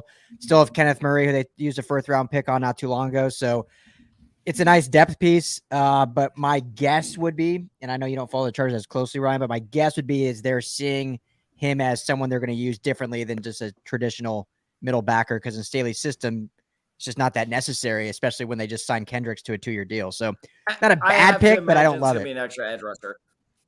I think that's exactly what it is. I think they could use him as a hybrid, as both like play that traditional linebacker sense and then obviously bring him in on rushing situations too. So it's like using him as that hybrid role, exactly like Ryan put it, sort of like, non-traditional linebacker situation, but just using him wherever it fits best on their defensive scheme, right? And then, we'll see what happens with Eric Kendricks, whether he's still going to be the same Eric Kendricks that we've seen in the NFL so far. Maybe he's sort of having a drop off here. We'll see how long he's going to be able to produce at a high level. And then maybe he's just going to be a replacement for Eric Kendricks eventually in just a more non-traditional role. But I think we're seeing some polarizing takes with Deion Henley, number 85, to the Los Angeles Chargers. My guess is, fellas, that Chargers Nation is probably not too happy about the pick. So I haven't. I've been on Twitter all day, but to jump on here, I put the phone down, so I haven't seen it right after the pick. But I'm guessing not too thrilled. Yeah, like I said, I think we got one of our comments here is from T1000 Whisperer. He said, a linebacker ? I guess that's a need position we have. And then he said, I'm out. Thanks, guys. So I'm not sure whether he was too happy with that pick as well. But we'll see. Obviously, we're going to get some great content. We got a lot of great writers here who are going to dive deeper into Deion Henley and how he could be a big difference maker for the Los Angeles Chargers for sure. So make sure you're checking out all the content on LAFB Network's website as well as our social media handles as well. So, guys, make sure you're checking out everything and make sure you're interacting with us as the draft is going on. I know we got, I've got like about 10, 12 picks left in round 3, but we still love to see some interaction from all you guys if you got anything you want to say here. So is it just me? I know there's 2 rounds today and it started at 4. It's already 7:30. That feels like a fast 3.5 hours to me. I feel like it's flown by. I've been talking for. I can't believe it's been 3 hours. My voice is absolutely spent. Like, holy shit. Yeah, I think because the picks happen a lot faster, so it's just naturally it feels like it's going a lot faster, right? So I think that's the big thing. But it's been fun. We've had a lot of great trade here. Hopefully there won't be a trade, but we got the Rams officially going to be on the clock right here after the Jaguars. All right, let's talk about your 49ers pick real quick. How do you feel about that? You know what? They needed a safety. Obviously, Jimmy Ward has left. He went and signed with the Houston Texans to play with DeMeco Ryans, his former defensive coordinator, right? So I kind of expected that. They weren't going to overpay for him. Now you get Jair Brown, who is one of the more higher-rated safeties out of Penn State. I think there's a lot of people that may knock that he may not have the great coverage skills that you want in a safety, but he has bring good tackling skills. He could play the nickel position if you need him to as well, which is one of the things that led to Jimmy Ward walking, because they played him at the nickel position, and he wasn't well-suited to do that. He played natural at the safety position, but they re-signed Tashawn Gibson to play the safety position. So I think they get this guy who could play the safety position as well as the nickel corner a little bit better and more willingness to. I think that's the big thing with Jair Brown. So honestly, I'm pretty happy with the pick. I've heard this for a while. Niners may be drafting Jair Brown, and the fact that they did, I'm like, all right, I like this fit. And not even just like nickel or safety, he could also be a situational linebacker as well. Like I know I brought this up a lot before, but like this guy is the Tasmanian devil, where I think that's the part of the reason he slipped in the 3rd round, especially late 3rd round, is because he doesn't really have a core position. Because like you said, his coverage skills are not good enough for him to be a full-time starting safety. But at the same time, he's not quite big enough to be a linebacker. So he is this weird tweener. But what team knows how to use tweeners better than the Niners? Like that, you guys just take these freak athletes and find ways to use them. So I actually really like this pick. Real quick, who do you guys think Rams go right now? Well, I say the Jaguars just took Tank Bixby, the running back out of Auburn. Yeah, that was weird. And now the Rams have officially made their pick, so they're staying here at number 89. And as far as where they need to pick, they still need defensive help. They could probably use a receiver to supplement Cooper Kupp with that trade of Allen Robinson. Maybe they look at the running back position, especially when we're seeing a little bit of a run here to supplement Cam Akers. But Ryans, obviously you guys are here. What do you guys think the Rams will do here, number 89 overall? I want to see them go cornerback. My guy is still on the board, I believe. Keely Ringo's still out there. Keely Ringo. We actually talked about this with the Chargers. That would be an excellent fit. Yeah, that would be an excellent fit. We were talking about how they like the versatility, and that's just something that they love on defense and offense. Absolutely. Yeah. What about you, Ryan? Yeah, I think corner makes a lot of sense. They got their edge guy that, whether you like the pick or not, at least they hit that position, which has no depth whatsoever on the team. So we're able to cross that off with getting the Tennessee player. And I think corner, or just a defensive back in general, makes a lot of sense here. Yeah, Ringo would be, I think, a slam dunk. I mean, I'm honestly shocked he's still on the board. So am I. really. I thought Ringo would be an early second round pick, absolutely. And I mean, Ringo's going to be a star, right? I think Ringo's that going to be a star. I think that he's. I honestly would love to know the reason why Ted he's didn't get slipping. it. No, I don't. Ringo star, Beatles. Sorry. Ringo's going to be a star. No, I don't know music all that well. The Beatles. You dude. know Ringo You know, Starr? I know Not even John knowing Lennon. music. That is I know the John Beatles. Lennon. I know John Oh my Lennon. I know God. Ringo. Oh, that's Ringo. Okay, I got you now. I never knew Ringo's Oh last name. my! I never knew his last name. I'm Ryan, this is sorry. what I deal with on a daily basis. Like, Oh I compare my. him every time Hold on, to hold the on. I think I can do preacher this. Hold from on. Footloose, except with music. Like he just Hold on, hates I think music. I can do this. I think I can do this. It's Ringo, McCartney, Lennon. Come on. Come on. I don't know. His last I really name is don't. This is in Shrinking. He was in the Harrison. show Shrinking just recently. Harrison? George Harrison? There he is. Nice. Okay, You got there we go. All right, You there got we there? go. You got it.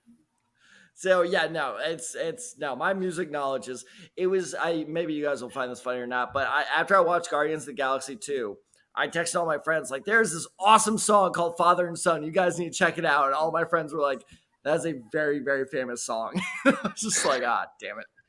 Oh, Ted. Well, We wait, forgive don't you, spoil it. everyone. Amir and I are behind. Apparently, you West Coasters are, well, apparently not all West I think they might be Coasters are watching at ahead. ESPN. We're watching on Oh, NFL yeah, Network, that's a good so I question. think that's the Ryan, so big you on thing here. ESPN? No, we're on NFL Network. NFL We're not Network, amateurs over here. But I don't have cable. Sorry, Nico. Sorry, Nico. I don't know why I put that was a shot to Nico. But we don't have there's no cable over here. We're streaming on the app, so we're probably a little bit behind. Oh, okay. Got it. No, we're behind too. I'm watching it through my computer here, but okay. So it looks like we have the pick here. It's all right if I spoil it. I mean, I think everybody's caught up on the pick. Yeah. All right. Yeah. So we got the defensive tackle out of Wake Forest, Kobe Turner. Tad, I'll be honest with you, I don't think this is a guy that I watched a lot of tape on. So I mean, we're seeing some of the live action here, but I don't know if you got a chance to watch him as far as just like his skill set that he brings now to the Los Angeles Rams. I'm not gonna lie, I'll be perfectly honest. I watched one game of his. Nothing really blew me away. I thought that he's a good big body to kind of put up there to kind of plug the gaps. But other than that, there was nothing about his game that I was really like, okay, this guy is going to be somebody noteworthy. So maybe McVay has seen something there I'm not, but this is a confusing pick to me. I'm gonna be totally honest. It's a Ryan's position your of thighs. need. You guys' thoughts on Kobe Turner?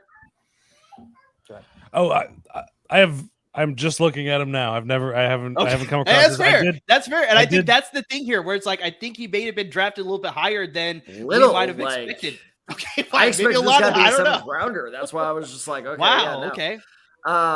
But I will say this is it seems like the Rams, especially with the selection of Young and Avila, are drafting on pure athleticism. So maybe that's what they saw that really, makes them like him so much. And you know what? The Rams have proven, especially guys like Aaron Donald, where, okay, if we have a pure athlete that we think we can teach technique to, maybe that's where it is. But that's what's surprising here is because Turner's athleticism didn't really jump out at me like Avila and Young's did. Young, there's a lot to work on with Young. Yes. But the technique is there and the athleticism is there where I'm like, okay, the promise is there. With Turner, this is confusing. Real quick, I have a thought on Turner. But before I get to that, is there a GM that dresses down more than Les Snead? I mean, I no, I was actually thinking about that. I think so. I think Dude, he's wait. probably Not- Is he hoodie, sweats, joggers right now? Probably. He's wearing a black T-shirt and like a ball cap. So, but no, I agree with what you're saying on Kobe Turner. I think what Ryan was getting to, it was just it's such a big position of need. Losing Ashawn Robinson, losing Greg Gaines. I mean, they really don't have a lot of outside of Aaron Donald. There's not a lot of star or even just starting quality position or talent at that position. Turner might not be a guy that jumps off the page, but I think he has a lot of starts in his belt, playing and transferring. And so he's got some good experience there, and we'll see if they can integrate him. And obviously Eric Henderson, being one of the best defensive line coaches in the game, had probably a big say in this pick. He's had a big say in a lot of the defensive line evaluation. And so if Eric Henderson likes him, then I trust Eric Henderson because he's one of the best in the business when it comes to D-line. Fair. Nico, any thoughts on the pick of Kobe Turner here?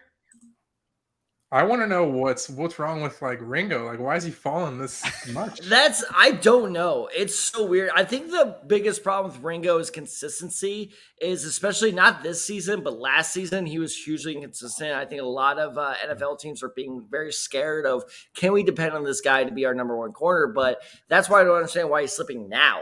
Is because you're not drafting a number one corner in the third round. Of course, you're hoping to, but that's not the expectation, from the base. So, you know what, Nico, I would love to know the same thing, because I remember, I think it was 2 weeks ago, I was saying Ringo should go in the first round, and now we're almost out of the fourth round. Now we're almost out into the fourth round, and he's still not there. Yeah. This is reeking of one of those picks that we're going to look back in like 2 or 3 years. I'm going to say I was right, and I don't know how that's going to be a shock to anybody. Like, Ringo has all the skills needed there. Of course, his game needs a little bit of fixture, but everybody's does. Like, I don't understand what's leading to Ringo's slip. It has to be something, maybe bombs in interviews, maybe those health reports didn't come back. Maybe it's the Will Levis thing where it's like, oh, that big toe might be a problem. It's like stupid stuff like that. Like, that's the only thing that makes sense to me. Because I think they've tried to get Aaron Donald help for who knows how long. When was the last good defensive lineman? What was it? Probably Ndamukong Suh was the best defensive teammate he's had on the defensive line. Chris Long. Well, if we're talking Aaron Donald teammates, then no, Chris Long's out. Well, then they had Michael Brockers for a bit. Then they signed Nick Fairley, I remember, and just unfortunately, neither of those guys panned out for them to supplement. Brock Aaron was Donald never a good rusher though. He was more of a run stopping. He was a gap guy. stopper. Yeah, he was a gap guy. They've never really had. I mean, Floyd maybe was a better pass rusher than Brockers was. But I think that they've just tried to consistently capitalize on the best defensive player of all time in the middle, and somehow you still really can't get to the quarterback that much. All right, so just to catch up some people in case they're not near a TV and they're watching our live stream for draft coverage, the Dallas Cowboys just took Demarion Overshawn at the number 90 overall selection, staying in Texas, out of the University of Texas, so he is going to the Dallas Cowboys. And the Buffalo Bills at 91 took Dorian Williams, the linebacker out of Tulane. So now we're seeing a little bit of a linebacker run here. I remember this is reminding me of our fantasy baseball draft. We co-managed a fantasy baseball team, and the second one catcher is taken. Cute. All of a sudden, there's a it is cute because I need the help. There's a run on. We're not doing too hot, so it's not going too well. This might. Is it also called the Desai guys though too? What's the name? It's called the Will Smith slap because we have the Dodgers catcher Will Smith on our roster. I thought that was pretty clever. That's not bad. Clearly, the three of you agree. But yeah, no, this is a very reminiscent of that. Is the second a couple people of that position start going off, there's a run here. So it would not shock me if we keep seeing this run go up until the end of the fourth round. Real quick, guys. Excuse me. Real quick, jump in since we're talking linebackers anyway. Going back to Dan Henley, who the Chargers took. We talked about potentially the versatility coming off the edge, but Justin M _NFL works for the Draft Network, highly respected, scouting guy for the Draft Network. And he tweeted out that he is the best coverage linebacker in the entire draft. So Staley definitely loves coverage backers. And so that makes a lot more sense why that would be a good fit there. You look at the tight ends in the AFC West or in the AFC in general. And if you can have a linebacker that can cover and you don't have to put a nickel guy on him, that certainly helps. So a little more clarity maybe on the pick there.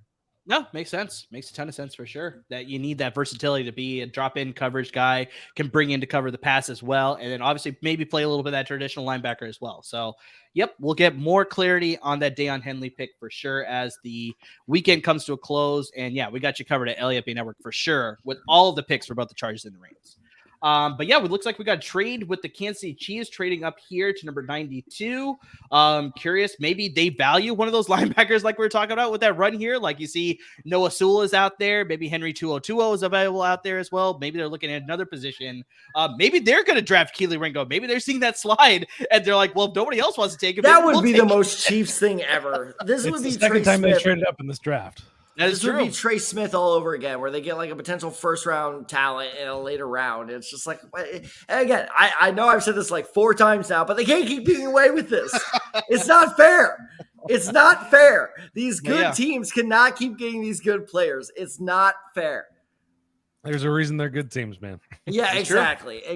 Brett Oh, Veach gets a lot of God. credit as being the GM there. So, yeah, I mean, we'll see exactly who they traded up to get. But, yeah, Keely Ringo wouldn't surprise me.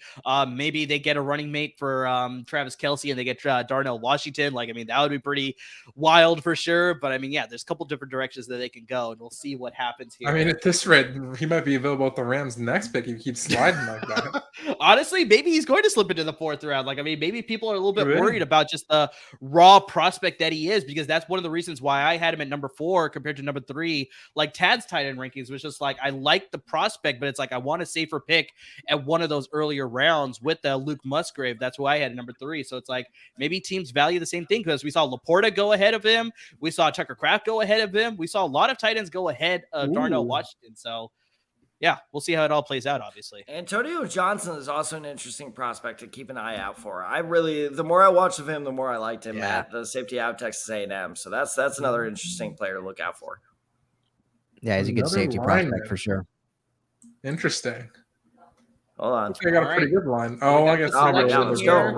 Rate up play, people. Let's go. So we got the tackle out of Oklahoma, Wanya Morris. I mean, this seems like a very Kansas City Chiefs type of pick, because they have a very solid offensive line right now, and this guy could just develop behind them in case they decide to let Joe Thuney go as a cap casualty, sort of something eventually later, because, I mean, they can't afford all these guys eventually. Like, I mean, a lot of these guys are going to need big contracts. So, I mean, it's like if they decide to let him play out his contract, they could slip in Wanya Morris onto that offensive line wherever they want to put him at the tackle or the guard position.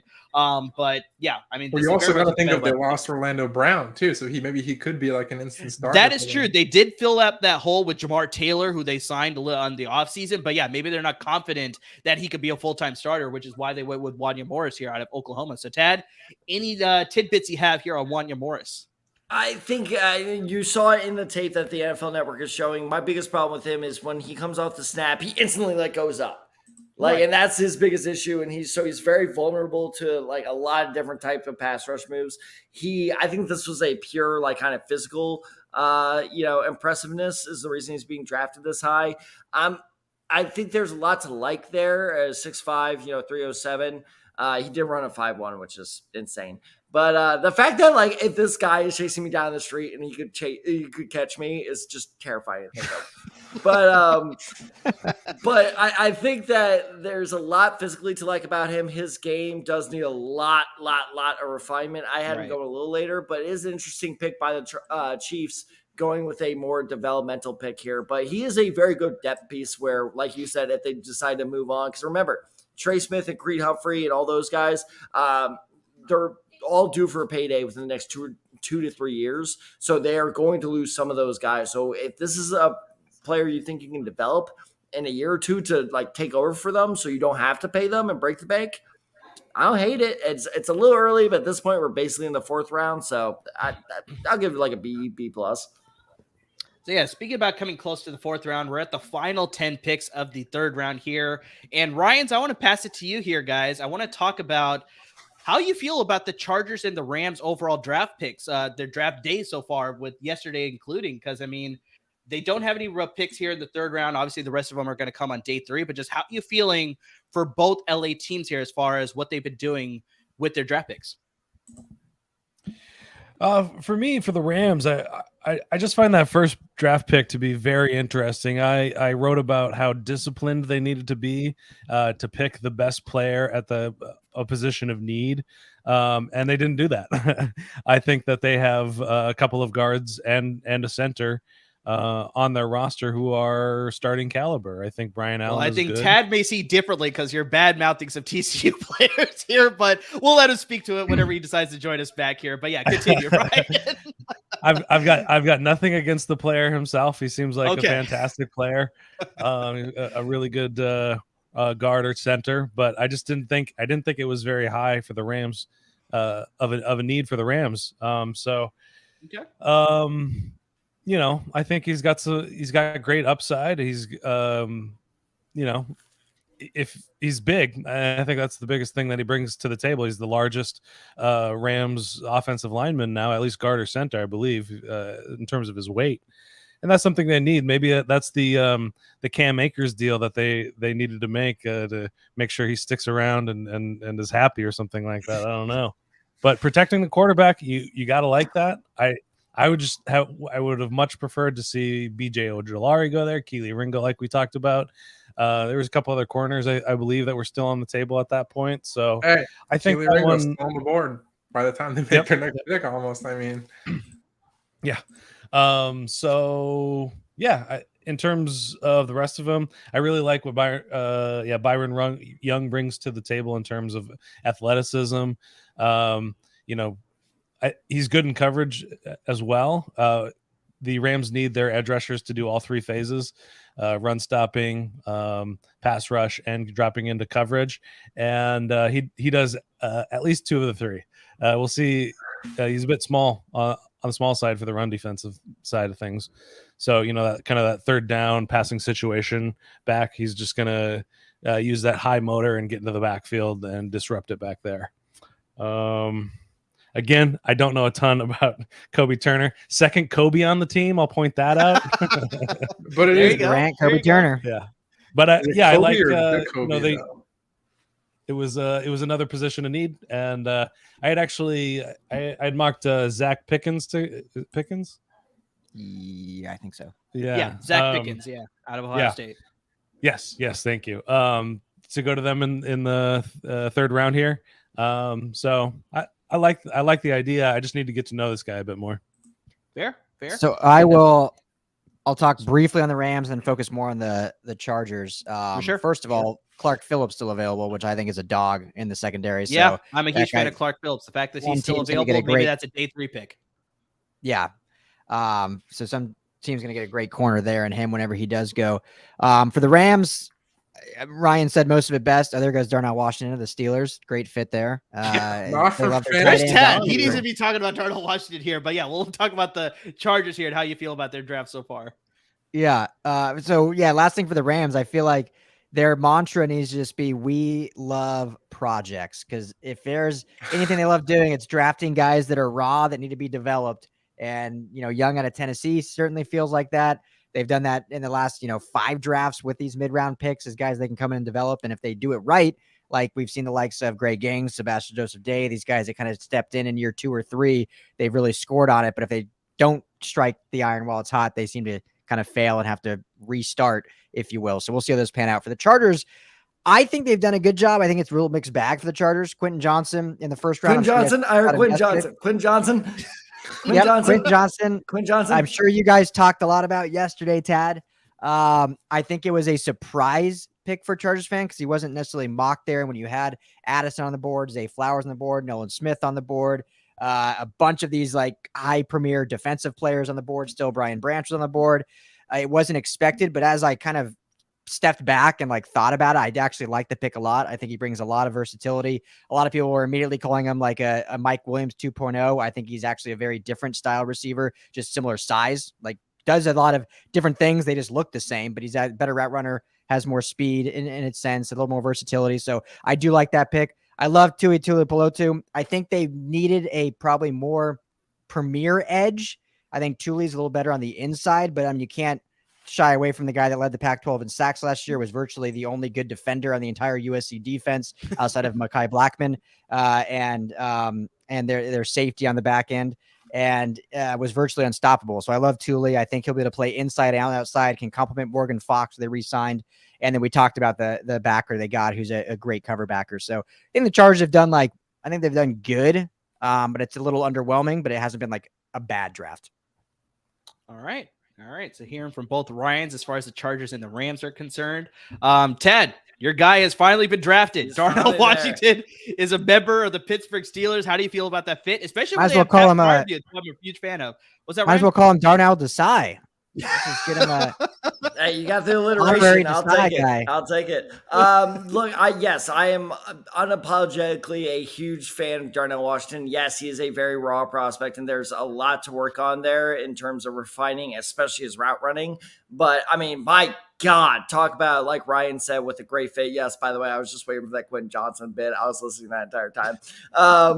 But yes, this is a great fit for the Steelers because, I mean, imagine being a defensive end going against the Steelers now where you got Freiermuth on one side and then Washington on the other side. Like, come on, man. Like, what am I supposed to do? Like, they're both giants.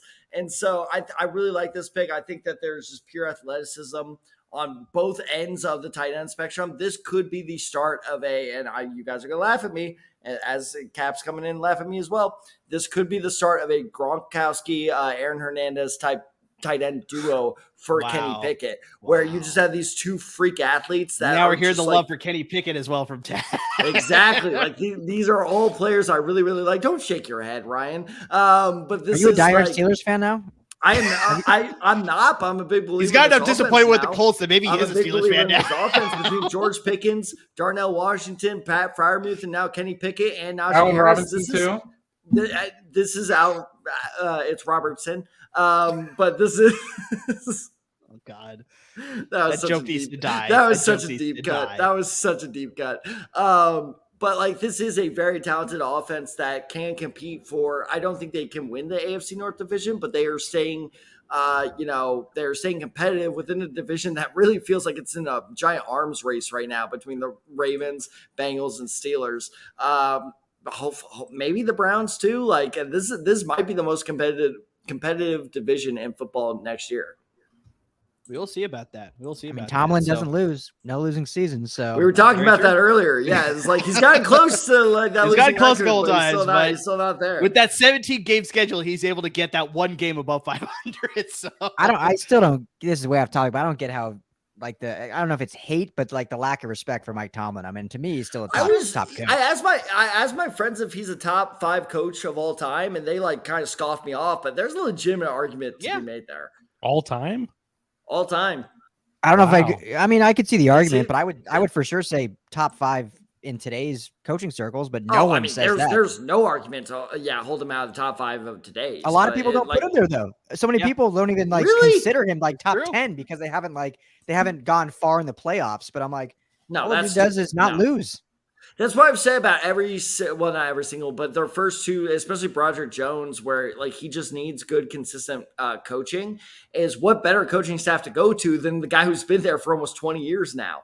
And like, how many coaches other than Belichick can you really say have stuck with the team for 20 years since like 1990? Like that's a very rare case. I mean, Mike Tomlin is one of my favorite coaches of all time, especially. I think one thing that's ironically really helped his case is look at the Antonio Brown situation. He kept all that craziness under wraps for so long. And the second Antonio Brown goes somewhere else, then all of a sudden it all just unravels. And Mike Tomlin's sitting there like, yeah, you guys had no idea what I had to deal with. That's fair. All right, y'all. Signing off. This is gonna work on that. Appreciate you coming on, Nico, with all the great insight with the Chargers and the Rams. And yeah, make sure you tune into LAFB Network with some articles that I'm pretty sure Nico's going to be dropping with the coverage of the Rams and the Chargers draft post Rams and Chargers article, draft reaction, whatever you want to call it. Exactly. Football by Nico drops a lot of articles. My guy. Good seeing you, buddy. Good to see you, buddy. We appreciate you, Nico. Have a good night, man. Be on the lookout as well. Also going to work on some jersey swaps for these guys. Ooh, all right. I like it. All right, I don't know who to do for the Rams because they're all just like, nothing's really flashing for me.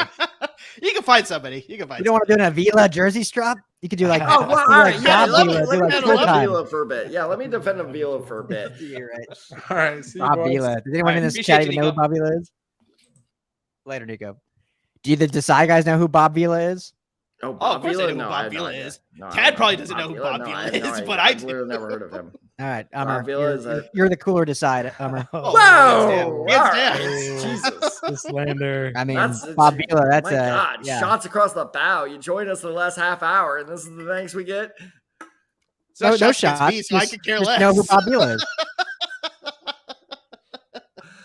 But really quick to catch up people who are once again following us for our draft live stream here on the last handful of picks. So we did have Darnell Washington going to the Steelers at 93 overall. We had Michael Wilson, the receiver out of Stanford. A lot of people like his promise and his project ability to become a developmental number 1 receiver. He landed with the Cardinals at 94 overall.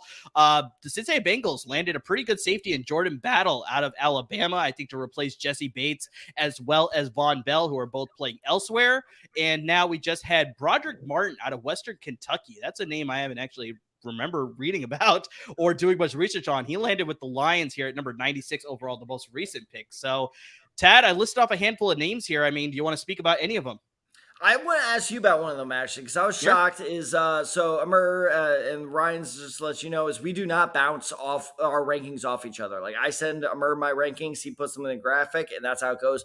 Amir, if I'm not mistaken, you had Jordan Battle 5 spots higher than where I had Jordan Battle. So I was interested. That sounds accurate.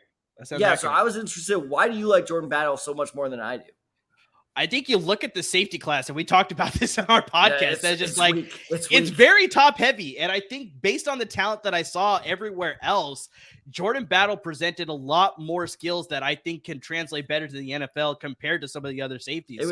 Sorry to interrupt you, by the way. It was 6. So I had Jordan Battle at number 8. You had him at number 2 in terms of safety rankings. Honestly, I liked both Alabama safeties a lot better. I felt like they naturally could translate into the NFL level a little bit higher compared to some of the other safeties. And I see the tackling ability. I see the coverage ability. Maybe it's not the same as a Brian Branch and that versatility that you get with Brian Branch of being able to play like we saw. Clearly, NFL Network was listing him as a defensive back, but I think he's pretty much a safety. But it's like you're wondering where the Lions are going to play him there. But with Jordan Battle, I think he's naturally a safety, and you see the coverage skills and you see the tackling ability. So it's just, I like that more compared to some of the other safeties in the class. So that's why it's like, even though they both went to Alabama, they had 2 good ones compared to what was left in the rest of this class. And that's why I had them ranked 1 and 2.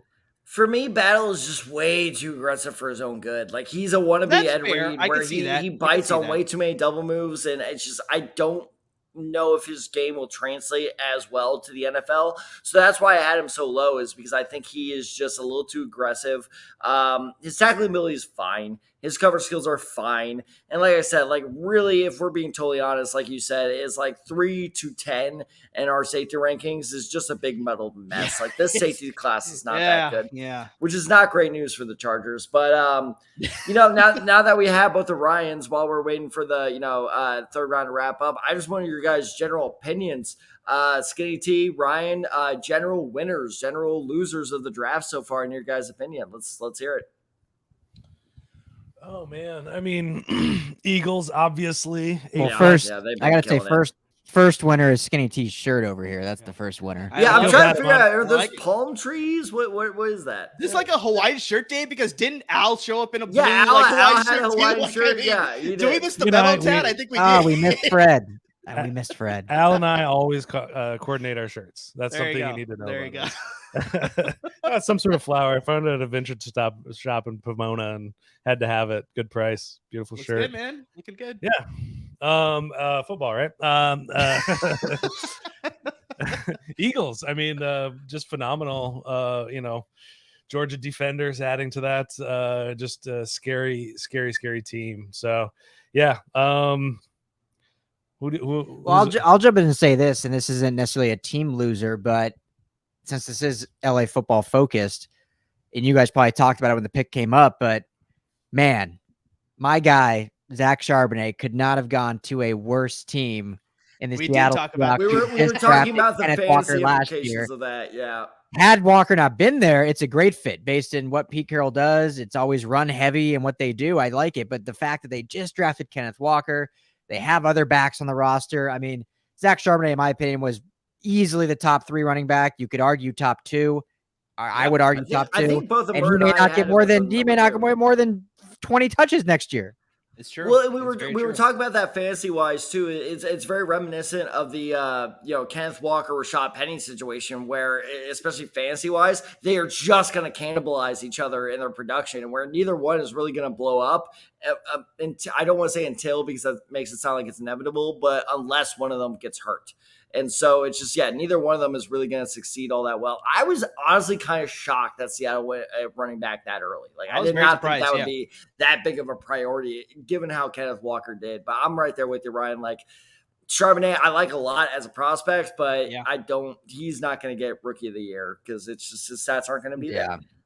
It pained me, but I will say overall, I think the Seahawks have drafted pretty well. Getting that corner early on, going Jackson Smith and Jigba in the first to pair alongside Tyler Lockett and DK Metcalf, and then you add Charbonnet, who I don't love because of how much I love Charbonnet, and obviously fantasy lovers don't love it. But the 1-2 punch of Charbonnet and Kenneth Walker is arguably the best 1-2 punch in all of football, and you're just I think what they realized is they gave Geno Smith this 3-year extension, showing they believe in him.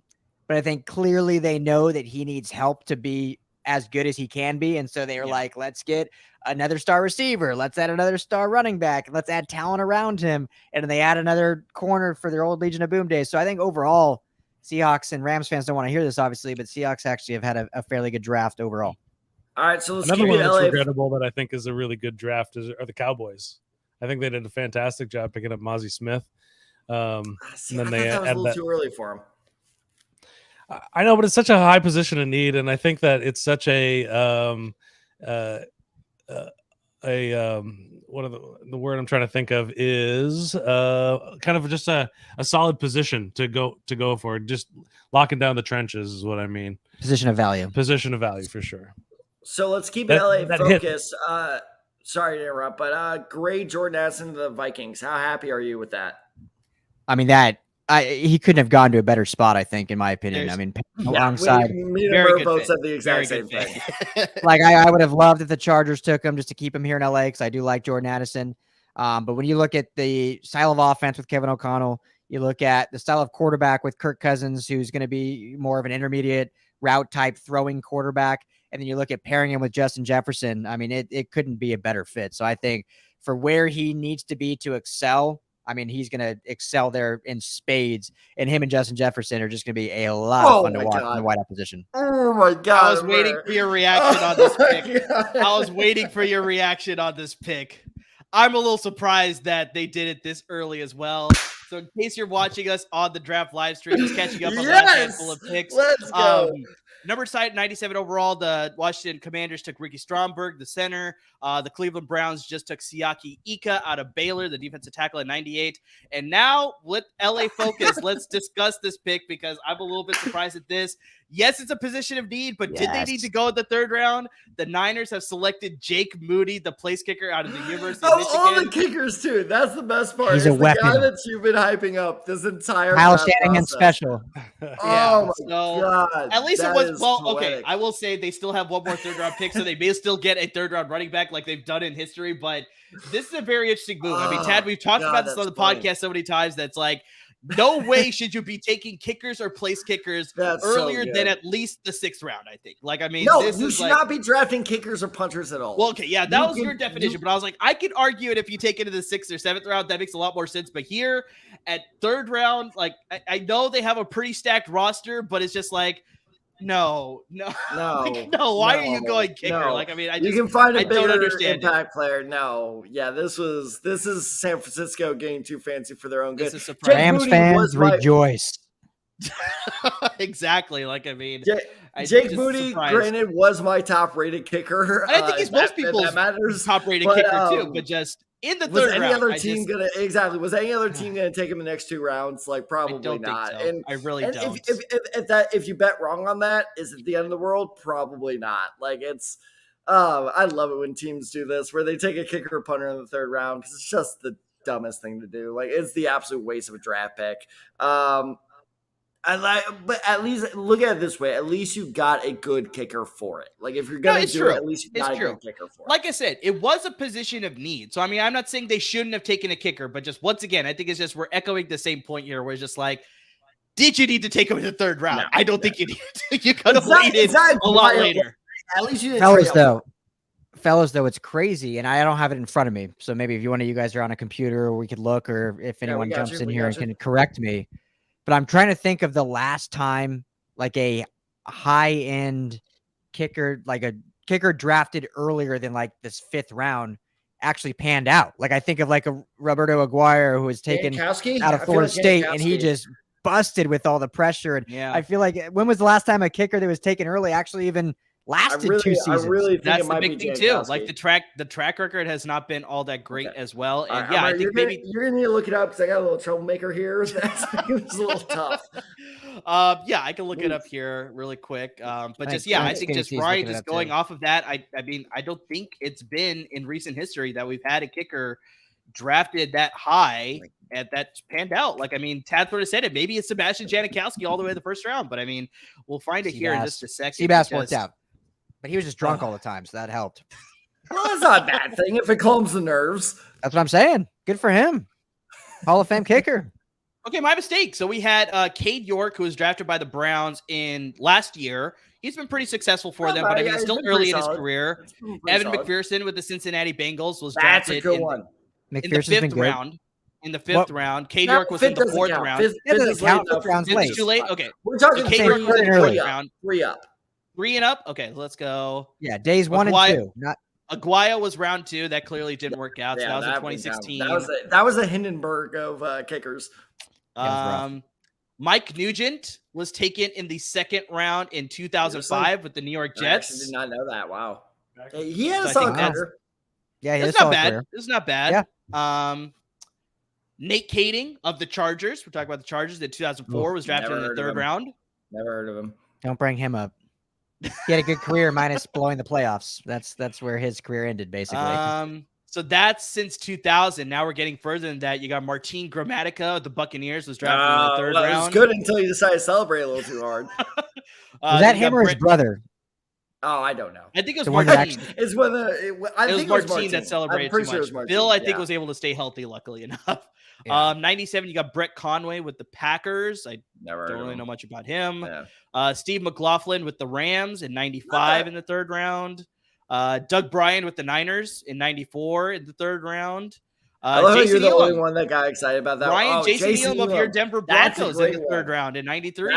Man, that's a great one. Jason Elam. Holy shit, that guy played for a while. So like Jason Hansen of the Detroit Lions was a second round pick. Decade, right, either way, the 49ers made a mistake. It's not been that great. Yeah. It's not been that great. Yeah. So we'll see how it plays out. But John Lynch, Kyle Shanahan special. They'll get praised for it somehow. Maybe the hope is that he's gonna nail a 60-yarder in the NFC wildcard round, and everybody's gonna and they'll be like, look how smart Kyle Shanahan and John Lynch are playing chess. Maybe the hope is we're gonna score enough points that we only need him to kick extra points, and that's I don't know. I'm trying to reason this pick, but I can't.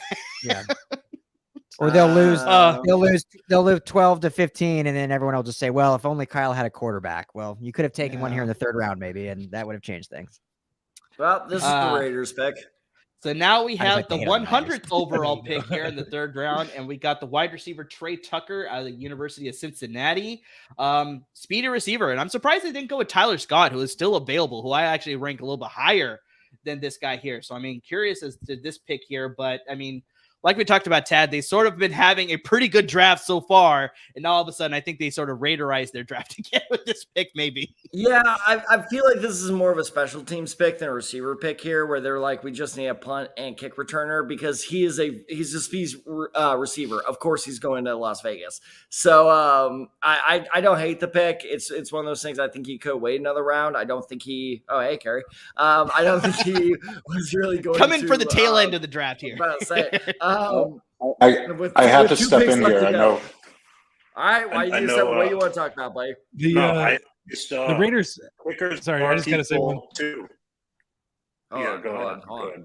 Oh, the Raiders haven't picked a cornerback. Has anybody looked at the Raiders depth chart at cornerback? It's pretty bleak. Pretty bleak. Anyway, especially go with ahead, such a deep corner class too, you'd think they would take. Ringo's still there. Yeah. Tucker may be playing cornerback this year. Yeah. Exactly. Kerry, you said you had something to say. You wanted to defend something? Yeah, hold on. That's my roommate. Ellie, you're on live draft stream. I love it. I love it. Kickers are people too. You should be hyped, my guy. Amr. I'm not saying I hate the kicker. I love the guy, but I'm just saying in the third round, I think that's the biggest thing. Both Ryans and Tad and myself are sort of in consensus here, where it's like, did you need to go kicker at the third round? That's the big thing. There really is no evidence that kickers are people too. So that's awesome. I'm just okay. I take offense to that. I'm just saying, my boy from Michigan, Jake Moody. There you go. Third round. I'm a Michigan fan too, but come on, like you got your kicker, and so let's. I just want to give some respect because you're a 49ers fan. You need a 100%. Kicker. Big time move, gutsy move. Yeah, I'm half kidding. I got you, but I think third round. I'm half kidding. Third round is that's kind of high. I mean, at least wait till the 4th. I mean, Moody's he's a great prospect. I don't think he has quite the leg talent that like an Evan McPherson had. But I think a lot of these teams don't know how to evaluate kickers, honestly. Yeah, that's fair. And I think that's why Tad said you should only take a kicker after they've gone undrafted. Like, there's no need to draft one. So interesting move there. But, you know, we'll see. That's a bit of an understatement. Interesting is understatement. Here's another question that someone can look up. Of the current rostered starting kickers, so of the 32, assuming Moody's one of them, how many were actually drafted and how many were undrafted? All right. It could be a lot. I have no idea. I mean, it could be. All right, looks like Tad's on this one. He's looking it up. Austin Seibert, if he's starting. Are we talking starting kickers, Ryan? Starting kickers, yeah. Okay, Matt Gay, Evan McPherson. Just going through the list in my head. Actually, really quick, as they're sort of doing that research here, Ryan, we just have a USC prospect going here to close out the round 3 of the NFL draft. Oh, I like this guy. Blackman, the corner out of USC, has been selected by the Minnesota Vikings. Do you want to speak really quickly on Mekhi Blackman and how he possibly could fit with the Vikings? Yeah, this is awesome. Mekhi, a great young guy, really, really talented. Transferred from Colorado to USC last year and played. Like I said, it was a pretty bleak USC defense. There was a few bright spots. Mekhi Blackman was one of those. He was a guy that was interesting in the evaluation process because he basically was slated as 3rd all the way to 6th round. Like, no one really knew where he would end up. So seeing him go in the 3rd round was awesome for him. But he's a real physical guy, good cover, can do zone. So I think this is another good pick for the Vikings as they're tapping into the USC Trojans for their stuff. So I'm guessing we're going to get some calls here at the LA Football Network to be on some Viking podcasts here coming up since we covered There you go. So yeah, Mekhi Blackman closes out the 3rd round of the NFL draft, closes out day 2 as well. Just before that, we did have picks by San Francisco and Las Vegas, who I think we already covered Las Vegas, but really quick, we'll just recap those picks as well. So after the Niners went with Jake Moody at number 99 overall, the Las Vegas Raiders went with Trey Tucker out of Cincinnati, the wide receiver. Then the Niners were on the clock again. They selected the tight end Cameron Latu out of Alabama. And then, of course, we closed out round 3 here with Mekhi Blackman out of USC. So, Tad, you had a quick point. I think you found the information on the kickers here. Well, I did not find the information on the kickers. Just from eyeballing it real quick, it looks like less than 50%, though. Less than 50% of NFL starting kickers are drafted. Less than 50%. I want to talk about Blackman because he was one of the guys I scouted for the Senior Bowl. And he is one of the better cornerback sleepers in this year's draft. He has great, physicality. He has great speed. He has great man coverage abilities. The only concern with him is his size. I don't know if you can really expect to put him up against an AJ Brown or someone like that, one of the bigger physical receivers. This was before the combine where I looked this up. Unfortunately, I don't have the updated measurements. He went into the Senior Bowl at 5'11", 180 pounds. So I am worried about physically can he keep up with the bigger receivers, but he is perfectly slated to be a great number 2 cornerback in the NFL. So I really like this pick by the Vikings. I think this is actually one of my favorite picks made tonight. Solid. So let's close out day 2. I just want to go around the horn here really quick. We'll start with the Ryans and then we'll just go clockwise. Who's a guy that you're surprised hasn't been drafted yet? So let's go with Skinny T first, and then we'll pass it on to Ryan Dyrud. I mean, I've been hitting it all night. Keely Ringo still on the big board. Yeah, that's safe to say. I mean, I'm so sad that I was so wrong. I thought he'd go at 66. All right, Keely Ringo, Ryan Dyrud, you got anybody else? I'm trying to think through my I don't have it in front of me, so I'm trying to think through virtual draft board. I don't think I'm definitely not surprised he didn't go this early. I'll just say, John Gaines out of UCLA, I think is going to be an early day 3 pick because of his smart, what he brings to the offensive line room. And then the guy I'm thinking of is that I can never pronounce his name, the Northwestern edge guy that was going to be my pick. Attaboy, I actually would have been happy with the Rams taking him with their first pick at 36. So seeing as he's still on the board going into day 3 I think that's another really good pick that someone's going to get. He's going to be a steal for sure. So, Tad, I'm going to pass it to you. Who else do you think is a guy that you're surprised hasn't been drafted yet? How is Max Duggan still on the board? This is absolutely ridiculous. No. Last quarterback. This is how you're going to end the draft cast today? No. After all this. No, seriously. No, in all seriousness, yeah, Ringo's a great pick. I mentioned him, 10, 20 minutes ago, but Antonio Johnson, I really thought he was going to go somewhere in the late second, early third. I think he is easily the best safety on the board here, the safety at Texas A&M. So I think he will be one of the first names called tomorrow. But other than the guys otherwise named, the Northwestern defensive tackle for me is my pick, but Ryan already named him. So Antonio Johnson for me is the guy that I'm shocked is still there. Carrie, pass it to you. Yeah, I was still counting kickers when you asked that question, but I guess we're past that. But it is at least I got to. It's more than you think. It's at least 8 I had. But I wouldn't say surprised on anyone here that's still left. I guess the only two standouts, like you mentioned, Keely Ringo and then maybe Henry To'oTo'o. I almost went with To'oTo'o. That's another good pick. But other than that. The final name I'll throw out that we mentioned earlier is Clark Phillips out of Utah. I think he's a dog at corner. Again, he's kind of like Mekhi Blackman, where his draft evaluation was kind of all over the place. But he was far and away the best corner in the Pac-12 at the combine. When I was there, every single Pac-12 offensive player, when they were asked, like, what defender did you hate going against?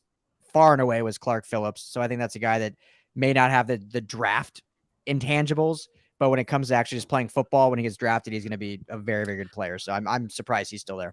This isn't so much surprising because of his injury, but I really did not think it would play this much of a role, is J.L. Skinner as a Bird knows. This is a guy that I've absolutely big fan of J.L. Skinner. That's for sure. Loved going in this draft. I know he tore his pec, but he should be good to go for the start of next season. He may miss, 1 or 2 weeks before he's good to go. But like the fact that it's hurting him this much is surprising. Like J.L. Skinner is a very good safety, especially if you're a Chargers fan. Look out for that name tomorrow. Yeah, for sure. Other name that we want to bring up that could be a really good day 3 pick, Andrew Voorhees out of USC. I think we talked about that's a great one. I think it'd be an excellent 4th round pick depending on which team is available Love to get him guy. there. Another game that I want to bring up, Blake Freeland. I actually thought he might go in the 3rd round, the offensive tackle out of BYU, especially with the run that we had on offensive tackles on day 1. So honestly, I'm surprised that he's slipping into the 3rd round. So he's an excellent pick too, especially with the Rams needing some offensive line help for sure.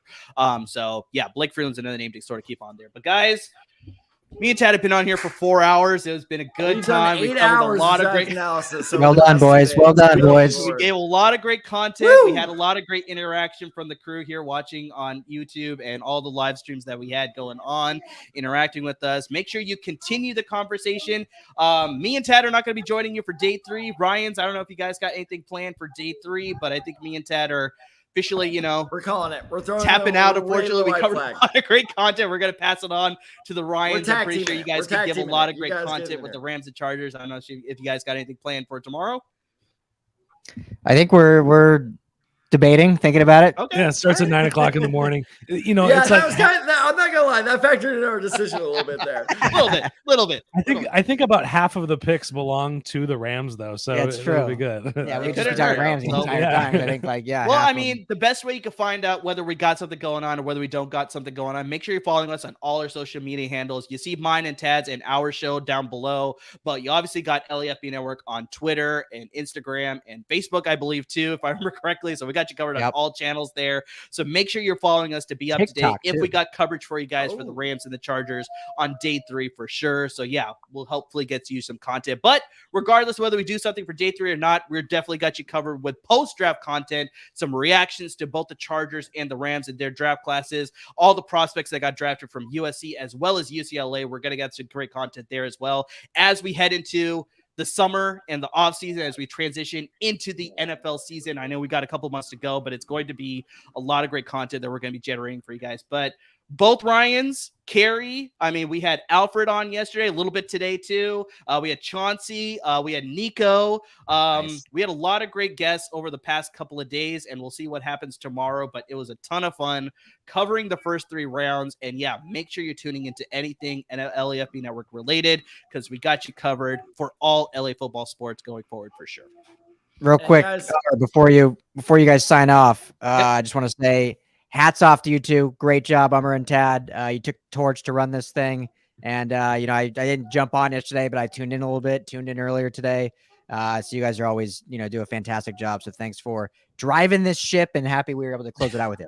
And we No, for appreciate sure. it. We We're appreciate very it. happy. You're We in did the room not, too, so. we're very happy we did not crash the ship because that was my biggest concern. Exactly. So- That was a little bit, it was pretty crazy, but we had just a let ton the of fun. Niners do that. We just let the Niners crash the ship. Yeah, there you go.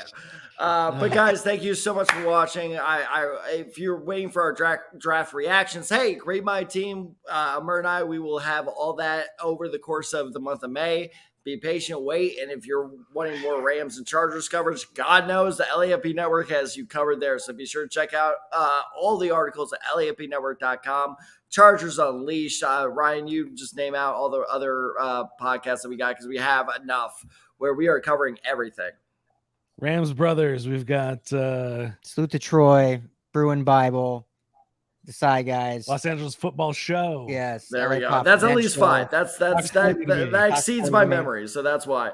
So guys, we have all the LA football coverage you could want. We have all the draft coverage you can want. And after May, me and Amir, we're diving right back into fantasy football. So if you want to win your fantasy football leagues, the podcast to listen to is the Decide Guys Fantasy Football Forum. Thank you so much for the last 2 nights. Guys, thank you so much for listening. We may or may not be on tomorrow. Tune in to Twitter to find out. Otherwise, please, as always, everyone, stay safe.